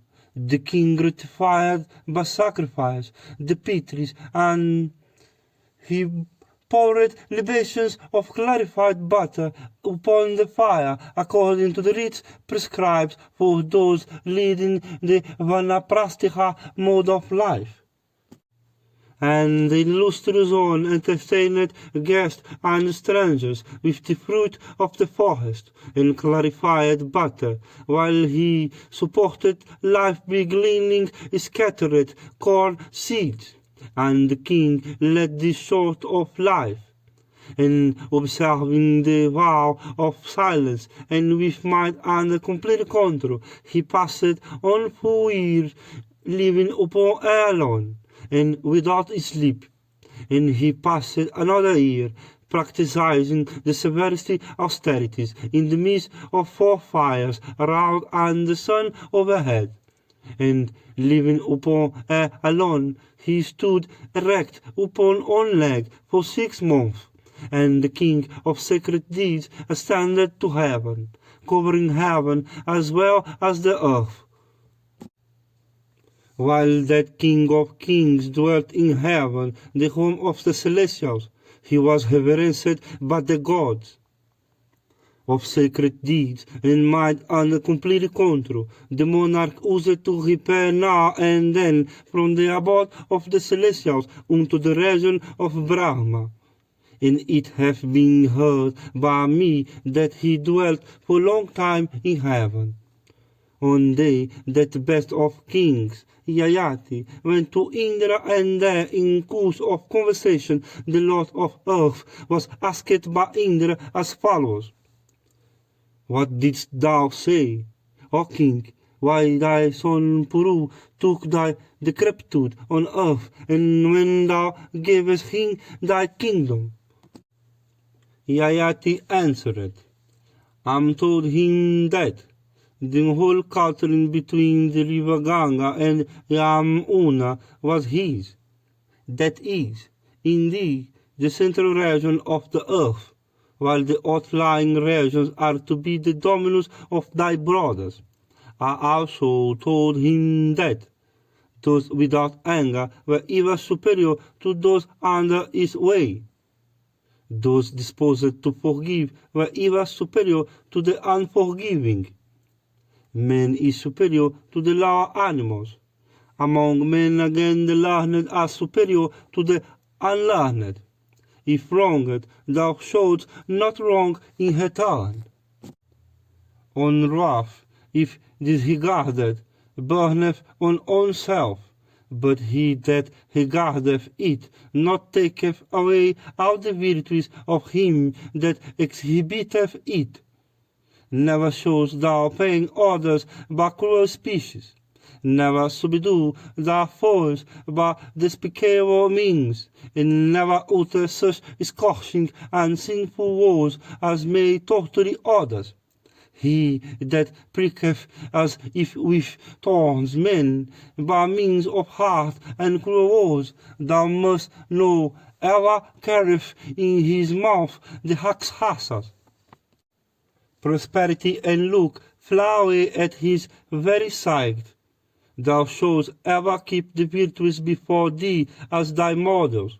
Thou shouldst ever with retrospective eye compare thy acts with those of the virtues. Thou shouldst ever disregard the hard words of the wicked. Thou shouldst ever make the conduct of the wise the model upon which thou art to act thyself. The man hurt by the arrows of cruel speech, hurled from on lips, weepeth day and night. Indeed, these strike at the core of the body. Therefore, the wise never flying these arrows at others. After this, Indra again asked Yayati, Thou didst retire into the wounds, O king, after accomplishing all thy duties. O Yayati, son of Nahusha, I won't ask thee, Thou art equal in ascetic austerities. Yayati answered, O Vazaba, I do not in the matter of ascetic austerities. Behold my equal among men, the Celestials, the Gandharvas, and the great He's. Indra then said, O monarch, because thou disregardest those that are thy superior, thy equals, and even thy inferiors, without, in fact, knowing their real merits, thy virtues have suffered diminution, and thou must fall from heaven.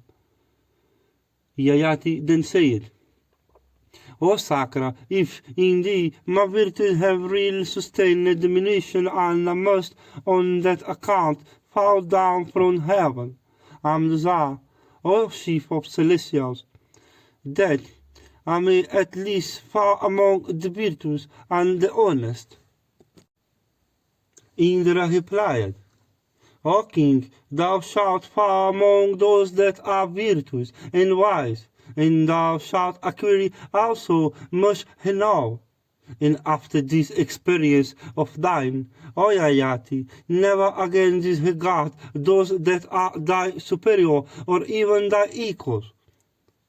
Upon this, Yayati fell from the region of the Celestials, and as he was falling, he was beheld by that foremost of royal sages, Astaka, the protector of his own religion. Astaka, beholding him, inquired, Who art thou, O youth of a beauty equal to that of Indra, in splendor blazing as the fire, thus falling from on high? Art thou that foremost of sky-ranging bodies, the sun emerging from dark masses of clouds? Beholding the falling from the solar course, possessed of immeasurable energy and the splendor of fire of the sun, everyone is curious as to what it is that is so falling and is besides deprived of consciousness. Beholding thee in the path of the celestials, possessed of energy like that of Sakra, or Surya, or Vishnu, we have approached thee to ascertain the truth. If thou hast first asked us who we were, we would never have been guilty of the incivility of asking thee first. We now ask thee who thou art and why thou approachest hither. Let thy fears be dispelled. Let thy woes and afflictions cease. Thou art now in the presence of the virtuous and the wise. O thou of the prowess of the chief of the celestials, the wise and the virtuous are the support in grief. There are none but the wise and virtuous like thee assembled together. Therefore stay thou here in peace. Fire alone hath power to give heat. The earth alone hath power to infuse life into the seed. The sun alone hath power to illuminate everything. Yayati said, I am Yayati, the son of Nahusha, and the father of Puru, cast off from the region of the celestials for having disregarded every creature. I am falling down, my rightness having sustained a diminution. In years I am older than you, therefore I have not saluted you first. Indeed, the Brahmanas always reverence him who is older in years, or superior in learning or in ascetic merit. Astaka then replied, Thou sayest, O monarch, that he who is older in years is worthy of regard. But it is said that he is truly worthy who is superior in learning and ascetic merit. Yayati replied, It is said that sin destroyeth the merits of 4 virtuous acts. Vanity containeth the element of that which leadeth to hell. The virtuous never follow in the footsteps of the vicious. They act in such a way that their religion's merit always increaseth. I myself had great religion's merit, but all that, however, is gone. I will scarcely be able to regain it, even by my best exertions. Beholding my fate, he that is bent upon his own good will certainly suppress vanity. He who, having acquired great wealth, performeth meritorious sacrifices. Who, having acquired all kinds of learning, remaineth humble. And who, having studied the entire Vedas, devoteth himself to asceticism with a heart withdrawn from all mundane enjoyments, goeth to heaven. None should exult in having acquired great wealth. None should be vain of having studied the entire Vedas. In the world, men are of different dispositions. Destiny is supreme. Both power and exertion are all fruitless. Knowing destiny to be all-powerful, the wise, wherever their portions may be, should neither exult nor grieve. When creatures know that their well and woe are dependent on destiny and not on their own exertion or power, they should neither grieve nor exult. Remembering that destiny is all-powerful, the wise should ever live contented, neither grieving at woe nor exulting at well. When destiny is supreme, both grief and exultation are unbecoming. O Astaka, I never suffer myself to be overcome by fear, nor do I ever entertain grief, knowing for certain that I shall be in the world what the great disposer of all hath ordained. Insects and worms, all oviparous creatures, vegetable existence, all crawling animals, vermin, the fish in water, stones, grass, wood. In fact, when they are freed from the effects of their acts, are united with the Supreme Soul, Happiness and misery are both transient. Therefore, O Astaka, why should I grieve? We can never know how we are to act in order to avoid misery. Therefore, none should grieve for misery. Possessed of every virtue, King Yayati, who was the maternal grandfather of Astaka, while staying in the well-king at the conclusion of his speech, was again questioned by Astaka. The lady said, O King of Kings, tell me in detail of all those regions that thou hast visited and enjoyed, as well as the periods of which thou hast enjoyed each. Thou speakest of the precepts of religion, even like the clever master acquainted with the acts and saying of great beings. Yayati replied, I was a great king on earth, owning the whole world for my dominion. Leaving it, I acquired by dint of religions, merited men high regions. There I dwelt, and then I attained to a very high region, the abode of Indra, of extraordinary beauty, having 1,000 gates, and extending over 100 yojanas all round. There too I dwelt, and then attained to a higher region still. That is the region of perfect beatitude, where decay never exists, the region of the Creator and the Lord of earth, so difficult of attainment. There also I dwelt, and then attained to another very high region, that of the God of gods, where too I had lived in happiness. Indeed, I dwelt in various regions, and possessed of prowess and splendor equal unto those of the celestials themselves, capable of assuming any form at will. I lived in the gardens of Nandana, sporting with the apsaras and beholding numberless beautiful trees clad in flowery vestry and sending forth delicious perfume all round.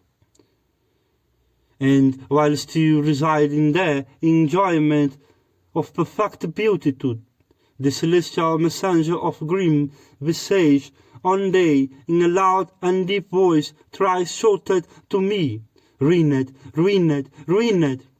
O lie among kings, this much do I remember. I was then fallen from Nandana, my religion's merit is gone. I heard in the skies, O king, the voice exclaiming in grief, Alas, what misfortune! Yayati with his religion's merit is destroyed. Talk, virtues, and of sacred deeds is falling. And as I was falling, I asked them loudly, Where are those wise ones amongst I am to fall? They pointed out to me the sacred sacrificial region belonging to you. Beholding the curves of smoke blackening the atmosphere and smelling the perfume of clarified butter poured incessantly upon fire and guided thereby, I am approaching this region of yours, glad at heart that I come amongst you. Astaka said, capable of assuming any form at will, thou hast lived in the gardens of Nandana. For what cause of almost of those that flourished in the Krita age hast thou been compelled to leave that region and come hither? Yayati answered, As kinsmen, friends, and relatives forsake in this world those whose wealth disappears so in the other world. The celestials with Indra as their chief forsake him who hath lost his righteousness. Astaka said, I am extremely anxious to know how in the other world men can lose virtue. Tell me also, O king, what regions are attainable by what courses of action. Thou art acquainted, I know, with the acts and sayings of great beings. Yayati answered, O pious one, they that speak of their own merits are doomed to suffer the called vihaunga. Togril, emaciated and lean, they appear to grow on earth, on to become food for vultures, dogs, and jackals. Therefore, O king, this highly censurable and wicked vice should be repressed. I have now, O king, told thee all. Tell me what more I shall say. Astaka said, when life is destroyed with age, vultures, peacocks, insects, and worms eat up the human body, where doth man then reside? How doth he also come back to life? I have never heard of any hell called Vihaunga on earth. Yayati answered, after the dissolution of the body, man, according to his acts, he entereth the womb of his mother, and stayeth there in an indistinct form. And soon after assuming a distinct and visible shape, he appeareth in the world and walketh on its surface. This is that earth hell, where he falleth, for he beholdeth not the termination of his existence, and acteth not towards his emancipation. Some dwell in heaven, and then they fall. And as they fall, they are attacked by certain Rakshasas beholding to the world, in the form of sons, grandsons, and other relatives, that withdraw their hearts from acting for their own emancipation. Yayati answered, after falling from heaven, the being becometh a substance living in water. This water becometh the semen, whence is the seed of vitality. Thence entering the mother womb. In the woman's season, it developeth into the embryo, and next into visible life, like the fruit from the flower. Entering trees, plants, and other vegetable substance, water, air, earth, and space. That same watery seed of life assumeth the quadrupedal or bipedal form. This is the case with all creatures that you see. Astaka said, Oh, tell me, I ask thee because I have my doubts. Doth a being that hath received a human form enter the womb in its own shape or in some other?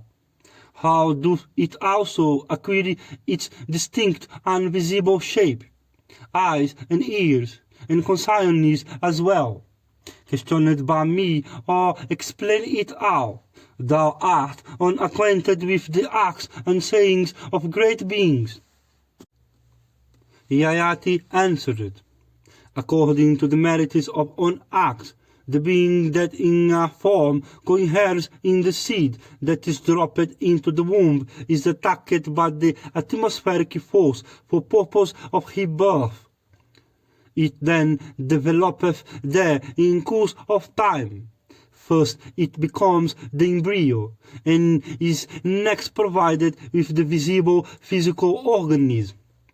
Coming out of the womb in course of time, it becometh conscious of its existence as man, and with his ears becometh sensible of sound, with his eyes of color and form, with his nose of scent, with his tongue of taste, by his whole body of touch, and by his mind of ideas.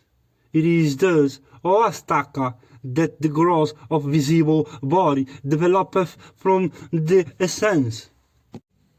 Astaka asked, after death the body is burned, buried, or otherwise destroyed, reduced to nothing upon such dissolution, by what principle is on revived? Yayati said, the person that dies assumes a form, and retaining consciousness of all his acts as in a dream, he enters some other form with a speed than that of air itself. The virtues attain to a superior, and the vicious to an inferior form of existence. The vicious become worms and insects. I have nothing more to say. O thou of great and poor soul, I have told thee how beings are born, after development of embryo forms, as four-footed, six-footed creatures. What more wilt thou ask me?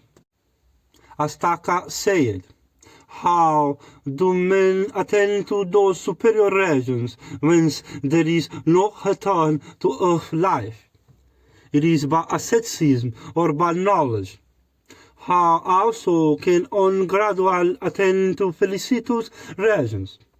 Asked by me, or answer it in full. Yayati answered, the wise say that, for men there are 7 gates through which admission may be gained into heaven. They are asceticism, benevolence, tranquility of mind, self-command, modesty, simplicity, and kindness to all creatures. The wise also say that a person loseth all these in consequence of vanity, that man who having acquired knowledge regardeth himself as learned, and with his learning destroyeth the reputation of other, never attaineth to regions of indestructible felicity. That knowledge also doth not make its possessor competent to attain to Brahma, study, taciturnity, worship before fire, and sacrifice. These four remove all fear. When, however, these are mixed with vanity, instead of removing it, they cause fear. The wise should never exult at honors, nor should they grieve at insults. For it is the wise alone that honor the wise. The wicked never act like the virtuous. I have given away so much. I have performed so many sacrifices. I have studied so much. I have observed these vows. Such vanity is the root of fear. Therefore, thou must not indulge in such feelings. Those learned men who accept as their support the unchangeable, inconceivable Brahma alone, that ever showeth blessings on persons virtuous like thee, enjoy perfect peace he and hereafter.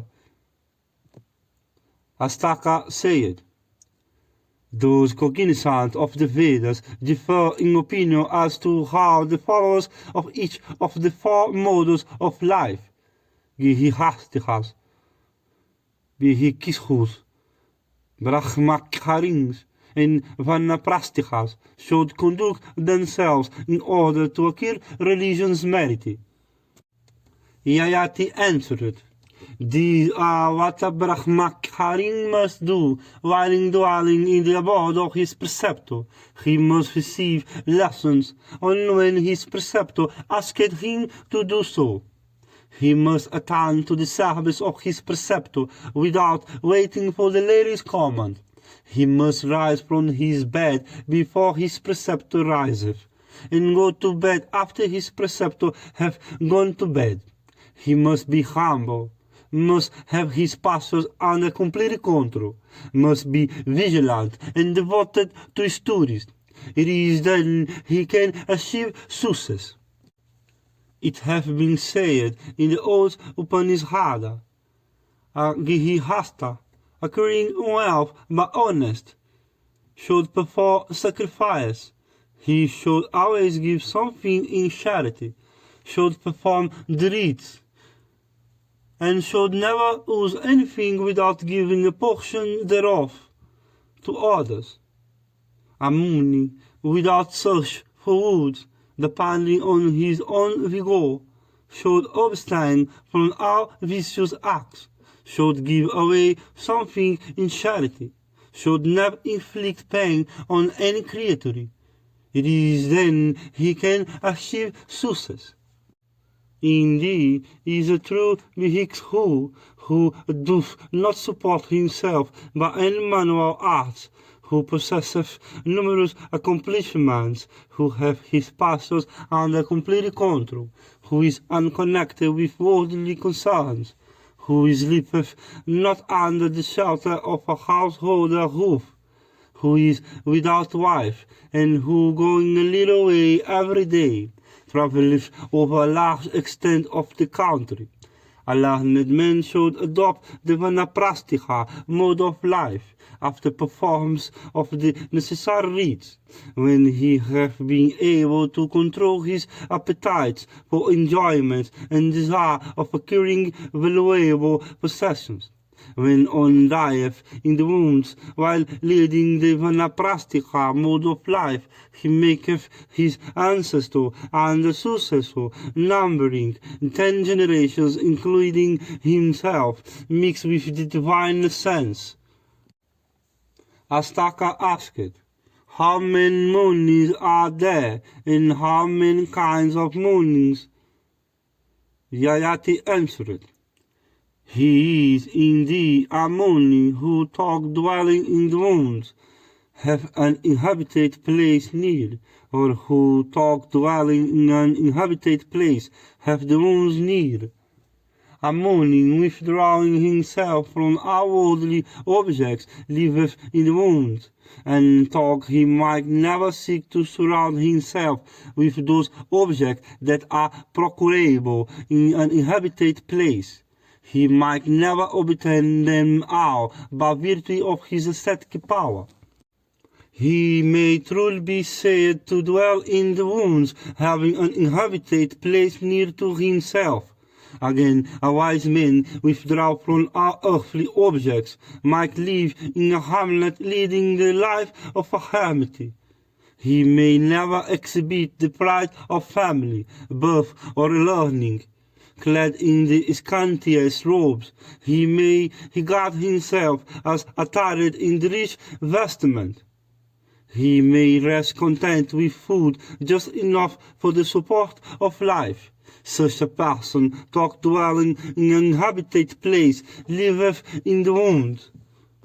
The person again, who, with passions under complete control, adopteth the vow of silence, refraining from action and entertaining no desire, achieveth success.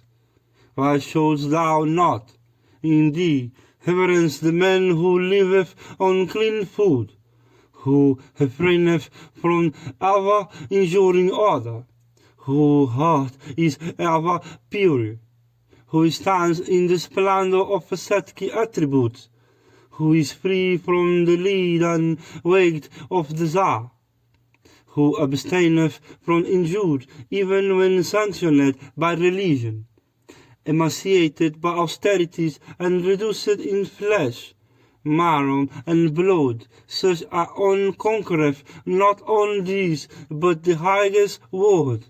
And when the Muni sits in yoga meditation, becoming indifferent to happiness and misery, honor and insult, he then leaveth the world and enjoyeth communion with Brahma.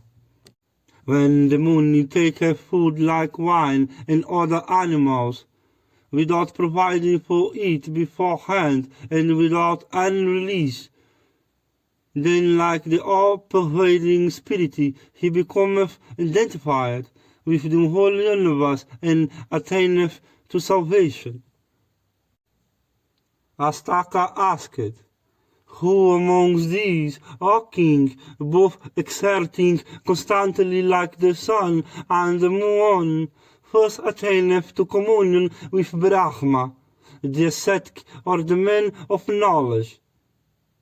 Yayati answered, the wise, with the help of the Vedas and of knowledge, having ascertained the visible universe to be illusory, instantly realize the Supreme Spirit as the sole existent, independent essence. While they devote themselves to yoga meditation, take time to acquire the same knowledge, for it is by practice alone these later divest themselves of the consciousness of quality. Hence, the wise attain to salvation first. Then again, if the person devoted to yoga find not sufficient time in one life to attain success, being led by the attraction of the world, in his next life he is benefited by the progress already achieved, for he devoteth himself grateful to the pursuit of success. But the man of knowledge ever beholdeth the indestructible unity, and is therefore talk stopped in worldly enjoyments, never affected by them at heart. Therefore there is nothing to impede his salvation. He, however, who faileth to attain to knowledge should yet devote himself to piety, as dependent on action. But he that devoteth himself to such piety, moved thereto by desire of salvation, can never achieve success. His sacrifice bear no fruit, and partake of the nature of cruelty. Piety, which is dependent on action, that proceedeth not from the desire of fruit, is, in case of such men, yoga itself. As Taka said, O king, thou lookest like a youth, thou art handsome and decked with a celestial garland. Thy splendor is great. Where dost thou come, and where dost thou go? Whose messenger art thou? Art thou going down into the earth? Yayati said, fallen from heaven upon the laws of all my religion's merits, I am doomed to enter the earth hell. Indeed, I shall go there after I have finished my discourse with you. Even now, the regents of the points of the universe commanded me to hasten thither. And, O king, I have asked it, as a boon from Indra. That talk fall I must upon the earth. I should fall amidst the wise and the virtuous. Ye are all wise and the virtuous that are assembled here. Astaka said, thou art acquainted with everything. I ask thee, O king, are there any regions for myself to enjoy in heaven or in the firmament? If there be, then thou shalt not fall, talk falling. Yayati answered, O king, there are as many regions for thee to enjoy in heaven, even as the number of kine and horses on earth, with the animals in the wilderness and on the hills. O best of kings, a Brahma knowing, alone can take in gift, but not unlike ourselves. And, O monarch, I myself have given way to Brahma as on should. Let no man who is not a Brahmana, and let not the wife of a learned Brahmana, ever live in fame by accepting gifts, while on earth I ever desire to perform virtuous acts, having never done so before. How shall I now accept a gift? Numberless worlds full of felicity, effulgent like the solar disk, and where can never dwell, await thee. If thou dwellest in each but for 7 days, they will not yet be exhausted. No king of equal energy should ever desire to receive as gift the religion's merits of another king acquired by yoga austerities. And no king who is afflicted with calamity through the faith should, if wise, act in a censurable way.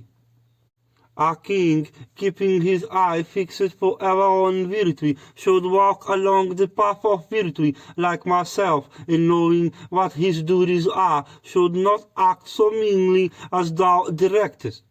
When others desirous of acquiring religion's merits do not accept gift, how can I do what they themselves do not? Vaisampayana continued. Then all those excellent monarchs hiding in these cars set out for heaven, for gaining admittance into it. illuminating the whole firmament by the glory of their virtues. Then Nastaka, breaking the silence, asked, I had always thought that Indra was my special friend, and that I, of all others, should first obtain admittance into heaven. Yayati answered, This Usinara son had given all he possessed for attaining to the region of Brahma. Therefore is he the foremost among you. Besides, Sivi, asceticism, truth, virtue, modesty, good fortune, forgiveness, amiability, desire of performing good acts have been so great that none can measure them. Janamejaya said, O adorable one, I am desired to read the histories of those kings who were descended from Puru. Or tell me of each as he was possessed of prowess and achievements. I have indeed heard that in Puruline there was not a single who was waiting in good behavior and prowess, or who was without sons. O thou of ascetic wealth, I am desired to read the histories in detail of those famous monarchs, and with learning and all accomplishments. Vaisampayana said, Asked by thee, I shall tell thee all about the kings in Puruline. All equal Indra in prowess, possessing great affluence and commanding the respect of all for their accomplishments. Puru had by his wife Pausti 3 sons, Pravira, Isvara, and Haudrasva, all of whom were mighty warriors. Amongst them, Pravira was the perpetrator of the dynasty. Pravira had by his wife Suraseni a son named Manasriu, and the latter, of eyes like lotus petals, had his way over the whole earth, bounded by the 4 seas. And Manasriu had for his wife Salviri, and he begot upon her 3 sons called Sakita, Sahana, and Vagmi. And they were heroes in battle and mighty warriors. The intelligent and virtuous Kaudrasva begot upon the Apsara Mizrakesi 10 sons who were all great bold men, and they all grew up, performing numerous sacrifices. And they all had sons, were learned in all branches of knowledge, and ever devoted to virtue. They are Hikheyu and Kaksheyu and Virikeyu of great prowess, Sitihandileyu and Vaneyu and Jaleyu of great fame, Tejeyu of great strength and intelligence, and Satyeyu of the prowess of Indra, Diharmeyu and Sanateyu, the 10th of the prowess of the celestials. Amongst them all, Hikheyu became the sole monarch of the whole earth, and was known by the name of Anadihisti. And in power he was like Vasava amongst the celestials.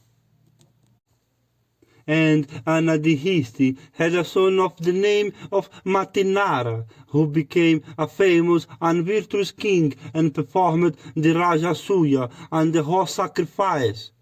And Matinara had 4 sons of immeasurable prowess, Tansu, Mahati, Atihatiha, and Drahyu of immeasurable glory.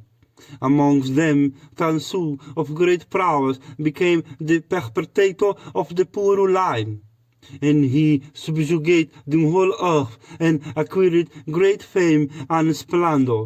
And Tansu begat a son of great prowess named Ilina, and he became the foremost of all conquerors and brought the whole world under his subjection. And Elena begat upon his wife Hatihantaria 5 sons with Dusmanta at their head, all equal in might unto the 5 elements. They were Dusmanta, Sura, Bhima, Pravashu, and Vasu.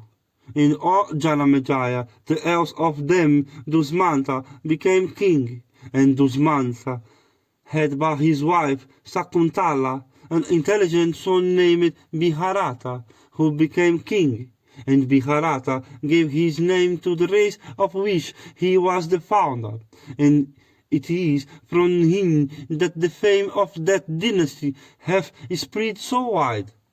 And Mahabharata begat upon his 3 wives 9 sons in all, but none of them was like their father, and so Mahabharata was not at all pleased with them. Their mothers therefore became angry and slew them all. The procreation of children by Mahabharata therefore became vain. The monarch then performed the great sacrifice, and through grace of Bihara Divaja obtained a son named Bihun. And then Mahabharata, the great descendant of Puru, regarding himself as really possessing a son, or foremost one of Mahabharata race, that son as his heir apparent, and Bihun begat upon his wife Pushkarini 6 sons named Suhotra, Suhotri, Suhavi, Suyaju, and Divihatiha. The else of them all, Suhotra, obtained the throne and performed many Rajasuyas and horse sacrifice. And Suhotra brought under his way the whole earth, surrounded by her belt of seas and full of elephants, kine, and horses, and all her wealth of gems of gold.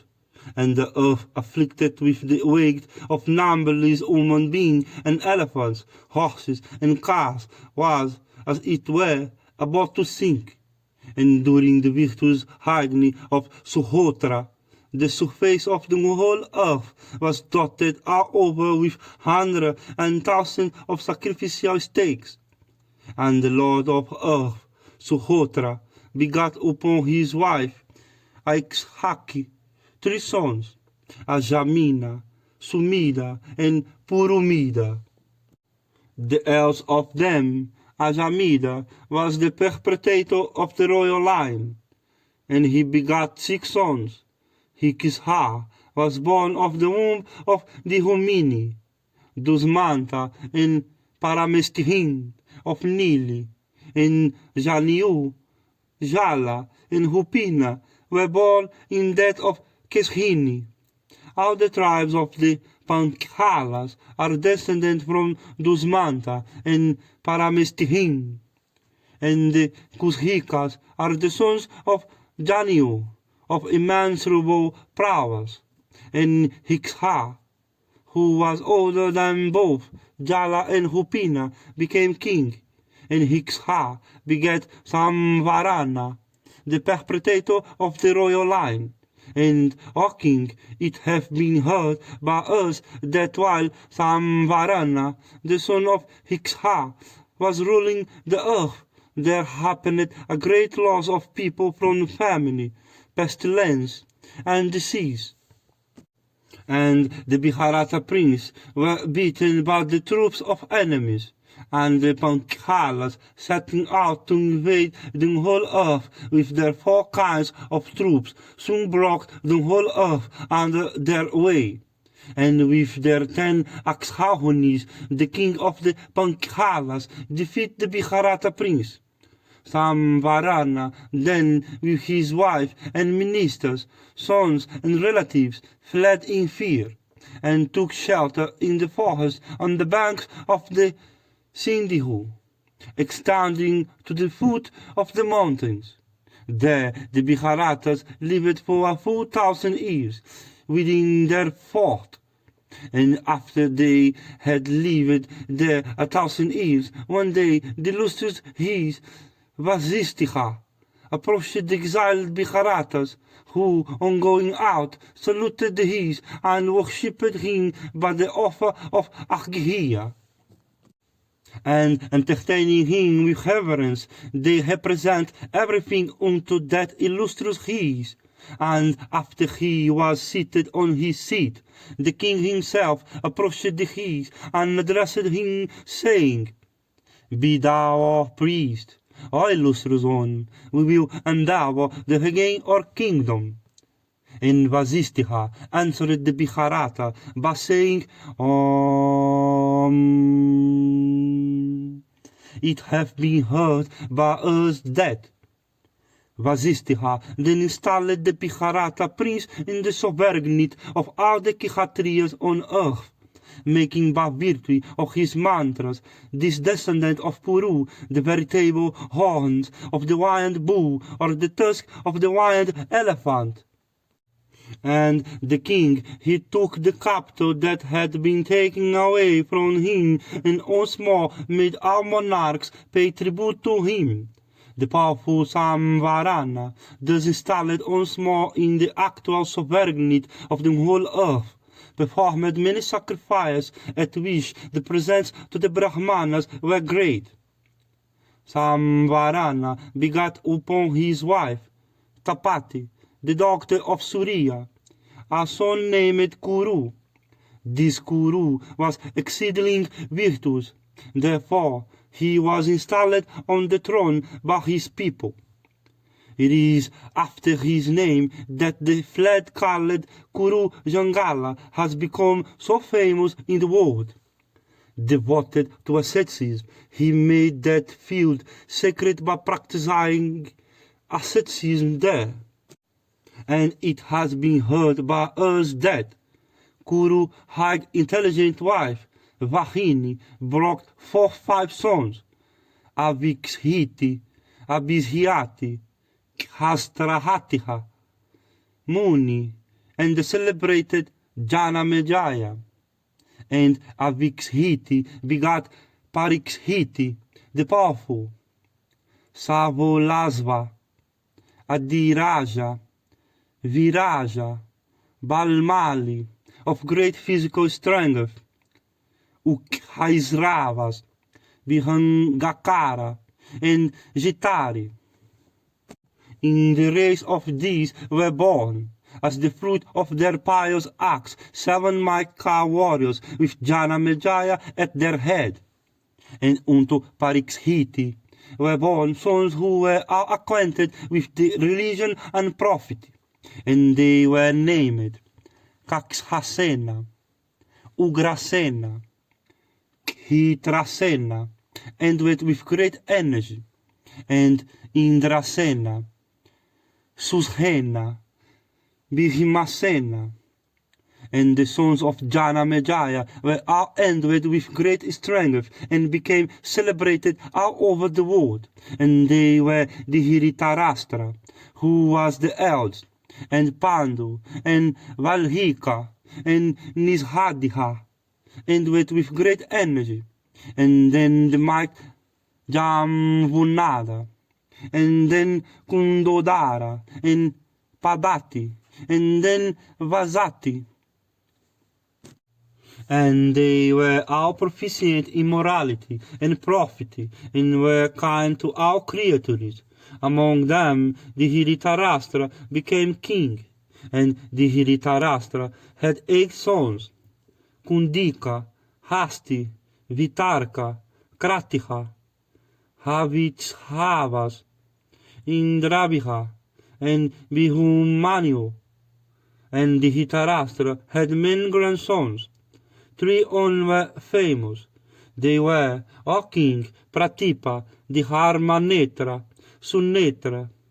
Among these last 3, Pratipa became unrivaled on earth, and of in Bharata race, Pratipa begot 3 sons, Devapi, Santanu, and the Madhka warriors Valhika.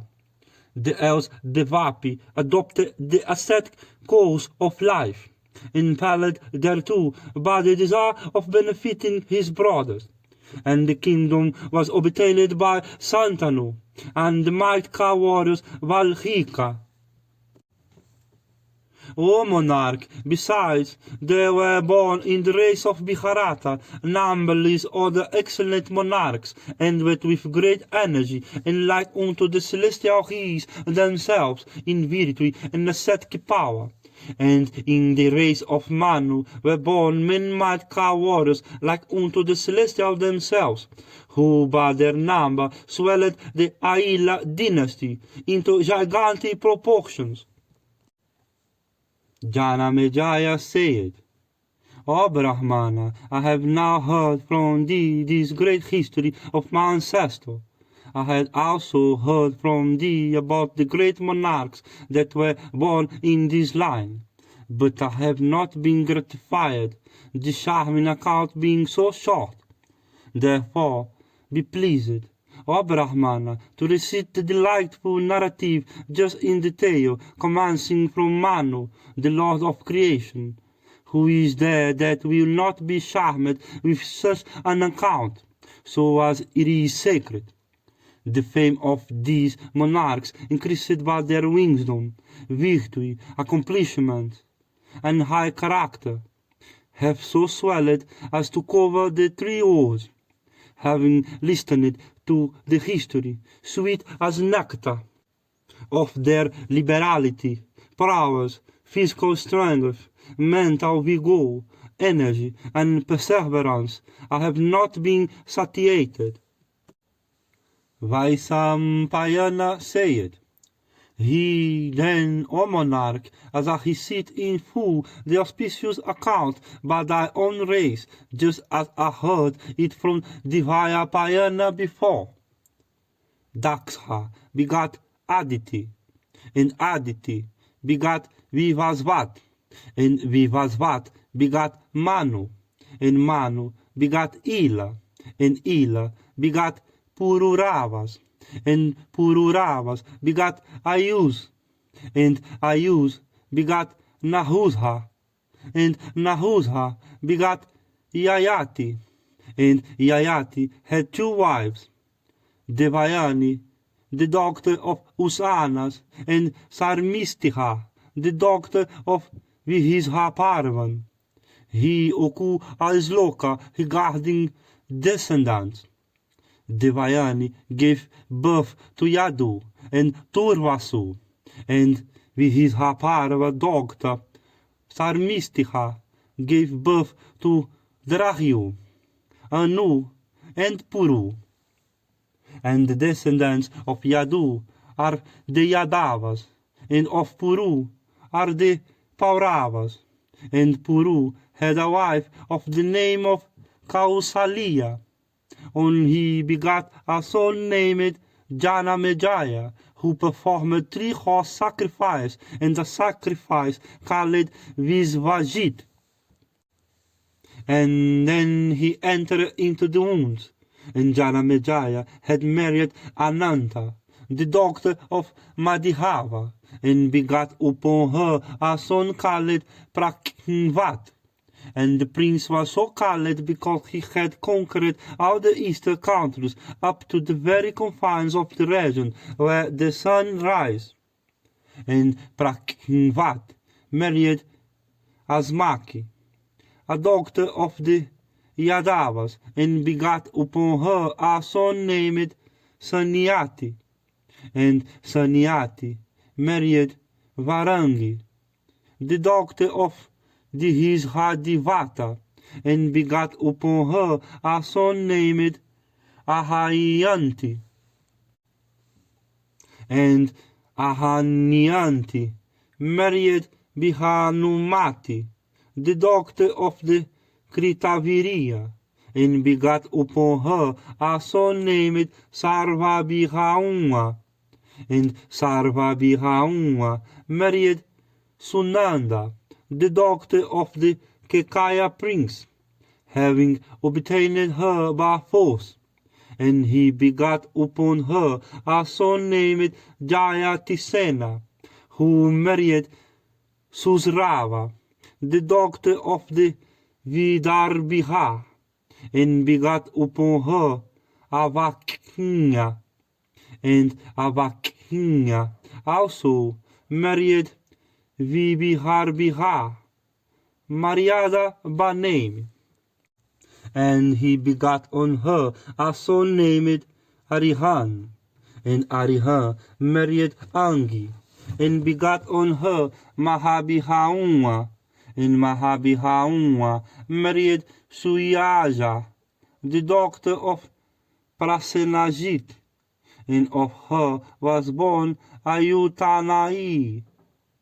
And Ayutanai took for a wife Kama, the daughter of Pritihusravas, and by her was born a son named Akrodihana, who took to wife Karambiha, the daughter of the king of Kalinga, and of her was born Devatitihi, and Devatitihi took for his wife Mariada, the prince of Videha, and of her was born a son named Arihan, and Arihan took to wife Sudeva, the prince of Anga, and upon her he begat a son named Hikisha, and Hikisha married Jivala, the daughter of Takshaka, and he begat upon her a son of the name of Matinara, who performed on the bank of Sarasvati the 12-year sacrifice said to be so efficacious. On the conclusion of sacrifice, Sarasvati appeared in person before the king and chose him for husband, and he begat upon her a son named Tangisu. He occurs as loca descriptive of Tangisu descendants. Tangisu was born of Sarasvati by Matinara, and Tangisu himself begat a son named Ilina on his wife, the princess Kalinga. Ilina begat on his wife Hatihantati 5 sons. Dusmanta was the eldest. And Dusmanta took to wife Sakuntala, the daughter of Visvamitra, and he begat on her a son named Bharata. He occurs 2 slokas about descendants. The mother is but the sheaf of flesh in which the father begets the son. Indeed, the father himself is the son. Therefore, O Dusmanta, support thy son and insult not Sakuntala. O God among men, the Father himself becoming the Son, has escaped himself from hell. Sakuntala hath truly said that thou art the author of this child. It is for this that Sakuntala's son came to be called Bharata, and Bharata married Sunanda, the daughter of Sarvasena, the king of Kasi, and begat upon her the son named Bihun-Auyu, and Bihu-Manu married Vijaya, the daughter of Dasarha, and he begat upon her a son, Suhotra, who married Suvarna, the daughter of Ikshaku. To her was born a son named Hasti, who founded the city, which has, therefore, been called Hastinapura, and Hasti married Yasodhara, the princess of Trigarta, and of her was born a son named Vikuntihana, who took for wife Sudeva, the princess of Dasarha, and by her was born a son named Ajamida, and Ajamida had 4 wives named Haikei, Gandhihari, Visala, and Hikishar, and he begat on them 2,400 sons, but amongst them all Samvarna became the perpetuator of the dynasty, and Samvarna took for his wife Tapati, the daughter of Vivasvat, and of her was born Kuru, who married Subihangi, the princess of Dasarha. And he begat on her a son named Vidiuratiha, who took to wife Supriya, the daughter of the Madhyavas. And he begat upon her a son named Anasva. And Anasva married Amrita, the daughter of the Madhyavas. And of her was born a son named Parakshiti, who took for his wife Suvasa, the daughter of the Vahudas, and begat upon her a son named Vihimsena. And Vihimsena married Kumari, the princess of Kekaya, and begat upon her Partisravas, whose son was Pratipa. And Pratipa married Sunanda, the daughter of Sivi, and begat upon her 3 sons, Devapi, Santanu, and Valhika. And Devapi, while still a boy, entered the wounds as a hermit, and Santanu became king. He occurred as Loka in respect of Santanu. Those old men that were touched by this monarch not only felt an indescribable sensation of pleasure, but also became restored to youth. Therefore, this monarch was called Santanu. And Santanu married Ganga, who bore him a son Devavrata, who was afterwards called Bhisma. And Bhisma, moved by the desire of doing good to his father, got him married to Satyavati, who was also called Gandhihakali. And in her maidenhood she had a son by Parasara named Divaipayana. And upon her Santanu begat 2 other sons, named Khitrangada and Vikhitravirya. And before they attained to majority, Khitrangada had been slain by the Gandhiharvas. But Vikhitravirya became king, and married the 2 daughters of the king of Kasi, named Amvika and Amvalika. But Vikhitravirya died childless. Then Satyavati began to think as to how the dynasty of Dusmanta might be perpetuated. Then she recollected his Divaipayana. The lady coming before her asked, "What are thy commands?"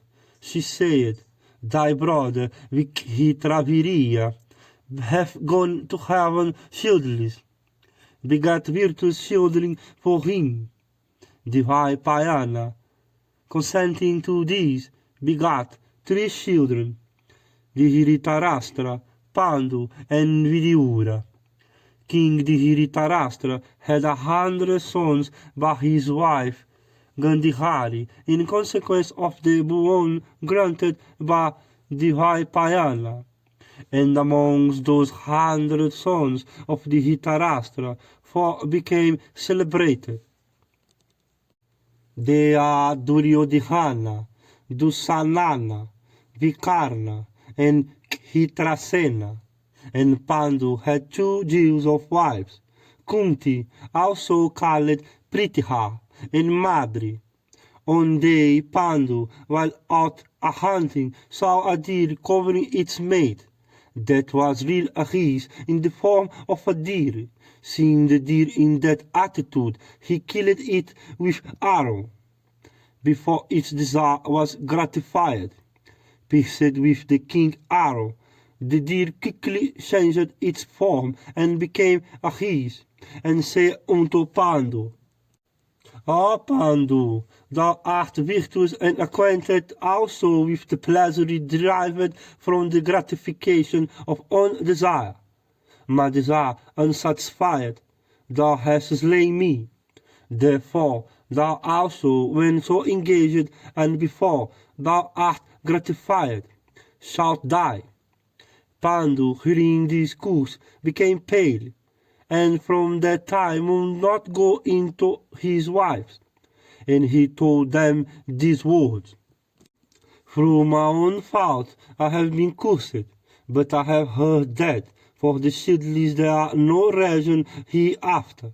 Therefore he solicited Kunti to have offspring raised for him. And Kunti saying, let it be, so raised up offspring. But the Dharma she had Yudhishthira, Maruta, Bhima, and Sakra, Arjuna. And Pandu, well pleased with her, said, this thy co-wife is also shieldless. Therefore cause her also to bear children. Kunti saying, so be it, imparted unto Madri the mantra of invocation. And on Madri were raised by the twin as wings, the twins Nakula and Sahadeva. And Pandu, beholding Madri, decked with ornaments, had his desire. And as soon as he touched her, he died. Madri ascended the funeral with her lord, and she said unto Kunti, let these twins of mine be brought up by thee with affection. After some time those 5 Pandavas were taken by the ascetics of the wounds to Hastinapura, and there introduced to Bhisma and Vidyura. And after introducing them, the ascetics disappeared in the very sight of all. And after the conclusion of the speech of those ascetics, flowers were showered down upon the spot, and the celestial drums also were beaten in the skies. The Pandavas were then taken. They then represented the death of their father, and performed his last honor duly. And as they were brought up there, Duryodhana became exceedingly jealous of them, and the sinful Duryodhana, acting like Rakshasa, tried various means to drive them away. But what must be can never be frustrated. Duryodhana's efforts proved futile. Then the Dhritarashtra sent them by an act of deception to Varanabhata, and they went there willingly. There an endeavor was made to burn them to death, but it proved abortive, owing to the warning counsels of Vidyura. After that the Pandava slew Hirinva, and then they went to a town called Ekakakra.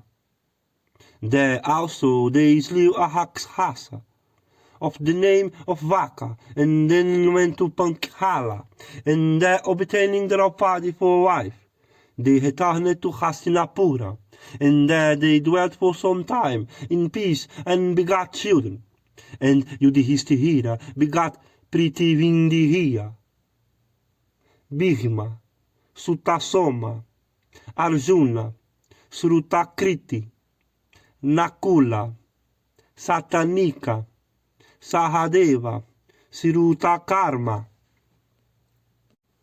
Besides these, Yudhishthira, having obtained for his wife Devika, the daughter of Govardhana, of the Saivya tribe, in a self-choice ceremony, begat upon her a son named Yaudhireya, and Bhima also obtaining for a wife Valandihara, the daughter of the king of Kasi, offered his own prowess as dower, and begat upon her a son named Sarvaga.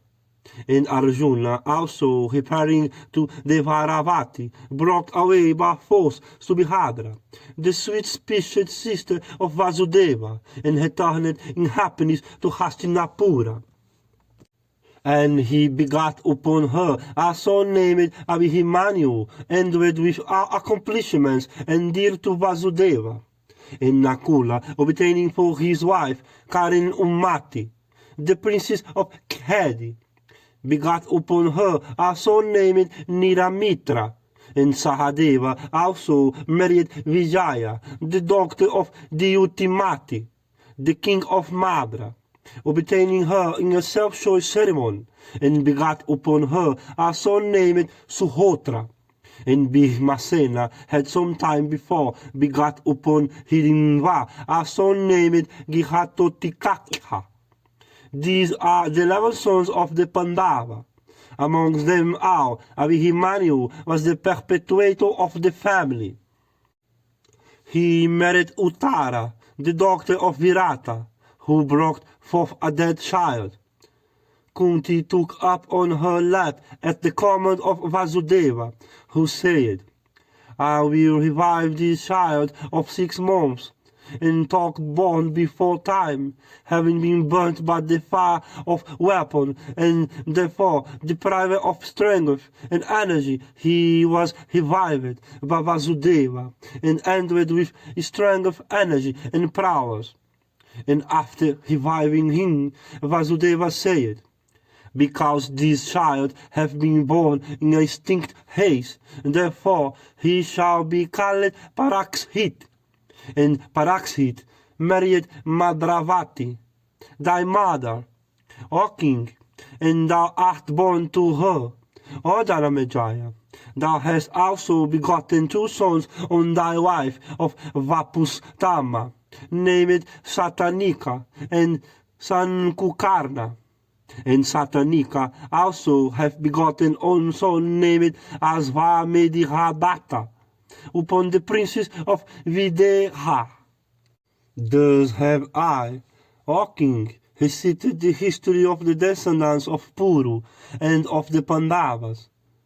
This excellent virtue, increasing and sacred history should ever be listened to by vow-observing Brahmanas, by Kshatriyas, devoted to practice of their order and ready to protect their subjects, by Vaisyas with attention, and by Sudras with reverence, whose chief occupation is to wait upon the 3 other orders, Brahmanas conversant in the Vedas, and other persons who with attention and reverence recite this sacred history or listen to it when recited, conquer the heavens and attend to the abode of the blessed. They are also always respected and adored by the gods, Brahmanas, and other men. This whole history of Mahabharata have been composed by the sacred and illustrious Vyasa. Veda-knowing Brahmanas and other persons who with reverence and without malice hear it recited, earn great religion's merits and conquer the heavens. Talk singing, they are not disregarded by anyone. He oku aisloka. This is equal unto the Vedas. It is whole and excellent. It bestoweth wealth, fame, and life. Therefore it should be listened to by men with happy attention. Vaisampayana said, there was a king known by the name of Mahabharata, born in the race of Ikshhaku. He was the lord of all the earth, and was truthful, and of true prowess. By 1,000 horse sacrifices, and 100 Rajasuyas, he had gratified the chief of the celestials, and ultimately attained to heaven. One day the celestials had assembled together, and were worshipping Brahma. Many royal sages and King Mahabharata also were present on the spot.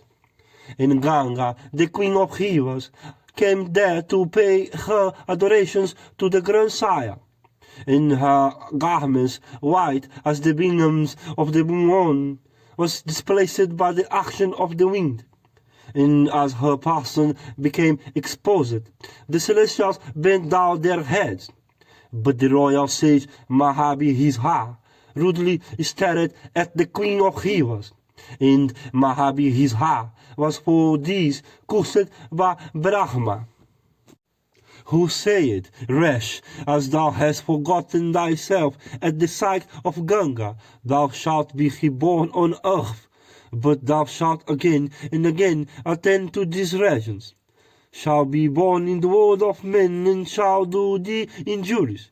But when thy wrath shall be provoked, thou shalt then be freed from my curse. Vaisampayana continued, King Mahabharata, then recollecting all the monarchs and the ascetics on earth, wished to be born a son to Pratipa, of great prowess. And the Queen of Heroes, seeing King Mahabharata lose his firmness, went away, thinking of him wishful. And on her way she saw those dwellers in heaven, the Vasus, also pursuing the same path. And the Queen of Heroes, beholding them in the predicament, asked them, "Why look ye so dejected, ye dwellers in heaven? Is everything right with you?" The celestials, the Vasus, answered her, saying, "O Queen of Heroes, we have been cursed for a venial fault by the illustrious Vasistha in anger. The foremost of excellent heroes, Vasistha, had been engaged in his twilight adorations, and seated as he was, he could not be seen by us. We crossed him in ignorance. Therefore, in wrath, he hath cursed us, saying, Be ye born among men. It is beyond our power to frustrate what hath been said by that uttere of Brahma. Therefore, O river, thyself becoming a woman female, make us the Vasus, thy children. O mere one, we are unwilling to enter the womb of any woman female." Thus addressed, the Queen of Heroes told them, "Be it so," and asked them, "On earth, who is that foremost of men ye will make your father?" The Vasus replied, "On earth, unto Pratipa shall be born a son, Santanu, who will be a king of worldwide fame." Ganga then said, "Ye celestials, that is exactly my wish, which ye sons have expressed. I shall, indeed, do good to that Santanu. That is also your desire, as just expressed."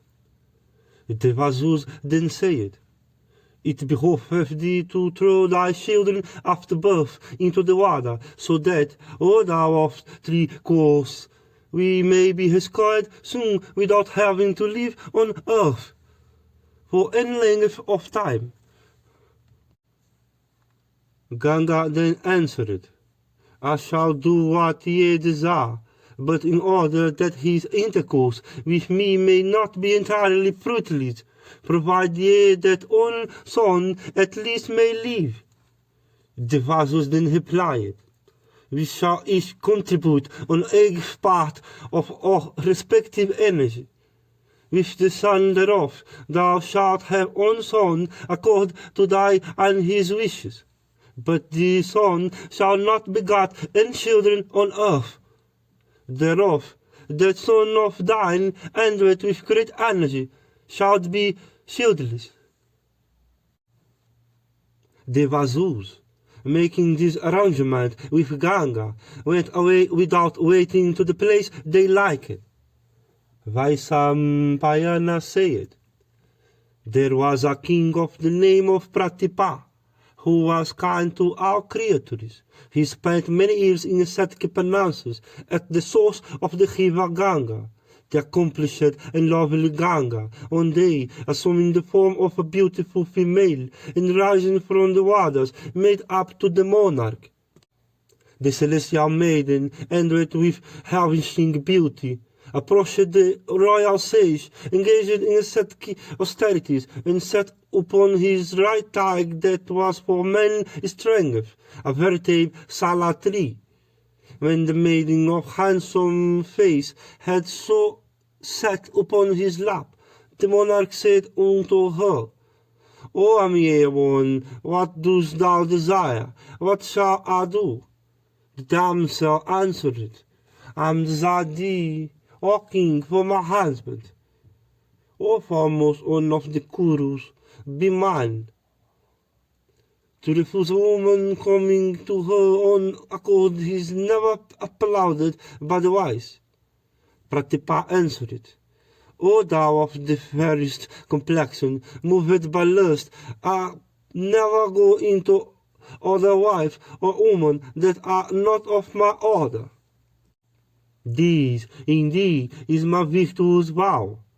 The maiden rejoined, I am not inauspicious or ugly. I am very way worthy of being enjoyed. I am a celestial maiden of her beauty. I am desired thee for my husband. Refuse me not, O king. To this Pratipa answered, I am, O damsel, abstaining from that course to which thou wouldst incite me. If I break my vow, sin will overwhelm and kill me. O thou of the fairest complexion, thou hast embraced me, sitting on my right side. But, O timid one, know that this is the seat for doctor and doctors-in-law. The left lap is for the wife, but thou hast not accepted that. Therefore, O best of women, I cannot enjoy thee as an object of desire. Be my doctor-in-law. I accept thee for my son. The damsel then said, O virtuous one, let it be as thou sayest. Let be united with thy son. From my respect for thee, I shall be a wife of the celebrated Mahabharata race. Ye are the refuge of all the monarchs on earth. I am incapable of numbering the virtues of this race, even within 100 years. The greatness and goodness of men celebrated monarchs of this race are limitless. O Lord of all, let it be understood now that, when I become thy doctor-in-law, thy son shall not be able to judge of the propriety of my acts. Living thus with thy son, I shall do good to him and increase his happiness, and he shall finally attain to heaven in consequence of the sons I shall bear him, and of his virtues and good conduct. Vaisambhayana continued, O king, having said so, the celestial damsel disappeared then and there, and the king too waited for the birth of his son in order to fulfill his promise. About this time, Pratipa, that light of the Kuru race, that born amongst Kshatriyas, was engaged along with his wife in austerities from desire of offspring. And when they had grown old, a son was born unto them. This was no other than Mahabharata, and the child was called Santanu, because he was born when his father had controlled his passions by ascetic penances. And the best of Kurus, Santanu, knowing that region of indestructible bliss can be acquired by own deeds alone, became devoted to virtue. When Santanu grew up into a youth, Pratipa addressed him and said, Some time before, O Santanu, a celestial damsel came to me for thy good. If thou meetst that fair complexioned on in secret, and if she solicit thee for children, accept her as thy wife. And, O sinless one, judge not of the appropriate or inappropriate of her action, and ask not who she is, or whose, or hence, but accept her as thy wife at my command. Vaisambhayana continued. Pratipa, having thus commanded his son Santanu, and installed him on his throne, retired into the woods. And King Santanu, endowed with great intelligence and equal unto Indra himself in splendor, became addicted to hunting and passed much of his time in the woods. And the best of the monarchs always slew deer and buffaloes. And one day, as he was wandering along the bank of the Ganges, he came up a region frequented by Siddha and Karana. And there he saw a lovely maiden of blazing beauty, and like unto another city herself, of faultless and pearly teeth, and decked with celestial ornaments, and attired in garments of fine texture, that resembled in splendor the filaments of the lotus. And the monarch, on beholding that damsel, became surprised, and his raptures produced instead horripilation. With steadfast gaze he seemed to be drinking her charms, but repeat drugged failed to quench his thirst. The damsel also, beholding the monarch, of blazing splendor, moving about in great agitation, was moved herself, and experienced an affliction for him. She gazed, and longed to gaze on him evermore. The monarch then in soft words addressed her and said, O slender wasted one, be thou a goddess, or the daughter of a Janava, be thou of the race of the Gandharvas, or Apsaras, be thou of the Yakshas, or the Nagas, or be thou of a human origin, or thou of celestial beauty. Vaisampayana said. The maiden then, hearing those soft and sweet words of the smiling monarch, and remembering her promise to the vassals, addressed the king in reply. Of faultless victory, the damsel sent a thrill of pleasure into the heart by every word she uttered. O monarch, thou must not interfere with me in anything I do, be it agreeable or disagreeable. Not shalt thou ever address me unkindly, as long as thou shalt behave kindly. But I shall certainly leave thee the moment thou interferest with me or speaks to me an unkind word. The king answered, Be it so.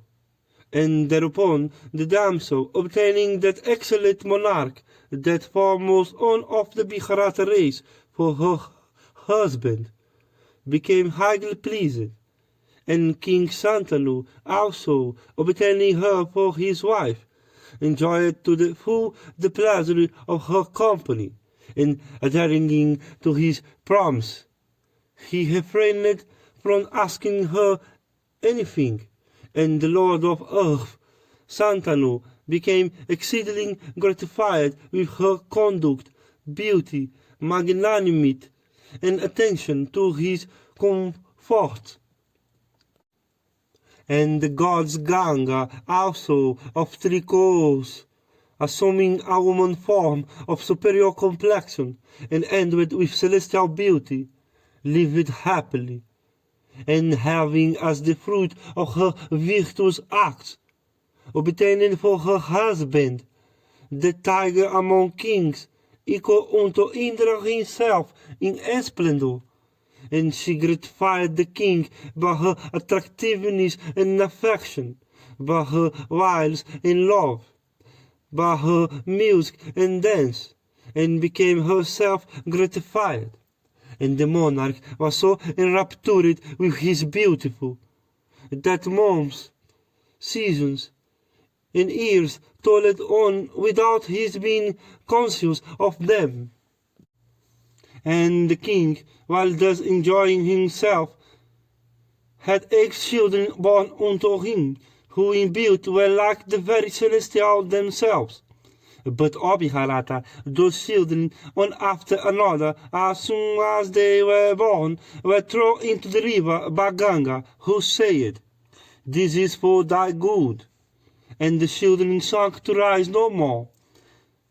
The king could not be pleased with such conduct, but he spoke not a word. But when the 8th child was born, and when she was about to throw its smile into the river, the king, with a sorrowful countenance and desirous of saving it from destruction, addressed her and said, Kill it not, who art thou and whose? Why dost thou kill thy own children? murderers of thy sons, the Lord of thy sins is great. And she thus addressed replied, O thou desirous of offspring, thou hast already become the first of those that have children. I shall not destroy this child of thine. But according to our agreement, the period of my stay with thee is at an end. I am Ganga, the daughter of Jangho. I am ever worshipped by the great sages. I have lived with thee so long for accomplishing the purpose of the celestials. The eighth illustrious Vasus, and with great energy had from Vasistha course to assume human form. On earth, besides thee, there was none else to deserve the honor of being their begetter. There is no woman on earth except one like me, a celestial of human form, to become thy mother. I assumed a human form to bring them forth. Thou, having become the father of the eighth Vasus, hast acquired many regions of perennial bliss. It was agreed between myself and the Vasus that I should free them from their human forms as soon as they would be born. I have thus freed them from the curse of the his Parva. Blessed be thou, I leave thee, O king, but hear thou this child of rigid vows. I should leave. So long was the promise I gave to the Vasus, and let this child be called Gangadata. Santanu asked, what was the fault of the Vasus, and who was Apava, through whose curse the Vasus had to born among men? What also hath this child of thine, Gangadata, done for which he shall have to live among men? Why, were the Vasus, the Lord of the three worlds, condemned to be born amongst men? O daughter of Janghu, tell me how. Vaisambhayana continued, thus addressed the celestial daughter of Janghu, Ganga, then replied unto the monarch, her husband, that bore amongst men, saying, O best of Bharata race, he who was obtained a son by Varuna was called Vasistha, the Muni who afterwards came to be known as Apava.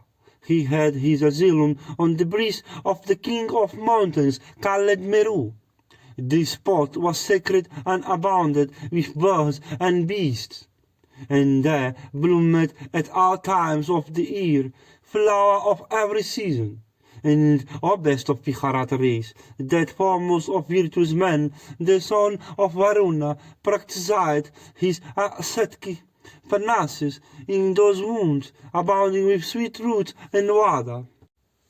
Daksha had a doctor known by the name of Surabihi, who, O bull of Bharata race, for benefiting the world, broke forth by her connection with Kasyapa, a doctor, in the form of a cow.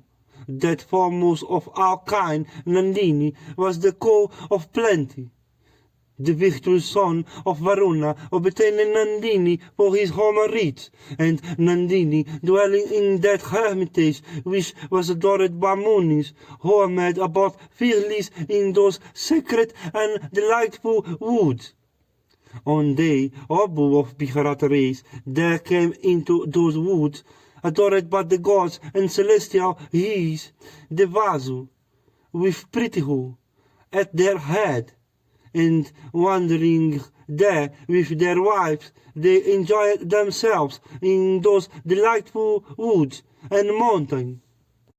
And as they wandered there, the slender waisted wife of one of the Vasus, O thou of the prowess of Indra, saw in those wounds Nandini, the cow of plenty, and seeing that cow possessing the wealth of our accomplishments, large eyes, full udders, fine tail, beautiful hoofs, and every other auspicious sign, and yielding much milk, she showed the animal to her husband, the Au. O thou of the prowess of the first of elephants, when the Au was shown that go, he began to admire her several qualities, and addressing his wife, O black-eyed girl of fair tigers, this excellent cow belongeth to that his, whose is this delightful asylum. O slander wasted on that mortal who drinketh the sweet milk of this cow, remaineth in unchanged youth for 10,000 years. O best of monarchs, hearing this, the slander-wasted goddess of faultless victory then addressed her lord of blazing splendor, and said, There is on earth a friend of mine, Jitavati by name, possessed of great beauty and youth. She is the daughter of that god among men, the royal sage Usinara, and with intelligence and devoted to truth, I am desired to have this call. O illustrious one, it behoveth thee to grant me this desire of mine. There is nothing that would be more agreeable to me. On hearing these words of his wife, the Au, moved by the desire of humoring her, stole that cow, aided by his brothers, Prithu, and the others. Indeed, the Au, commanded by his lotus-eyed wife, did her bidding, forgetting at the moment the high ascetic merits of the his who owned her. He did not think at the time that he was going to fall by committing the sin of stealing the cow. When the son of Varuna returned to his asylum in the evening with fruits he had collected, he beheld not the cow with her calf there. He began to search them in the wounds. But when the great ascetic of superior intelligence found not his cow on search, he saw by his ascetic vision that she had been stolen by the Vasus. His wrath was instantly kindled, and he cursed the Vasus, saying, Because the Vasus have stolen my cow of sweet milk and handsome tail, therefore shall they certainly be born on earth. O thou bull of Bharat race, the illustrious his, Parva, thus cursed the Vasus in wrath, and having cursed them, the illustrious one set his heart once more on ascetic meditation. And after that Brahma he, of great power and ascetic wealth, had thus in wrath cursed the Vasus, the latter, O king, coming to know of it, speedily came into his asylum, and addressing the his, O bull among kings, they endeavored to pacify him, but they failed. O tiger among men, to obtain grace from Parva, the his, conversant with all rules of virtue. The virtuous Parva, however, said, Ye Vasus, with the Hava and others, ye have been cursed by me, but ye shall be freed from my curse within a year of your birth among men. But he for whose deed ye have been cursed by me, the Au, shall for his sinful act have to dwell on earth for a length of time. I shall not make futile the words I have uttered in wrath. The Au dog dwelling on earth shall not beget children. He shall, however, be virtuous and conversant with the Scriptures. He shall be an obedient son to his father, but he shall have to obtain from the pleasure of a female companionship. Thus addressing the Vasus, the great his went away. The Vasus then together came to me, and, O king, they begged of me the boon, that as soon as they would be born, I should throw them into the water. And, O best of kings, I did as they desired, in order to free them from their earth life. and our best of kings, from the his course, this on, the AO, is to live on earth for some time. Vaisampayana continued. Having said this, the goddess disappeared, then and there, and taking with her the child, she went away to the region she chose. And that child of Santanu was named both Gangeya and Devavrata, and excelled his father in all accomplishments. Santanu, after the disappearance of his wife, returned to his capital with a sorrowful heart. I shall now recount to thee the many virtues and the great good fortune of the illustrious King Santanu of the Mahabharata race. Indeed, it is this splendid history that is called the Mahabharata. Vaisampayana said, the monarch Santanu, the most adored of the gods and royal sages, was known in all the world for his wisdom, virtues, and truthfulness, the qualities of self-control, liberality, forgiveness, intelligence, modesty, patience, and superior energy ever dwelt in that bull among men. Santanu, that great being, ended with these accomplishments and conversant with both religion and prophecy. The monarch was at once the protector of the Mahabharata race and all human beings. His neck was marked with lines like a conch shell. His shoulders were broad, and he resembled in prowess an infuriate elephant. It would seem that all the auspicious signs of royalty dwelt in his person, considering that to be their fittest abode. Men, seeing the behavior of that monarch of great achievements, came to know that virtue was ever superior to pleasure and profit. These were the attributes that dwelt in that great being, that bull among men, Santanu. And truly, there was never a king like Santanu. All the kings of the earth, beholding him devoted to virtue, bestowed upon that foremost of virtuous men the title of King of Kings. And all the kings of the earth during the time of that Lord Protector of the Mahabharata race were without war and fear and anxiety of any kind. And they all slept in peace, rising from bed every morning after happy dreams. And owing to that monarch of splendid achievements, resembling Indra himself in energy, all the kings of the earth became virtuous and devoted to liberality, religion's acts, and sacrifice. And when the earth was ruled by Santanu and other monarchs like him, the religion's merits of every order increased very greatly. The Kshatriyas served the Brahma.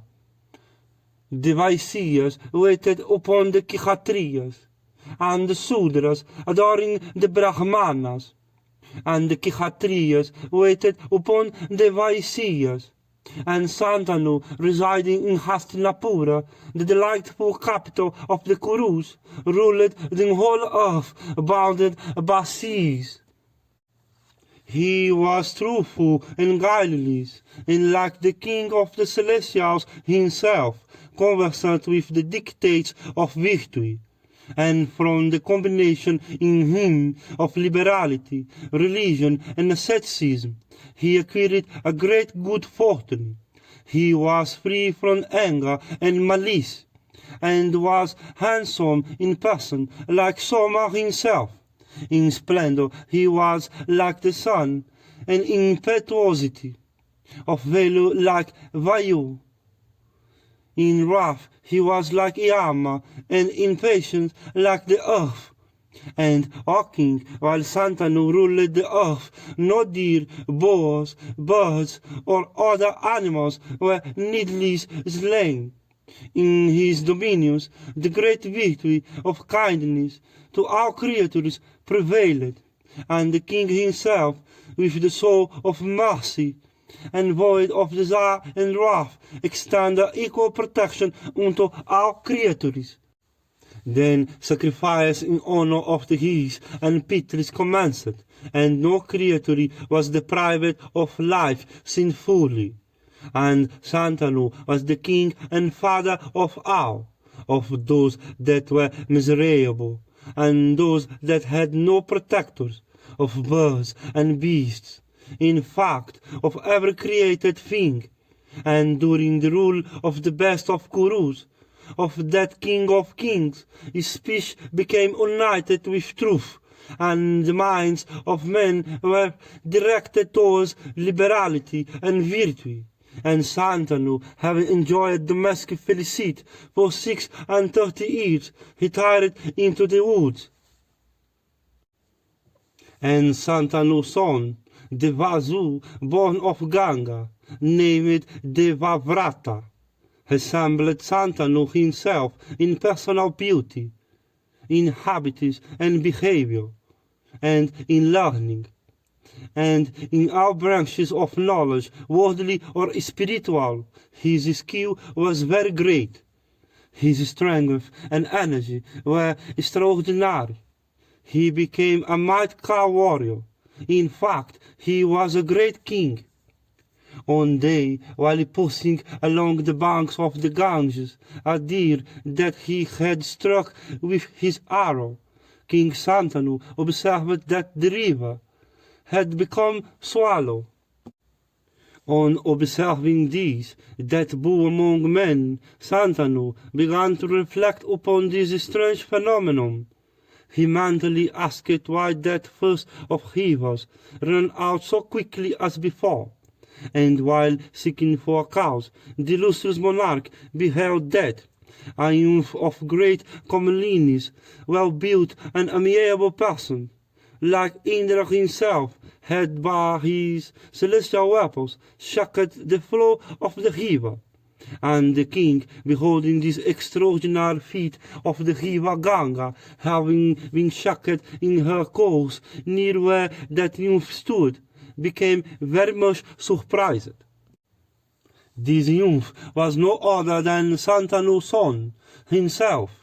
But as Santanu had seen his son only a few moments after his birth, he had not sufficient recollection to identify that infant with the youth before his eyes. The youth, however, seeing his father, knew him at once, but instead of disclosing himself, he clouded the king's perception by his celestial powers of illusion and disappeared in his very sight. King Santanu, wondering much at what he saw and imagining the youth to be his own son, then addressed Ganga and said, "Show me that child." Ganga thus addressed, assuming a beautiful form and holding the boy decked with ornaments in her right arms, showed him to Santanu. And Santanu did not recognize that beautiful female bedecked with ornaments and attired in fine robes of white, although he had known her before.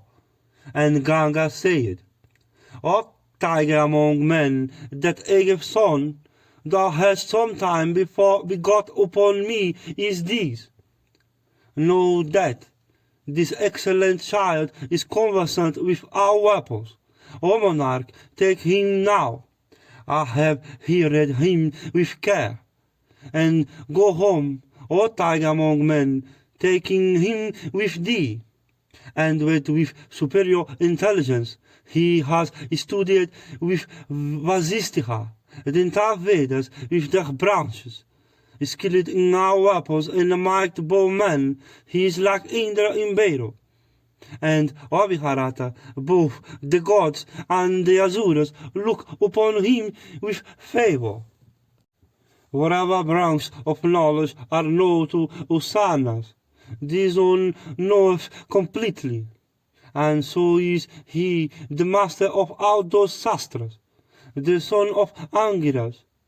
adored by the gods and the Asuras, knoweth, and all the weapons know to the powerful and invincibly Rama, the son of Jamodagni, are known to these thy illustrious son of might arms. O king of superior courage, take this thy own heroic child, given unto thee by me. He is might bowman, and conversant with the interpretation of all treatises on the duties of a king. Thus commanded by Ganga, Santanu took his child, resembling the sun himself, in glory, and returned to his capital, and having reached his city, that was like unto the celestial capital, that monarch of Puru line regarded himself greatly fortunate. And having summoned all the Pauravas together for the protection of his kingdom, he installed his son as his heir apparent and associated on the throne. And Abu of Bharata race, the prince soon gratified by his behavior of his father and the other members of the Paurava race, in fact, all the subjects of the kingdom, and the king of incomparable prowess lived happily with that son of his. 4 years had thus passed, when the king one day went into the woods on the bank of the Yamuna, and while the king was humbling there, he perceived a sweet scent coming from an unknown direction, and the monarch, impelled by the desire of ascertaining the cause, wandered hither and thither, and in course of his ramble he beheld a black-eyed maiden of celestial beauty, the daughter of a fisherman. The king, addressing her, said, "Who art thou, and whose daughter? What dost thou do here, O timid one?" She answered, "Blessed be thou, I am the daughter of the chief of the fishermen. I am engaged for religion's merit in rowing passages across the river in my boat." And Santanu, beholding that maiden of celestial form, entered with beauty, amiableness, and such fragrance, desired her for his wife, and repairing unto her father, the king solicited his consent to the proposed match. But the chief of the fishermen replied to the monarch, and saying, "O king, as soon as my daughter of superior complexion was born, it was, of course, understood that she should be bestowed upon a husband. But listen to the desire I have cherished all along in my heart. O son, thou art truthful. If thou desirest to obtain this maiden as a gift from me, give me then this pledge. If indeed thou givest the pledge, I will of course bestow my daughter upon thee, for truly I can never obtain a husband for her equal to thee." Santanu, hearing this, replied, "When I have heard of the pledge thou askest, I shall then say whether I won't be able to grant it. If it is capable of being granted, I shall certainly grant it. Otherwise, how shall I grant it?" The fisherman said, "O king, what I ask of thee is this. The son born of this maiden shall be installed by thee on thy throne, and none else shalt thou make thy successor." Vaisampayana continued, "O Bharata, when Santanu heard this, he felt no inclination to grant such a boon. Though the fire of desire sorely burnt him within. The king, with his heart afflicted by desire, returned to Hastinapura, thinking all the way of the fisherman's daughter. And having returned home, the monarch, passed his time in sorrowful meditation. One day, Devavrata, approaching his afflicted father, said, "How is prosperity with thee? Our chiefs obey thee. Then how is it that thou grievest thus? Absorbed in thy own thoughts, thou speakest not a word to me in reply. Thou goest not out on horseback now. Thou lookest pale and emaciated, having lost our animation. I wish to know the disease thou sufferest from, so that I may endeavor to apply a remedy." Thus addressed by his son, Santanu answered, "Thou sayest truly, O son, I have become melancholy. I will also tell thee why I am so. O thou of Bharata line, thou art the only son of these of large race. Thou art always engaged in sports of arms and achievements of prowess. But, O son, I am always thinking of the instability of human life. If any danger overtake thee, O child of Ganga, the result is that we become sonless. Truly thou alone art to me as a century of sons. I do not, therefore, desire to wed again. I only desire and pray that prosperity may ever attend on thee, so that our dynasty may be perpetuated. The wise say that he that hath one son hath no son. Sacrifice before fire and the knowledge of the three Vedas yield, it is true, everlasting religion's merit. But all these, in point of religion's merit, do not come up to a 16th part of the religion's merit attainable on the birth of a son. Indeed, in this respect, there is hardly any difference between men and the lower animals.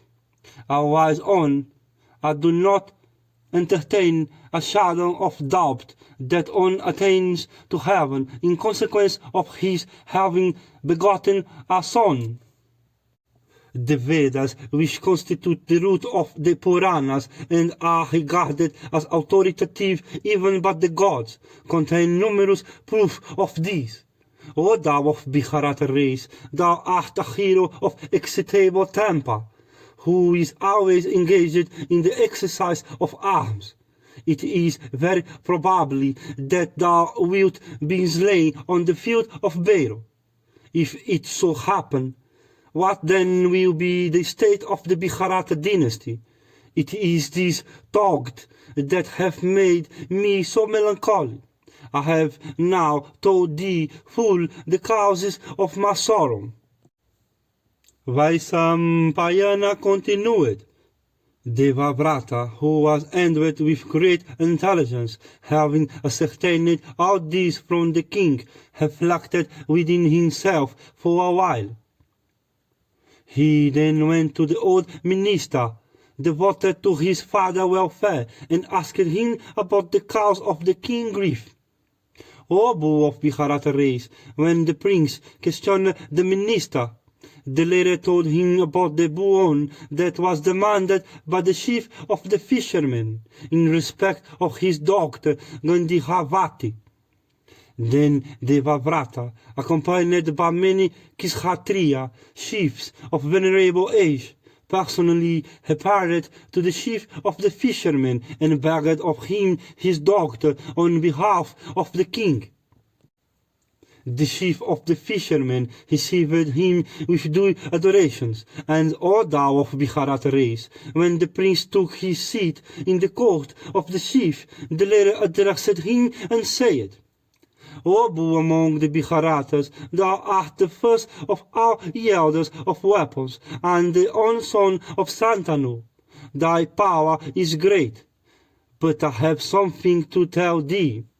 If the bright father was Indra himself, even then he won't have to repent of rejecting such an exceedingly honorable and desirable proposal of marriage. The great man of whose seed the celebrated maiden named Satyavati was born is indeed equal to you in virtue. He hath spoken to me on many occasions of the virtues of thy father, and told me that the king alone is worthy of Satyavati. Let me tell you that I have even rejected the solicitation of that best of Brahmachis, the celestial sage Asita, who too had often asked for Satyavati's hand in marriage. I have one word to say on the part of this maiden. In the matter of the proposed marriage, there is one great objection founded on the fact of a rival in the person of a co-wife's son. O oppressor of our foes, he hath no security, even if he be an Asura or a Gandharva, who hath a rival in thee. There is this one objection to the proposed marriage, and nothing else. Blessed be thou. But this is all I have to say in the matter of the bestowal or otherwise of Satyavati. Vaisampayana continued. O thou of Mahabharata race, Devavrata, having heard these words and moved by the desire of benefiting his father, thus answered in the hearing of the assembled chiefs. O foremost of truthful men, listen to the vow I utter. The man has not been or will not be born who will have the courage to take such a vow. I shall accomplish all that thou demandest. The son that may be born of this maiden shall be our king. Thus addressed the chief of the fishermen, impelled by the desire of sovereignty to achieve the almost impossible. Then said, O thou of virtuous soul, thou art come hither as full agent on behalf of thy father Santanu of immeasurable glory. Be thou also the sole manager on my behalf in the matter of the bestowal of this my daughter. But, O mere born, there is something else to be said, something else to be reflected upon by thee. O suppressor of foes, those that have daughters, from the very nature of their obligations, must say what I say. O thou that art devoted to truth, the promise thou hast given in the presence of these chiefs for the benefit of Satyavati hath indeed been worthy of thee. O thou of mighty arms, I have not the least doubt of its ever being violated by thee. But I have my doubts in respect of the children thou mayest beget. Vaisampayana continued. O king, the son of Ganga, devoted to truth, having ascertained the scruples of the chief of the fishermen, then said, moved thereto by the desire of benefiting his father, Chief of fishermen, thou best of men, listen to what I say in the presence of these assembled kings. Ye kings, I have already relinquished my right to the throne. I shall now settle the matter of my children. O fishermen, from this day I adopt the vow of Brahmacharya. If I die sonless, I shall yet attain to regions of perennial bliss in heaven. Vaisampayana continued. Upon these words of the son of Ganga, the hair on the fisherman's body stood on end from glee, and he replied, I bestow my daughter immediately after the Apsaras, with diverse tribes of his, began to rain down flower from the firmament upon the head of Devavrata, and exclaimed, This one is Pisma. Bihisma, then, to serve his father, addressed the illustrious damsel and said, O mother, ascend this chariot and let us go unto our house. Vaisampayana continued. Having said this, Bihisma helped the beautiful maiden into his chariot. On arriving with her at Hastinapura, he told Santanu everything as it had happened, and the assembled kings, jointly and individually, applauded his extraordinary act and said, He is real Bihisma. And Santanu also, hearing of the extraordinary achievements of his son, became highly gratified and bestowed upon the high-souled prince the boon of death at will, saying, Death shall never come to thee as long as thou desirest to live. True death shall approach thee. O son, having first obtained thy command. Vaisampayana said, O monarch, after the nuptials were over, King Santanu established his beautiful bride in his household. Soon after was born of Satyavati, an intelligent and heroic son of Santanu named Khitrangada. He was endowed with great energy and became an eminent man. The Lord Santanu, of great prowess, also begat upon Satyavati another son named Bhitraviriya, who became a mighty bowman, and who became king after his father. And before that bow among men, Bhitraviriya attained to majority, the wise King Santanu realized the inevitable influence of time.